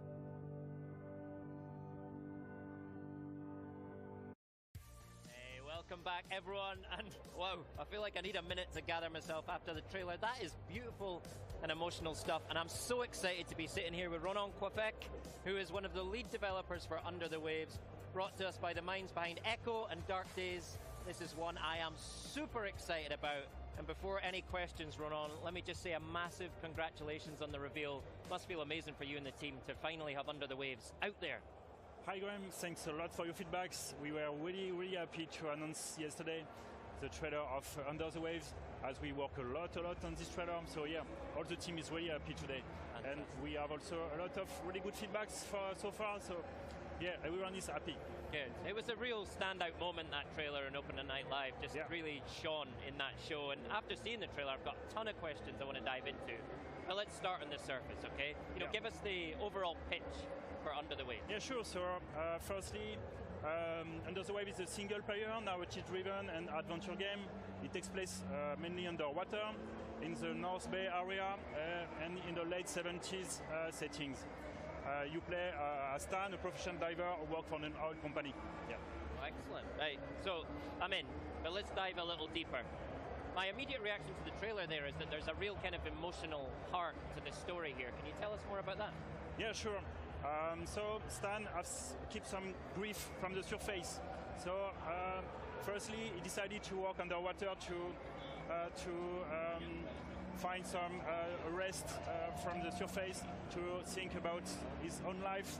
So as the game has a lot of mature topics, we really work on the atmospheric side of the game and the emotional side of the game. So yeah, the main idea was to create a very emotional game. Yeah. Yeah, you really get a sense of that kind of escape and that isolation for Stan when he's under the waves. It looks amazing, but I also saw some pretty surreal imagery in that trailer as well, like things you wouldn't necessarily expect to see under the waves. Tell us more about that and how it'll play into the story. Yeah, sure. So Stan have a lot of grief from the surface and also a lot of memories to hide from the surface. And you know, as a diver, you sometimes have some disease like narcos. And one day on a routine mission, Stan will be confronted to the first strange event. So at this moment, it will be already the beginning of a journey of Stan underwater. And as Stan will move on those kind of memories coming back from his past, all the game will fall into some sci-fi things and yeah, a lot of eerie things also. Yeah. It looks fascinating. Now, I've got to tell you, Ronan, this is really resonating with me because, you know, I grew up in Aberdeen, Scotland, right on the North Sea. That North Sea setting is really talking to me. My dad worked in oil, in drilling. What was it that drew you personally to that North Sea setting? Yeah, it's funny because my father was a sailor, so I live mainly around the sea also. And yeah, for me it was a really great inspiration for me to talk about because yeah, I see a lot of things, for example, about pollution into the ocean. So we decided to set up the game in the North Sea because all the North Sea is quite polluted. You have a lot of oil company, you have a lot of pollution from the Second War. So we really would like to create strong messages about ecological things, etc. We decided to set up the game here and confront Stan to that kind of things. Yeah. Awesome. And it's kind of a world we never see, right? Under the waves, literally.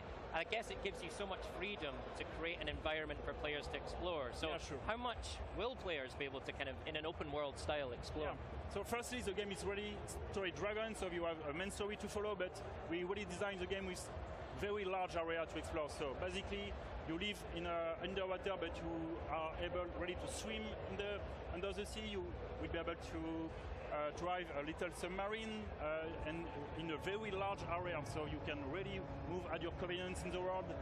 But yeah, you have a main story to follow. And in the ocean, you will be able to find wrecks, to find caves. We really wanted to let the player be free in the ocean, to really create some also empathy with the ocean and with the sea life. And for us, it's really important to create this connection, also to fit our ecological message. Yeah. Love it. Something else I loved was this sort of 70s retro futuristic vibe you've got going on with the technology and the underwater technology. Why did you kind of choose that art style, and how are you bringing it to life? So it's all also come from my childhood. So when I was child, I visit a lot of boats with my father, and all the boats were in this kind of setup.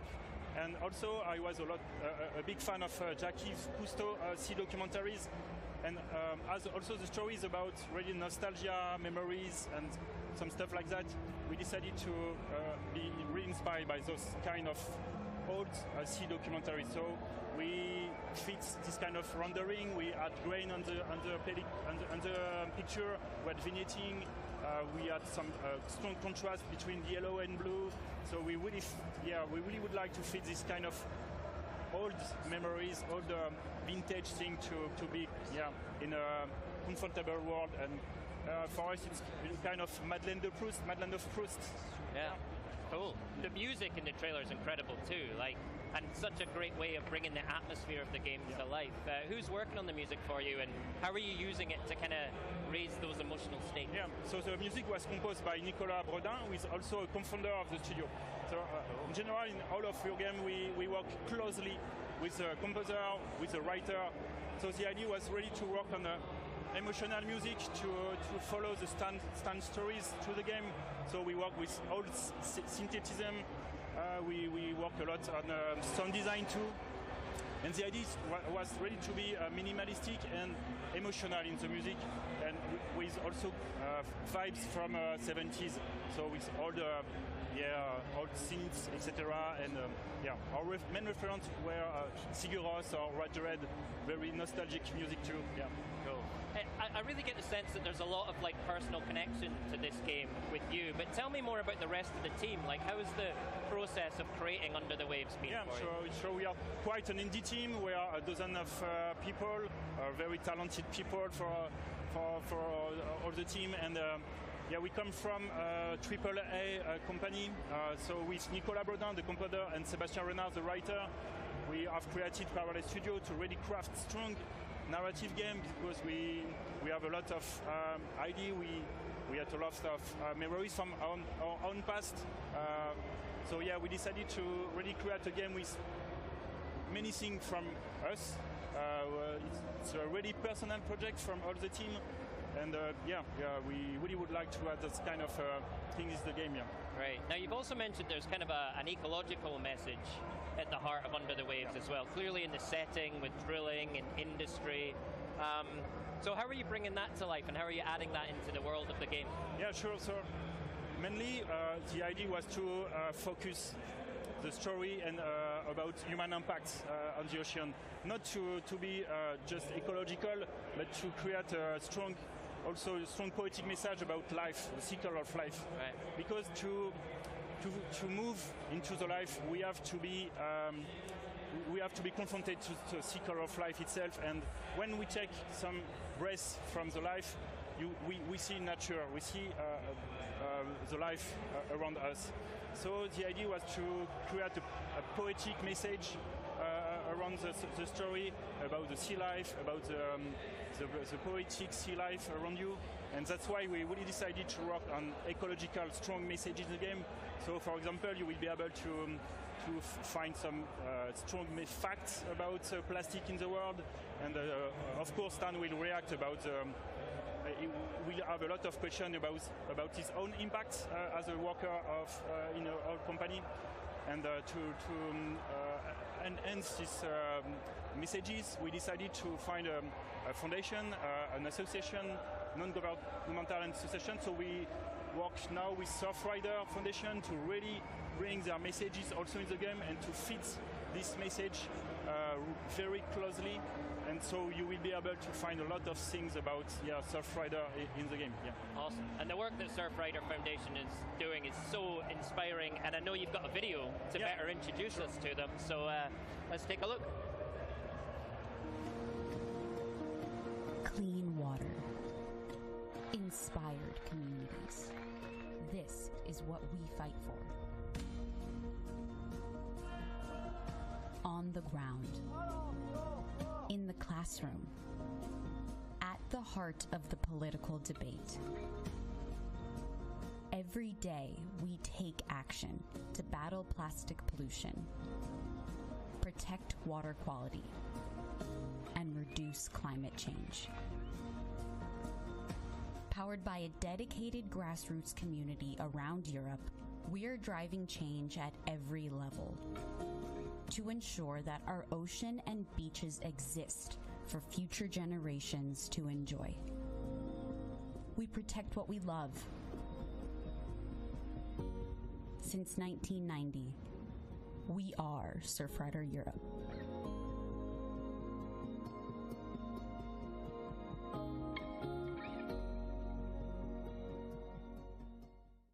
Hello everyone, I'm Remy from Surfrider Foundation Europe. All of us at Surfrider are very excited to announce that we are collaborating with Parallel Studio and Quantic Dream to amplify our actions of protecting the ocean and its users by bringing our messages to their upcoming game, Under the Waves. As gamers ourselves, we really enjoy seeing how video games can carry meaningful messages.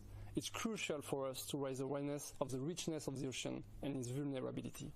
We are very pleased to do that in a whole new way, thanks to Parallel Studio and Quantic Dream. Under the Waves message is about the beauty of the ocean and the necessity to protect it. We strongly believe in it at Surfrider, and we look forward to telling you more about this collaboration soon. So stay tuned to surfrider.eu for more information on our mission, and underthewavegame.com for more information on the collaboration. Incredible stuff there, and such an important organization to support. So Ronan, tell us how Surfrider is working really closely with you on the actual development of the game. Yeah, sure. We done a lot of brainstorming, so we take a lot of facts from Surfrider, for example, quantity of plastic in the ocean, etc. So we decided to really add those messages and facts in the world, so the player will be able to scan the area and find some information. We'll be able to find a more complicated, more precise facts through your logbook.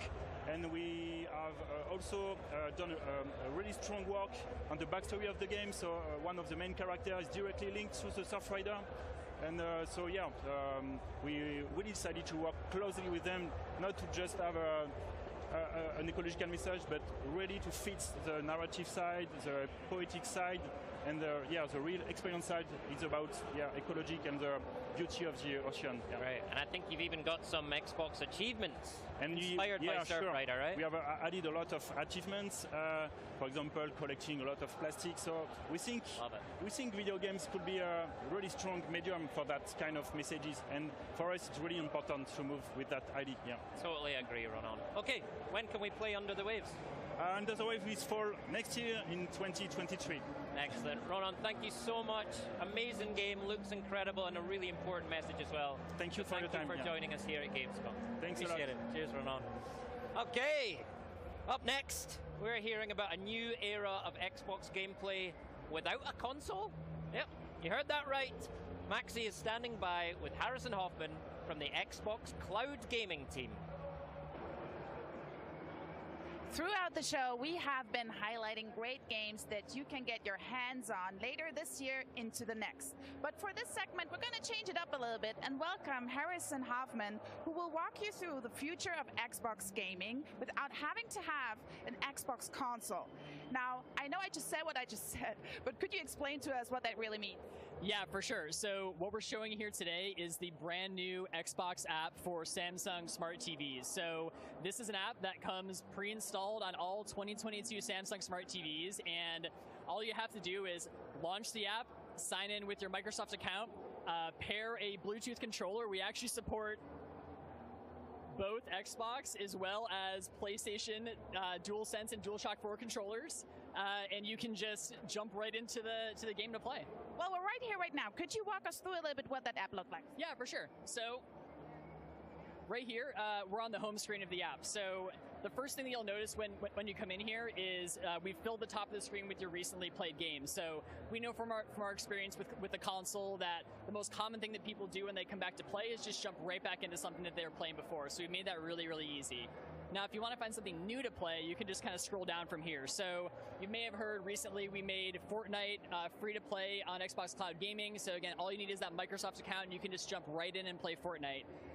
But if you have an Xbox Game Pass Ultimate subscription, that's when you unlock, hundreds of, high quality games that you can just play right here inside the app. So you can see some of the game selections that we've curated for folks here. Some of our most popular games: Forza Horizon 5, Halo Infinite, Sea of Thieves, all the ones that you'd expect. And then obviously our recently added games. So we're constantly adding new games to Game Pass, and I just kind of come in here a couple times a week and see what's new and just jump right into it. So 2 Point Campus, Turbo Golf Racing, Cooking Simulator, all ones that have come out really recently here. Can we jump into a game right now? Yeah, let's do it. So let's check out Grounded. So I'm super excited for the 1.0 release of Grounded that's coming up here, and I've been checking it out a bit lately. So let's just load up into the game here. So what's happening right now is we are connecting you to the best Xbox Cloud Gaming server for your session here. And when you're playing in Xbox Cloud Gaming, you are playing in the Xbox ecosystem. So that means that all of your cloud game saves from your PC or your console or your phone are all automatically saved to the cloud, so you can pick up right where you left off from anywhere here. So you can see we're getting into this game, and we'll just go ahead and get the game started. And what's happening right here is this game is running on our hardware in the cloud and being streamed down to the TV in real time at 1080p 60 frames per second. Can I try it? Yeah, for sure. So let's just load this game up here, and then we'll let you have a shot at it. So, all right. So here we are at the beginning of Grounded, and you can see I'm running around. And one of the most important things when we were developing this app is making sure that the gameplay feel is right. Like the latency between when you do something on your controller and what happens on TV has to be super low, and you have to feel like you're really in control of the game. So you can even see as I'm coming around here, how responsive this is. You can see I'm just jumping here, and it's just being instantly reflected on the screen. So let me actually let you take a shot at this. Can I take the PlayStation controller? Yeah, you can take the PlayStation controller. So let me swap controller for microphone here. Oh, wow. This is the first time for me playing an Xbox game with a PlayStation controller. But I know what you mean. The input feels great. I see no latency. It depends on the internet that you have at home, but this is a big step for gaming without having to have additional hardware. Yeah, for sure. Obviously, here at Xbox, we have been making consoles for 20 plus years. And I actually personally worked on, Series X from early planning all the way through launch. So myself and the team have tremendous respect for the gaming experience that consoles bring to TVs. But we also know that not everybody is going to buy a dedicated gaming device like a console to play. So, all you have to do, if you have a TV that this app works on, you just have to launch the app and you can play. So this is a multiplayer right now. How can I team up with my friends here? Yeah, so obviously multiplayer, a huge part of the Xbox experience. So that's why whenever you're in a game, you can hit the Xbox button here. I'll just grab my controller back. I can take this for you. No, we're handling this fine. We're great. Okay. Exactly. So you can come into the guide here to see all of your friends. You can see what they're doing. You can invite any of them into your game. If one of them invites you to a game, you can come in here to view your invitations as well and just join right up. Also, achievements, a huge part of playing on Xbox. You've got to be able to unlock those achievements and get your gamer score. So you can do that here. All the achievements that you unlock on your TV are reflected across the Xbox ecosystem. So I can come in here and just really see what I need to work on. Thank you, Cloud, I would say. Yeah, oh yeah, for sure. All right, how about we check out a different game? Which one are you trying? Well, I've been really into this new game called Turbo Golf Racing lately, and this game is brand new on Game Pass. It's actually in game preview.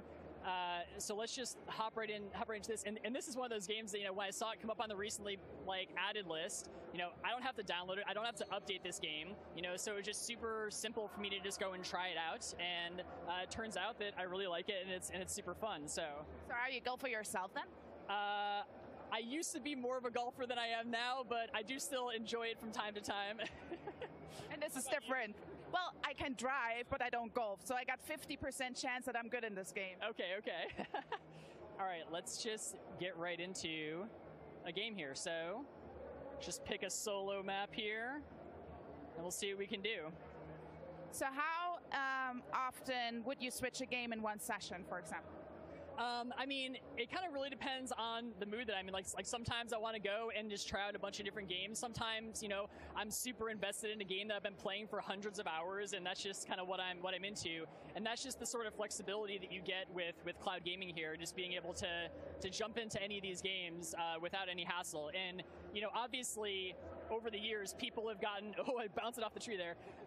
Obviously, over the years, people have gotten super used to, you know, streaming their movies and TV shows from apps on their TV like Netflix and Disney Plus. So, like, we really just want to make it as easy to stream an Xbox game to your TV as it is to stream, like, a show from Netflix. So.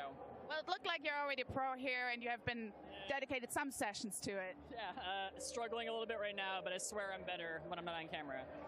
Okay, so I do have one more treat for you here. So.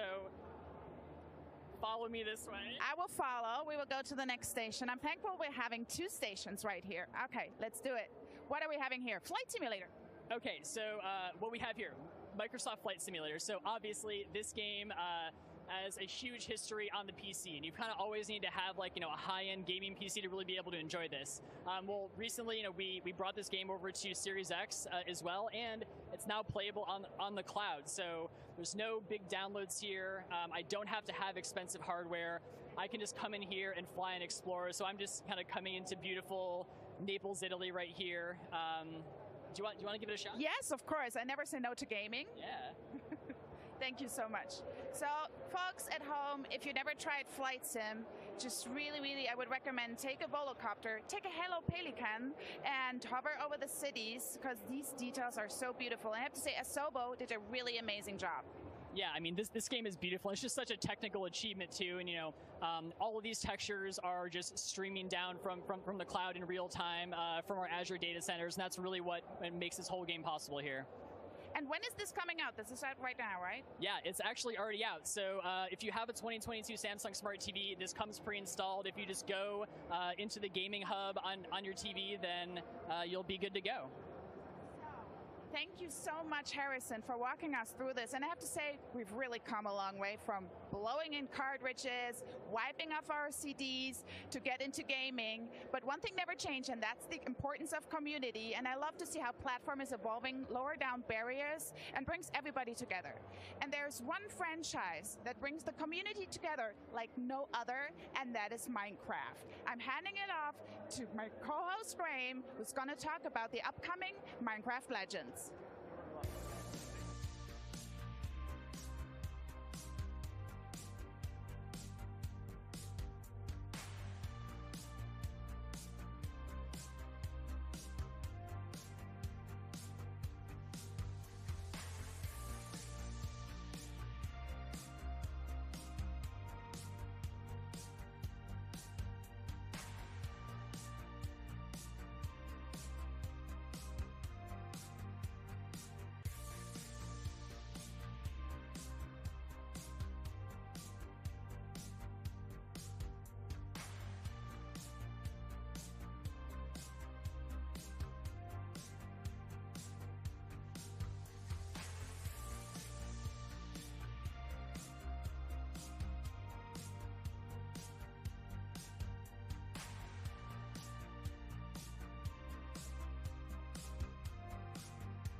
What is my favorite legend of the overworld?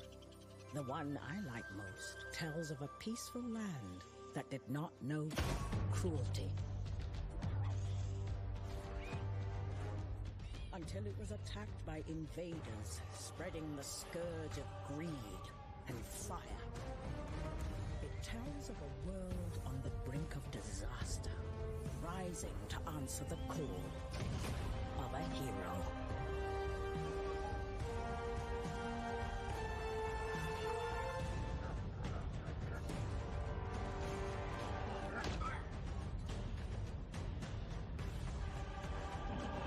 It tells of struggles and sacrifices.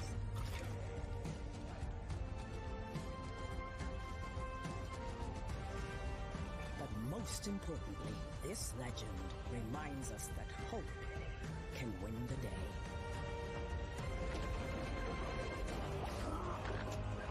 And that when fiery foes seem never-ending,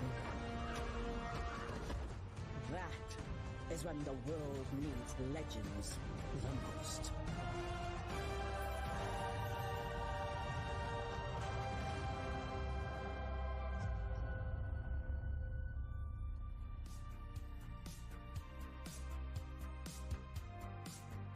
Watch out everyone, the piglins are coming!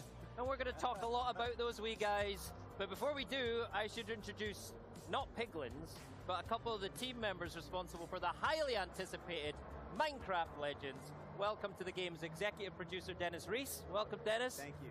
And creative director, Magnus Niedfors. Yes. Welcome, Magnus. Thank you very much for joining us today. Hey, welcome back to Gamescom. Yeah, it's great. Feels good so to be excited. back, right? I know. It's nice to be back here in Germany with sausages and video games. It's excellent.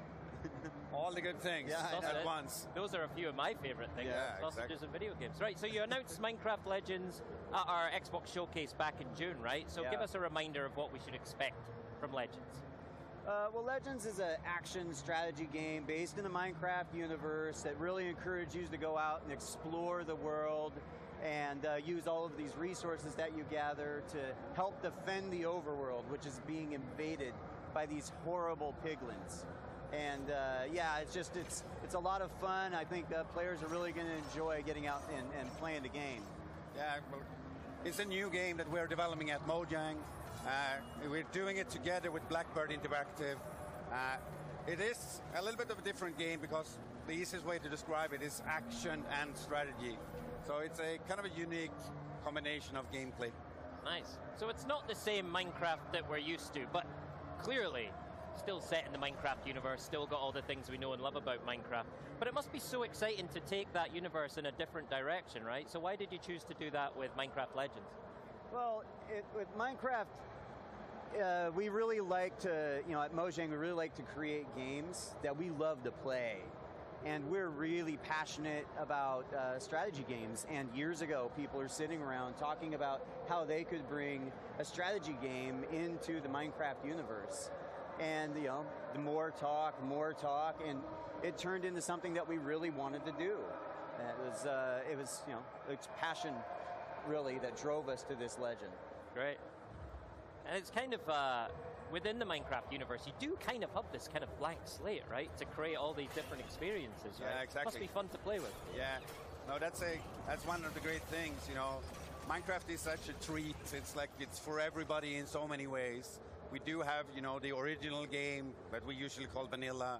We have done Minecraft Legend. No, sorry, we're doing that now. We have done Minecraft Dungeons. Yeah. And now we want to bring yet another game to broaden the experiences that player can experience within the Minecraft universe. So. Great. So once the idea or the sort of seed for Minecraft Legends developed, how did you build the team around it? Who did you bring together to work on the game? Well, we knew that when we started to go out and build this, there were a couple of problems we had to solve. Number one, Mojang isn't a strategy game developer.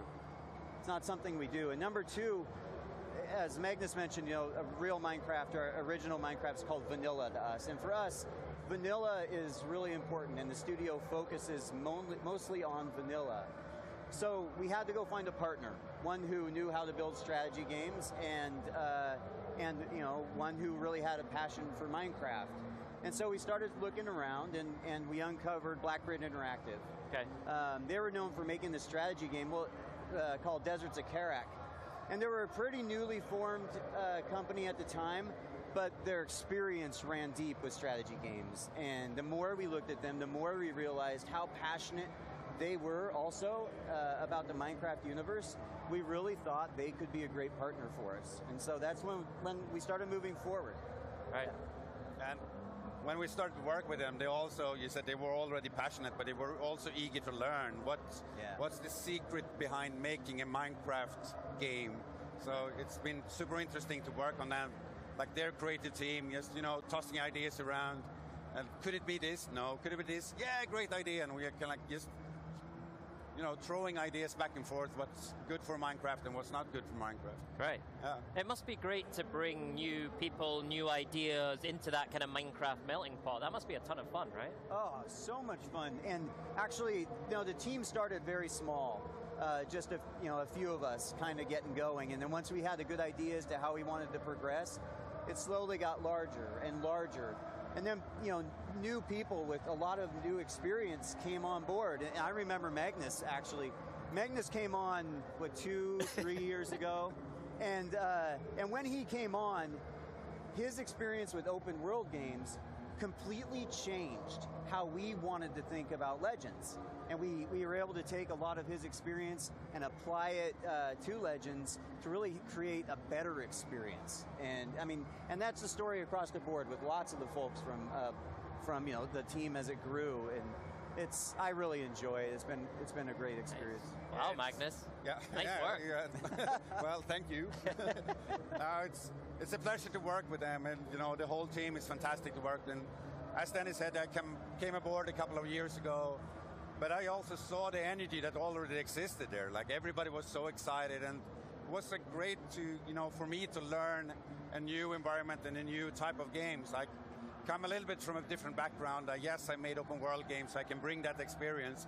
But Minecraft is so different, so it was a lot of super fun learning for me as well, coming to Mojang, really of course I played it almost since day one, because, back in the day Mojang was a studio across the street from me, so we've known it, I've known it for a long time, but just, getting to know it for real, working with all the creative people, both at Mojang, but as well at Blackbird, that's what I like to do as, in my creative leadership. I kind of like to lead teams, just get them together, but there's so much creativity going on, and, get that snowball effect of just talking about ideas and so on. It's so fun. That's awesome. He even listens to me, the executive producer, every once in a while. Every now and then. Every now and then. What a team. That's amazing. Now, speaking of the team, though, one of the things that fascinates me about this is that Blackbird are in Canada, right? Yeah. Magnus, you're in Sweden. Yes. Dennis, you're in Redmond, near Seattle, right? Yeah. So you've got 3 completely different geographical locations. How do you pull all that together? Well, it's, a lot of work and dedication from the team in general. But that's the thing. We've managed to change our hours when we need to. And also BBI has been very accommodating when we all need to travel to a location and be on site, work together. We just make it work. But really it comes down to that passion and working together. Let's say it's fun. We really enjoy each other's company. And what started as just sort of work relationships really has become more friendship.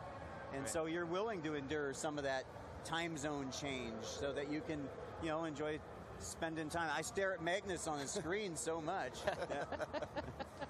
Yeah, you're crazy. You kind of I don't know when you go up. It's often before I normally go to bed, so I don't know. But yeah, but you're up pretty late too, so we just make it work. Yeah, exactly.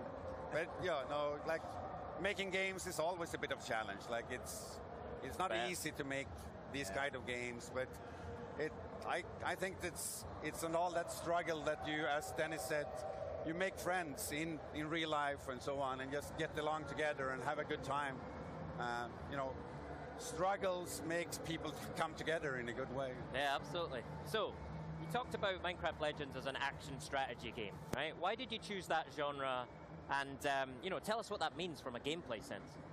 Well, so what we wanted to make sure that when we choose any games within the Minecraft universe, that you know, they're unique and different. And really, you can look at Legends, for example. We did that where we wanted to bring a dungeon crawler experience into the Minecraft universe. And so in doing so, we wanted to make it feel very Minecraft. And that's what we did with the strategy game here with Legends, is we really wanted to make sure that we are authentic to what Minecraft was as we bring it into, you know, a strategy experience into the universe. And, you know, I mean, that's a big piece. What Danny said, like, in the beginning, it was an idea that, hey, we should have a strategy game within the Minecraft universe, and that would be cool. But another aspect of Minecraft is that we always have a hero character. So the hero character is there, and that's not common in strategy games. You usually control a strategy game by a mouse pointer or something like that. Right. So bringing that hero, like letting the player feel like they're part of the game world, is super important in all our games.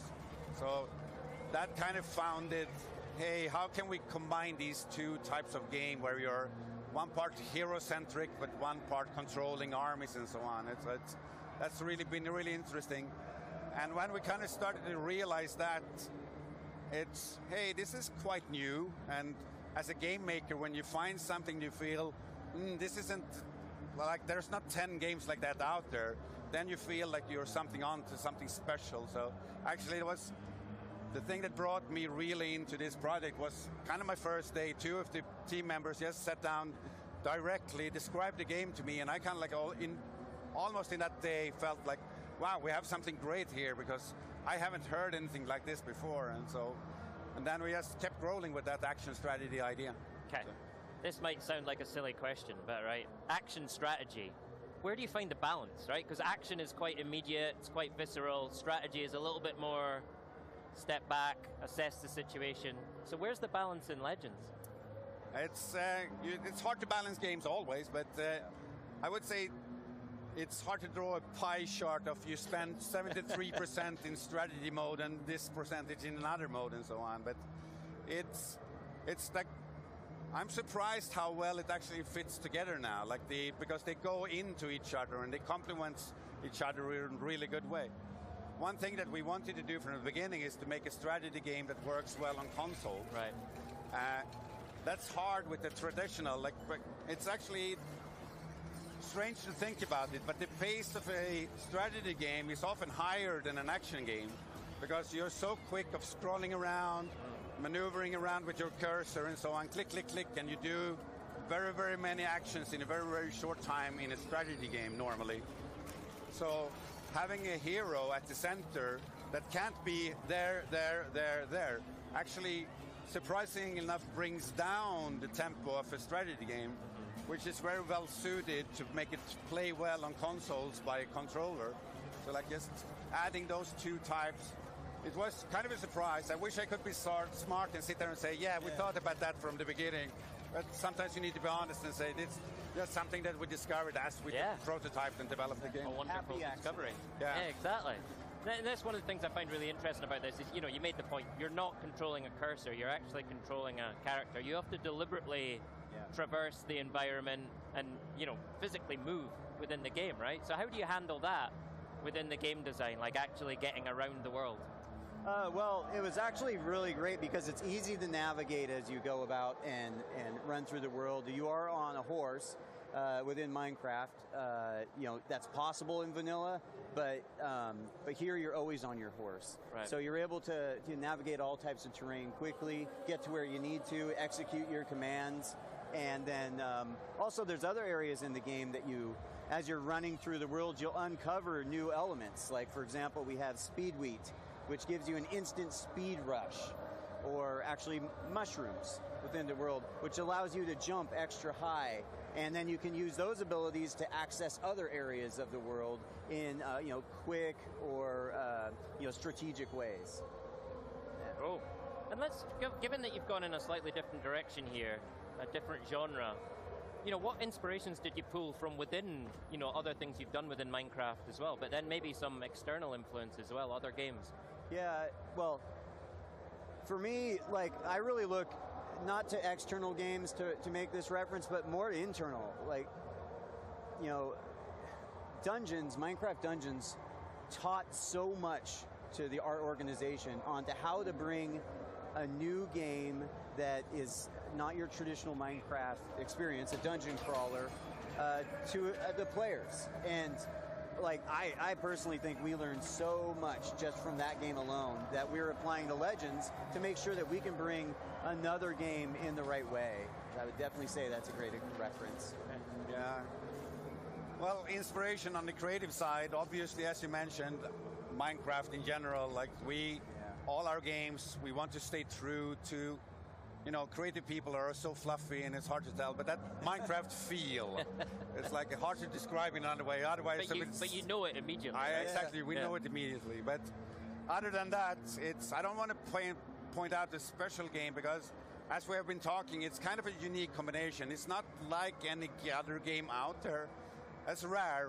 But of course, there was a few games like this in the 90s, in the early 2000s. Not very many, but technology now makes it possible to push that even further. We can have more troops and so on.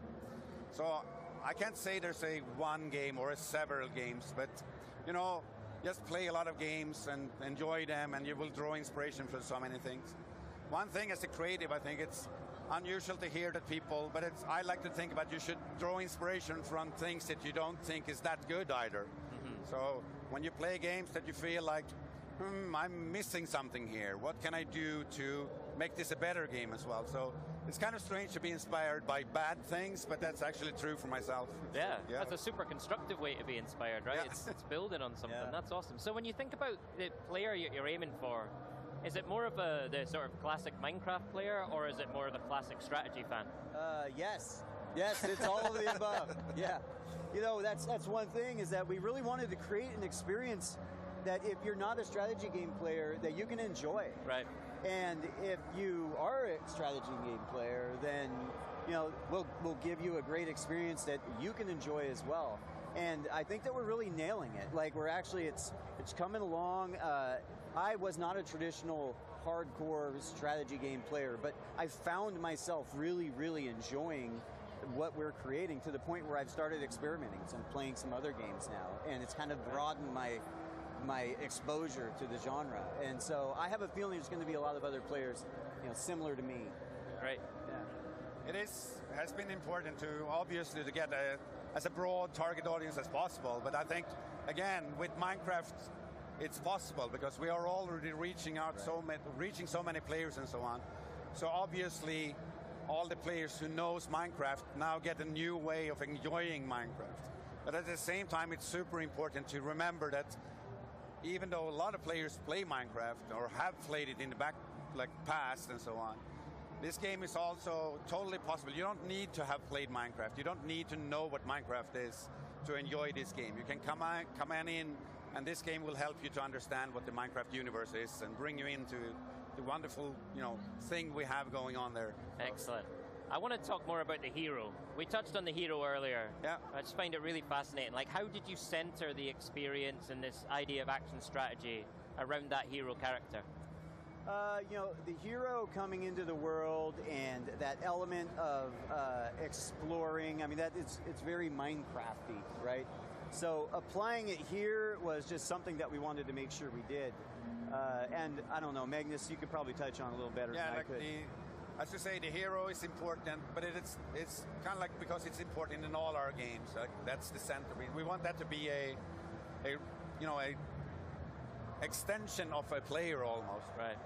So the kind of like there is a story told about hero coming into this legend and so on, but the game structure is relatively open, so you can play it however you want, in the order you want to, and so on. And we'll push on the story depending on what actions you take with your hero. So you move through the story in the campaign.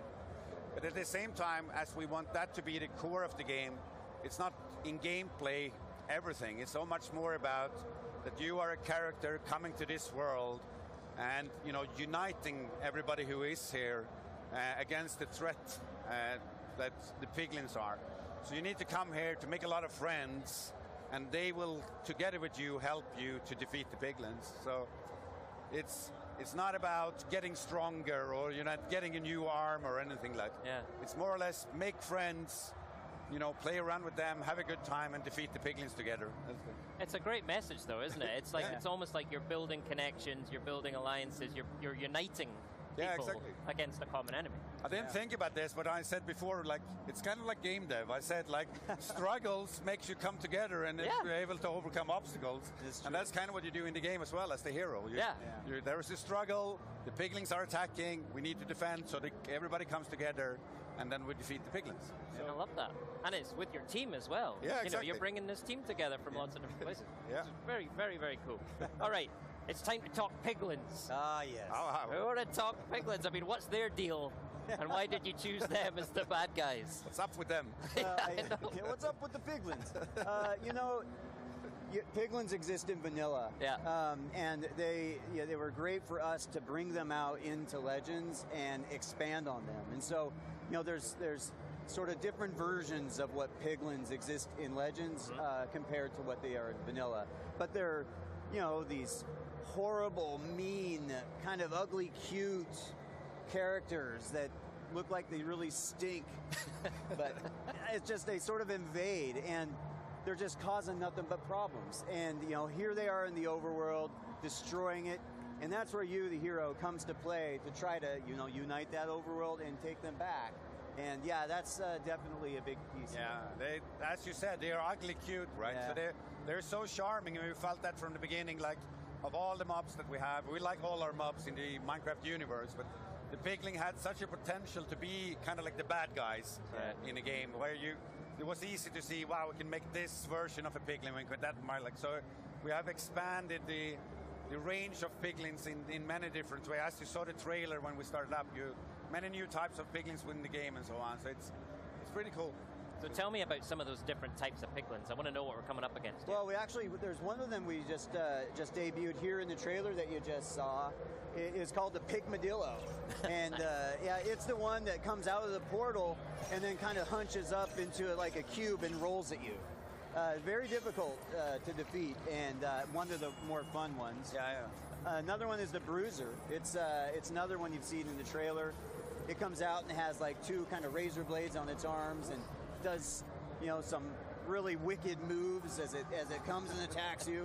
But yeah, that's a very fun one too. There's lots of different types of piglins. Yeah, we have expanded in so many ways. So that's a couple of like detailed units. Another thing that we have done is to kind of like build up almost like a society. Like we have different hordes, as we say. Here at Gamescom, so we have been presenting a horde of the Bastion. And so the different hordes differentiate both in look, but primarily in the game how they play, how you play against them and so on. So you need to think about how you engage in combat with the different hordes in different ways. So they look and feel different, and it's just fun to engage with them.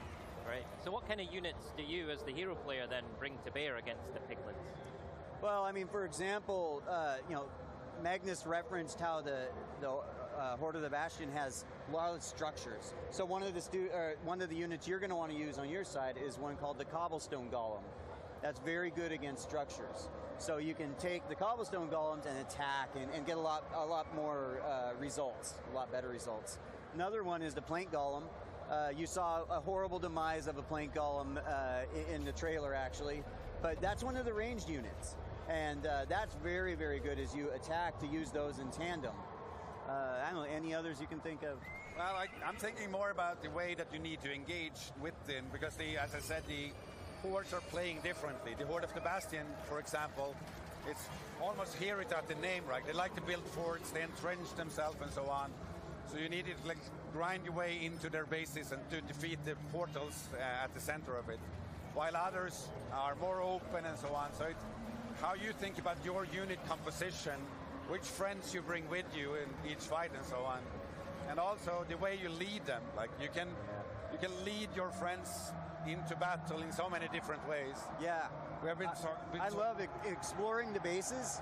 Yeah. Like get to the high ground, look at the base, and evaluate what is the best way I want to attack this base. Yeah. And then use the tools, your units, as you see fit to go and do the best results possible. Yeah, it's good version. So a lot of gameplay variation, a lot of different units.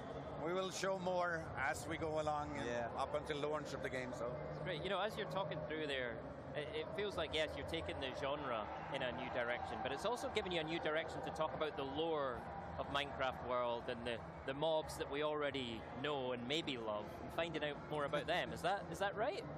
Yeah, absolutely. Yeah. It's like part of that Minecraft feel I'm talking about. You could call that for lore, but we want to have a little bit of a mystery going on around what's going on in Minecraft and so on. And that's how we work with it. So we are kind of like doing things in the different games where you can find hints of what's going on in another game. And especially our community, they are so good at kind of like trying to figure out what we want them to figure out and so on. Like, so we bring some secret messages and they try to decipher them all the time. And it's like, I want to be clear, when we announced the game, I mentioned that Jens had a shirt on, which was a hint as to what Badger became today. None of us are wearing any sort of hints about future games, so just letting you know. I've been very closely examining Magnus' t-shirt here, trying to figure out. Take a freeze frame of that, everyone. Yeah. or don't. Yeah. All right, amazing. Magnus, Dennis, thank you so much for your time. It's been great just to talk about Minecraft Legends. When can we see more? When can we hear more? Well, you can learn more by following us all our social channels, Twitter, so on. You can also at Minecraft.net follow up on a newsletter, so you will get that. Wow, that's loud. Yeah. I don't know. Something exciting happened. Yeah. Minecraft Live. All right, Minecraft Live. Yeah, later this year we will have Minecraft Live. Great, can't wait. We'll come there and tell quite a bit more about the game. So. Okay, more secrets to reveal.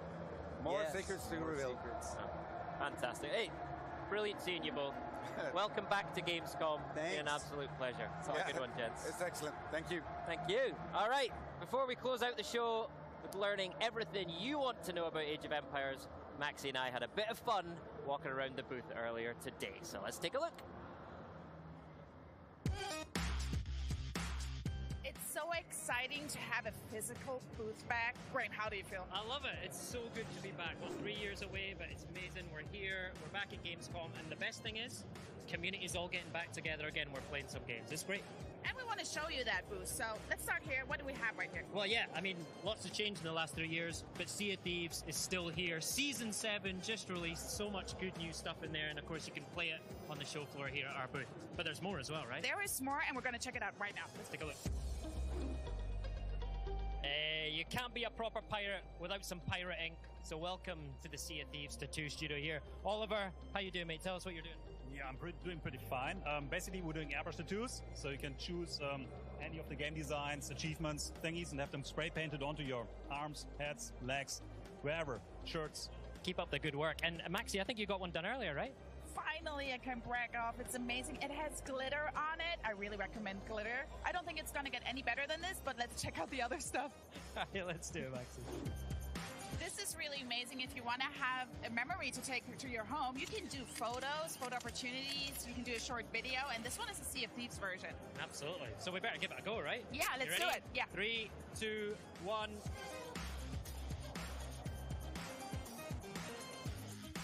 So this is a trigger warning. If you have arachnophobia, close your eyes right now. Absolutely. There's no danger dumplings here, folks. Say hello to the grounded brood mother.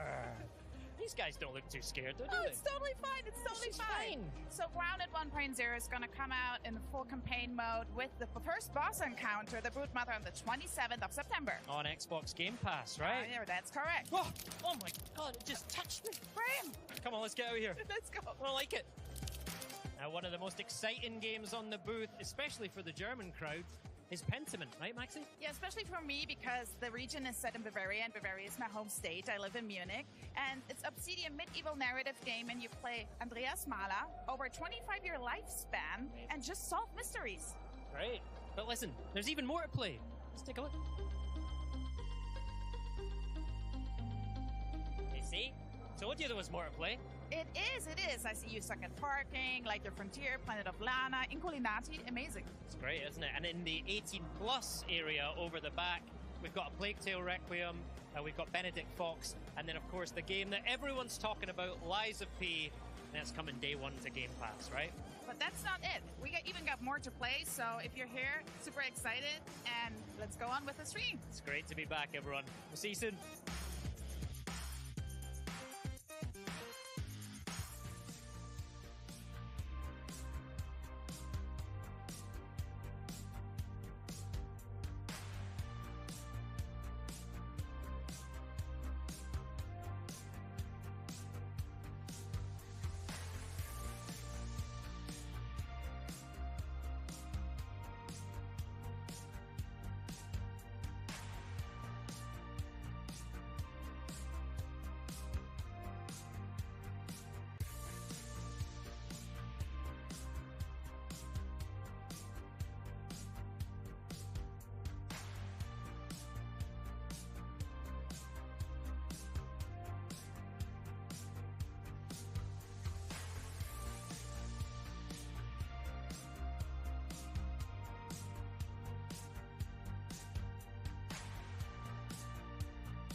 more than one way to win a battle, and every empire must find their own path to victory.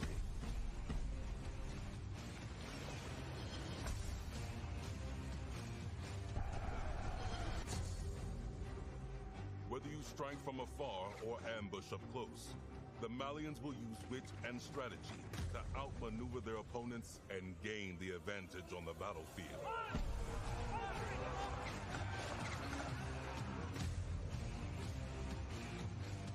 With powerful siege tools and the ability to rally large formations, the Ottomans can keep the pressure on to bring down their enemies' defenses.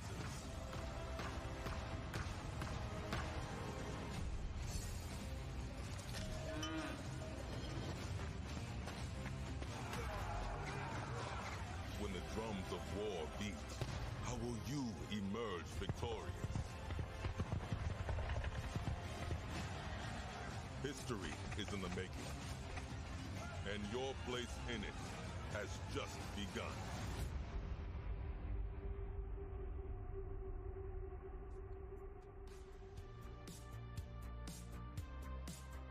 I swear I could watch that trailer 3 more times at least, but alas, we are coming to the end of the show today, so we wanted to make sure we go out with a proper bang, or in our next guest case, an ancient battle. And what better way to do that than to talk Ancient Conquest with Bert Beekman, studio head from Forgotten Empires. Hello and welcome, Bert. Hey Charlie, good to be back at Gamescom after all these years with Age of Empires. Absolutely, yeah. And I tell you what, before we dive into anything, I do want to ask you how good it feels to be back with the German fans, because I know how much Age really resonates with them. It is amazing. Yeah. Like, there's such a massive fan base here in Germany. Like, just walking around all the halls with your Age of Empires shirt, people are just stopping you like, wait, Age, where can I play Age? Where can I find Age? And they have stories to tell as well. Like, hey, I played this for years. I played it as a kid. I'm still playing it. It's amazing. It's such an amazing franchise. And I have got to say, we did do Xbox Fan Fest last night, and I was over in the corner playing it for 90 minutes instead of talking to anyone, and I don't regret a second. It feels at home when I'm playing Age, you know? It's just so lovely and warm. A perfect good use of your time, yes. Yeah, that's what I think. Right, exactly. Okay, let's dive into it and start talking about it from there. So in the trailer we just saw, we saw that there are 2 new civilizations on the way joining Age of Empires 4, and they are the Ottomans and the Malians. So we're going to talk about both of them, but I want to kick things off with the Ottomans. So what have you got to tell us about them? Loads. So let's start with the history, because in the end, everything in Age of Empires is grounded in history, right? Absolutely, yep. So we're looking at the Ottoman Empire, what was all happening in Anatolia in the Middle Ages. Yep. If you think about that, it was an empire that lasted a very long time. It was very based on military, very militaristic, very organized, a lot of military science going on, very regimented army that really controlled a massive area in the Middle East for a very, very long time. Okay. And then the question was, how do we turn that into a game? Yep. How do we turn that into Age of Empires? And it was really like, okay, we have all this military piece. Yeah. That sounds like something we can translate. And I actually want to dive straight into the gameplay. Okay. So, for example, the Ottomans, they have the military school. Okay, yeah. It's a brand new building. They can build it in the Dark Age. Straight from the beginning? Straight from the beginning. Okay, I don't know what this building does yet, but that sounds like a game changer that it's immediate. Okay. It's actually a game changer. Yeah. Absolutely, absolutely. So you build a military school, and it automatically trains a unit that you select. Like you have all toggles for all the units in the Ottoman roster. Wow. And you can select which one you want to create for free. I feel like there's a but coming, though, right? There is a but coming. There is a but coming. Yes. The training goes very, very slowly. Okay, but I suppose the sacrifice of a slow training is free armies. You still get a free army. Especially for those folks who want to go for combat victories, if you're not draining your resources, you can just build this massive empire of meanies to go beat everyone up. Exactly. Yeah. So it's and that's also kind of how the Ottomans play out. Okay. Like, you jump into the game as the Ottomans, and it's really all about the military and the military conquest and winning through very military means. That's how you win as the Ottomans. Yes. What's also nice about the Ottomans is, like, the first time I played it, like a pretty advanced version already, it's like you feel straight at home. Like, you have played other Age of Empires 4 civilizations, and they're all quite different from each other. Yeah. But you get the hang of it quite quickly. Yeah. So it really resembles the rest. You feel at home, and there's not a steep learning curve on it. Not too much, no. Oh, not too okay. Much. So can you tell us any more about any of the military units or any of the buildings that come with the Ottomans? So we had the military school, right? And yes, they can trade all the units, and they have quite a few unique units as well. First, they have the Janissary. A bit of a fan favorite. Like the Janissary was in Age of Empires 2, was in Age of Empires 3. It was always like the way that the Ottomans got their gunpowder earlier than any other civilization in the game. Tactical advantage, yeah. Oh, yes. Yep. And it's the same here in Age of Empires 4, so we're continuing this tradition. Yep. They can build a Janissary. It's a hand cannoneer that they create in the Castle Age, so before anyone else. So yeah, you can rush to your guns. Yeah, they really do. They definitely have that combat edge, right? Oh yes, yes they do. Amazing. So what I want to know though is if I was to go over that booth over there, or when I play it when it comes out, what's the strategy behind them? Is it literally just to build an empire constantly, or is there a pace to it? Like, how would you recommend fans approach it? There's one completely novel thing that the Ottomans have, and it's the Imperial Council. Oh, okay. And that will play a big part into your strategies and how you kind of play the Ottoman civilization. The Imperial Council is kind of, as you build your empire, no matter how, like researching technologies, going to the next age, training units, you kind of gain experience, I say experience points, you get viziers that look at your empire and say like, this has my approval. I shall grant my services to you. Yeah. And those viziers can then say, okay, I'm going to give you tactical advantages. Like, hey, I'm going to make sure that you can conscript some Janissaries from the town centers. And you can use those to your advantage in your next attack.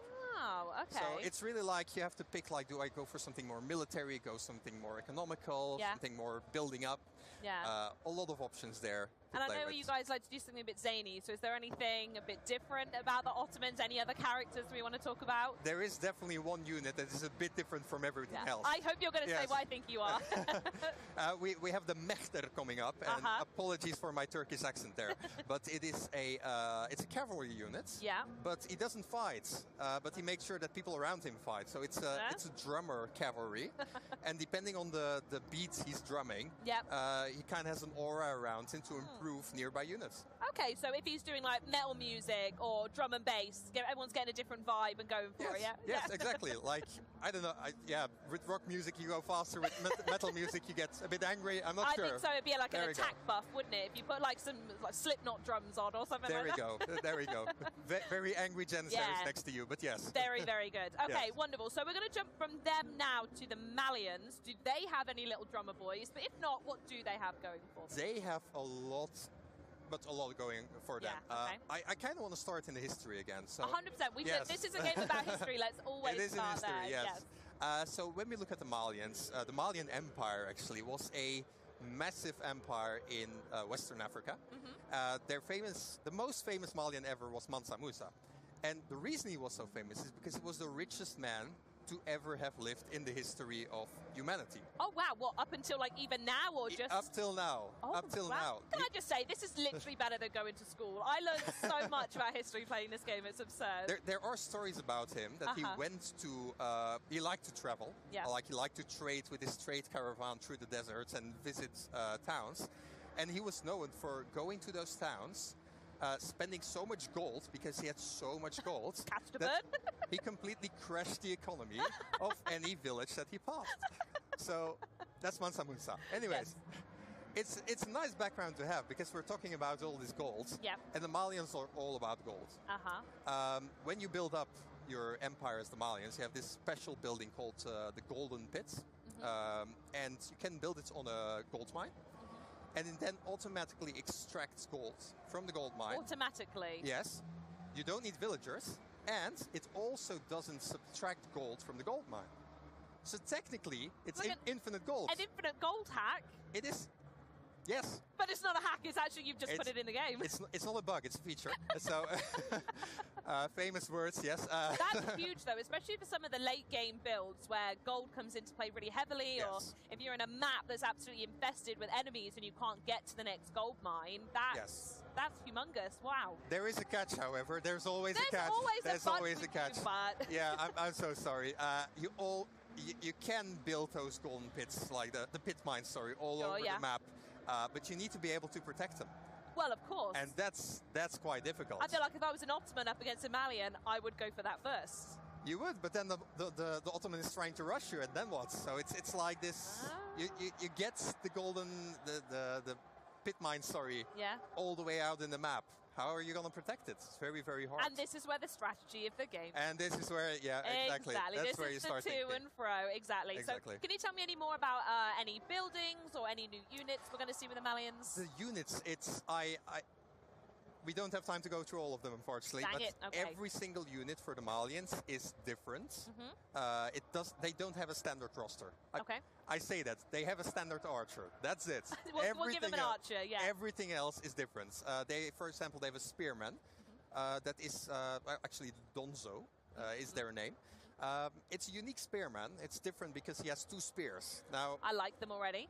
You like them already, but there's more to it. It's not just like he's fighting with 2 spears, but he takes his first spear, throws it. Yeah. So the first ranged attack, and then he can fight the rest of the battle. And there's no animation for him to go pick it up or anything. Unfortunately not. It will be brilliant. I'd love to see that, but... or if he missed and he had to go, oh God, no, let me go get it again. Or if he misses it, like, oh, come on. That's brilliant. Okay, I like the sound of that. Yeah. Do we have time to talk about buildings, though? You've got to give me something on buildings at least. I want to give one more unit and one more building, because they're actually very interesting. We have the Musofadi. Musofadi is it's kind of a hunter unit. Okay. And her special ability is that she can go into stealth mode. Oh, interesting. All right. So it's kind of this man-at-arm unit that can go into stealth mode, sneak around the map, everywhere, and then just like surprise attack. Are we talking like Fog of War stealth, or when they're in forest units it's stealth, or? So yeah, Age of Empires 4 indeed has a stealth forest, but this unit, she can go into stealth anywhere on the map. Anywhere, okay. As soon as she attacks, of course, she reveals herself. So it's not like ghosts poking you or anything. You're not fighting ghosts. No. Then they reveal themselves. Yeah. But yeah, that's kind of the story behind the hunter. The hunter woman. Actually, Musofadi is Malian for power woman. So we have a very cool tidbit. Them there we go. Yes, okay. And you say that they're aligned with a building in game as well. Yes, indeed. So they're hunters. That's kind of their background. And you can also, one of the landmarks that you can build is the Hunter Fortress. And every infantry unit that is kind of around this fortress also goes into stealth mode.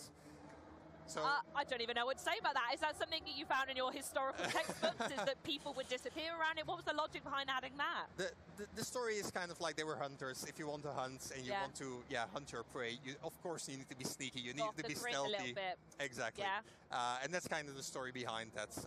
It's very interesting to play with. Yeah, no, I can imagine. I'm thinking about, this is me imagining me playing the game now. If you were to go and attack that base, you'd see this stealth fortress and you would have no idea what was waiting for you. Absolutely no idea. You have to test the limits of how many people you could hide in that radius to go, there, get them. Yep. Amazing. So we spoke a little bit, well actually I'd say we spoke quite a lot about the Malians and Ottomans. Sounds like there's more to come.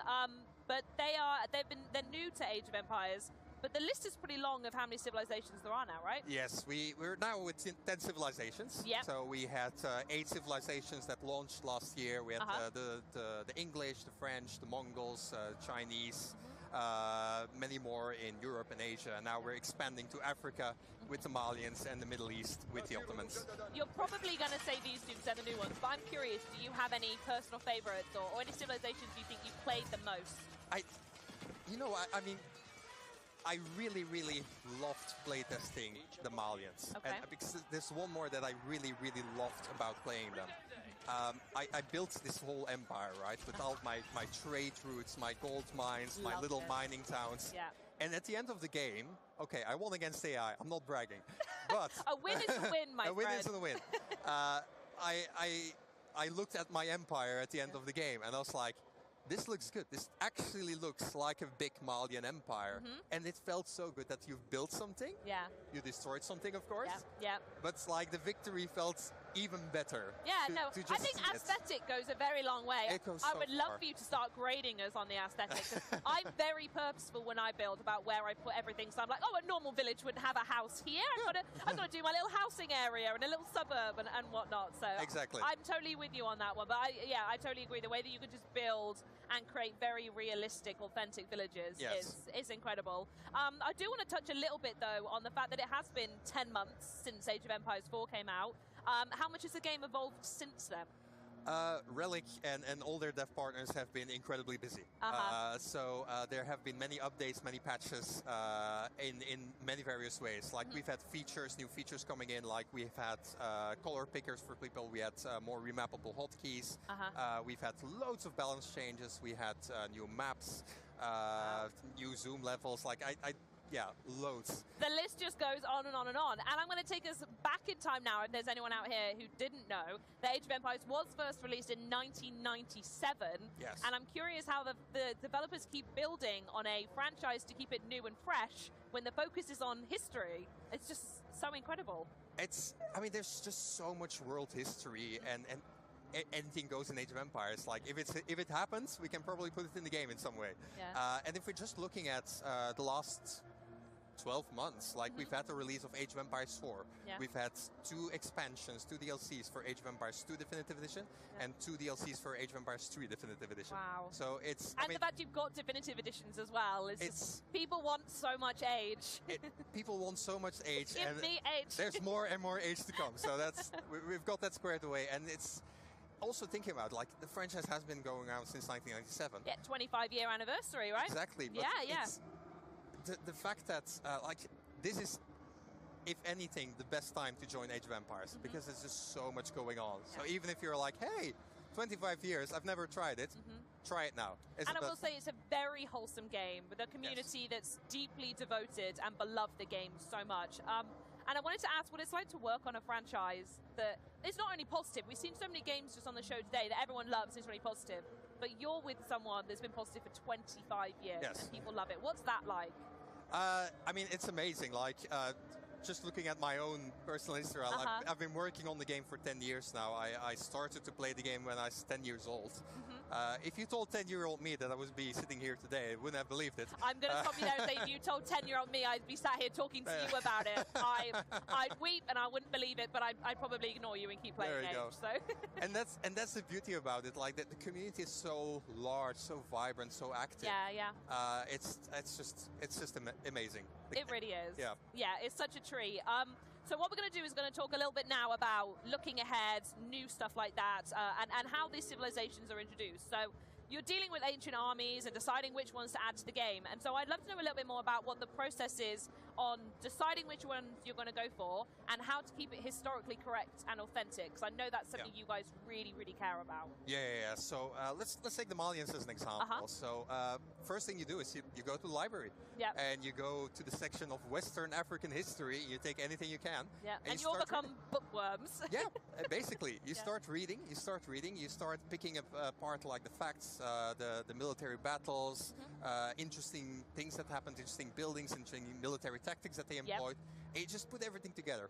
And from that, you start to distill gameplay and think like, oh, hey, we talked about a hunter woman. We can do something with that. We can do something with that. And like that, you kind of just evolve it. You have your design. You put it in the game. And at that point, you kind of want to see, like, hey, what do I have here? Is this still a bit authentic? Is this still a bit real? And we talk a lot to experts in the field. Like, we're not going to say that we're experts in Malian history. Not at all. You're enthusiasts we're of Malian history, exactly. yes. And we love what we're doing, but we need to have a pro voice in there that says, like, hey, what you're doing, is that actually still a bit accurate? Are you still representing Malian culture in the way that it was? What kind of voices answer that for you? Is it researchers, historians, universities? We get in touch with universities, we get in touch with experts. Like, there are people who specialize in weaponry of Western Africa. Well, you can talk to those people about these specific weapons. But more practically, like, for example, the languages that we have in the game. If you play as the Malians, you start in the Dark Age. They speak their ancient Malian language, but as you advance through the ages, they speak more and more modern languages. That that's a dedication to authenticity that I truly respect. It is amazing. It feels good to just like feel your empire evolve as you're playing. Yeah. Yes. But again, I don't speak Malian. We need to go with... you need to go ask someone who does. Exactly, exactly. And that's kind of the balance we try to find. Yeah. Because in the end, it's still a video game, right? Yes. It is a video game. It needs to be fun. But we want to make sure that the civilizations that are in the game are represented in a way that is respectful. Absolutely, yeah. Especially when you give that back to the community. And I'd love to talk to them a little bit now because I've seen how personally committed they are. Myself included, I'm part of a group called the Court of Ages, which is a bunch of women who like to play and test, and it's just the most wholesome place ever. And I'm curious to know how the Age of Empires community have actually impacted or helped Age 4 along the way. Loads. Good to know. Yes. Loads. Let's keep it at that. No. So for the longest time, the Age of Empires community has been involved with development. Like, hey, do you like this? Here's a beta. Here's an alpha version. Let's play. Let's develop. Let's give feedback. And let's build a game that we all want to play in the end. And that also continues today. Like, we have the Age of Empires Insiders. You can go to ageofempires.com, sign up as an insider, and just register for future betas. You can go to the Age of Empires forums, like all the developers are there. They're just waiting to talk to you. Yeah, we talk there a lot on the forums. And just like, we have Pro Council, we have other councils, we have so many groups of players that just provide feedback. And we work with everybody to try and make and bring the best into Age of Empires. Amazing. And I feel like I need to be the voice of the community here, and I feel like I have to ask you, we know about the addition of the Ottomans and the Malians. Can you maybe give us a hint about maybe any upcoming ancient civilizations that might be added? I've got to try, but I've got to try. Yeah, cheeky. So, first of all, Age of Empires is, of course, more than civilizations. We have more maps coming, more features. Course. Yeah. That is coming later as well with this new civilizations. I can't say more than that, but all I can say, Age of Empires is alive. Yes, and very much. Yes. Alive, well, and thriving. Yes, absolutely. Absolutely. So what I will do then is say, with it being alive and well, are there any events or updates coming up that we can look forward to instead? Yes. So, first of all, just to rephrase, the 25th of October, the Ottomans and the Malians will be coming for free. Keyword free. Free. Wow. Yes. Okay. To Age of Empires 4. So if you have bought Age of Empires 4 in the past on any platform, you will get the new 2 civilizations for free. And does that include Game Pass as well? Yes, that includes Game Pass. Oh my goodness, I love this conversation. Everybody gets the new civilizations. Yes! Speaking about things that are for free, right now, at this very moment, you can play Age of Empires 4 for free on Steam. Wow, okay. So if you were ever on the fence, like, hey, will I like that game? Go try it out. Go to Steam. Why not? Go to Age of Empires 4. You can try it out. Yep. Everything is unlocked, so you can play the whole game till the 29th of October. Yep. August. 29th of August. Sorry. Yes. It happens. We're live. It's fine. There's a lot of dates going on in your head. There you go. So you can try it for free, and if you like to buy it and later, it's now on sale as well. 50% off on both the Microsoft Store and Steam. So you can pick it up as well. Opportunity. I'm really looking forward to all of those. I'm curious though, as I've been walking around Gamescom, I've been seeing loads of people repping Age of Empires swag. Yes. Is there anything that you want to maybe showcase what's available online or maybe for folks while they're here? Well, we have one more announcement, and then it's probably going to be the least sexy thing that we will see in this broadcast. No, I'm sure, but it'll be great. There we go. Where's this going? So we're going to unbutton a bit, and we're going to show... Oh, yes. We are going to be celebrating 25 years of Age of Empires later this year, so the 25th October. Yep. It's been 25 years since the original 25 release. and 25, We're going to be celebrating with all the games in the franchise. Everybody's invited. And it's going to be lovely. It's going to be an online global event. There will be more announcements. So I would say as a developer, but also as a fan, like you want to tune in. You don't want to miss it. Absolutely. And you got your Twitter, at Age of Empires to find out more information, website, so on and so forth. Exactly. Just look Age of Empires on any social media. You'll be definitely kept up to date. Amazing. I'm also curious. I shared a picture on my Twitter last night. I mentioned I was at Gamescom. There's some Red Bulls around. Are you up to something with Red Bull at the moment? Yes, we are. So Red Bull Wololo Legacy is coming up. It's a big tournament where we're covering Age of Empires 1, 2, and 4. And we also will, end of October, that will culminate in the large finals in a castle here in Germany. That's pretty cool. Yes. I do have to ask, though, are we playing the game, or is it just people going whoa and seeing who does it best? We are playing the game, but okay. I definitely want that to be a tiebreaker or something. We need to have it in there as well, just to add some spice, you know? Yeah. I'd like to see that. I'd like to see that. So yeah, best players in the world all gathering together in a German castle here, playing Age of Empires. For many, it's a childhood dream again. It sounds like it's come true, honestly. And I have got to ask, the shirt it's catching the light so well right now. Yes. I do need my own version. Is there a way for folks to get their hand on that shirt? Yes, this shirt is available on the Xbox Gear Shop as well, alongside a lot of other Age of Empires t-shirts and merchandising. Perfect. So a lot to pick up there. Amazing. I know what I'm doing next. Right, well, Bert, it's been phenomenal to have you here. I've loved talking to you. And, of course, everyone else who's tuned in today, that is the end of the show. So for any segments you might have missed from today's live show, or for those who just want to relive today, I know I certainly do, you can go back and watch the full show on Twitch or YouTube and keep the conversation going using the hashtag #XboxGamescom on social. But that is it for me. This is the end of our epic live stream here from the Xbox booth at Gamescom. This has been so much fun. But Maxie and Graham, let's close this out. All right, everyone, it has been such a pleasure being back at Gamescom with you this year, surrounded by these amazing Xbox fans and community, and of course, you, Maxie, too.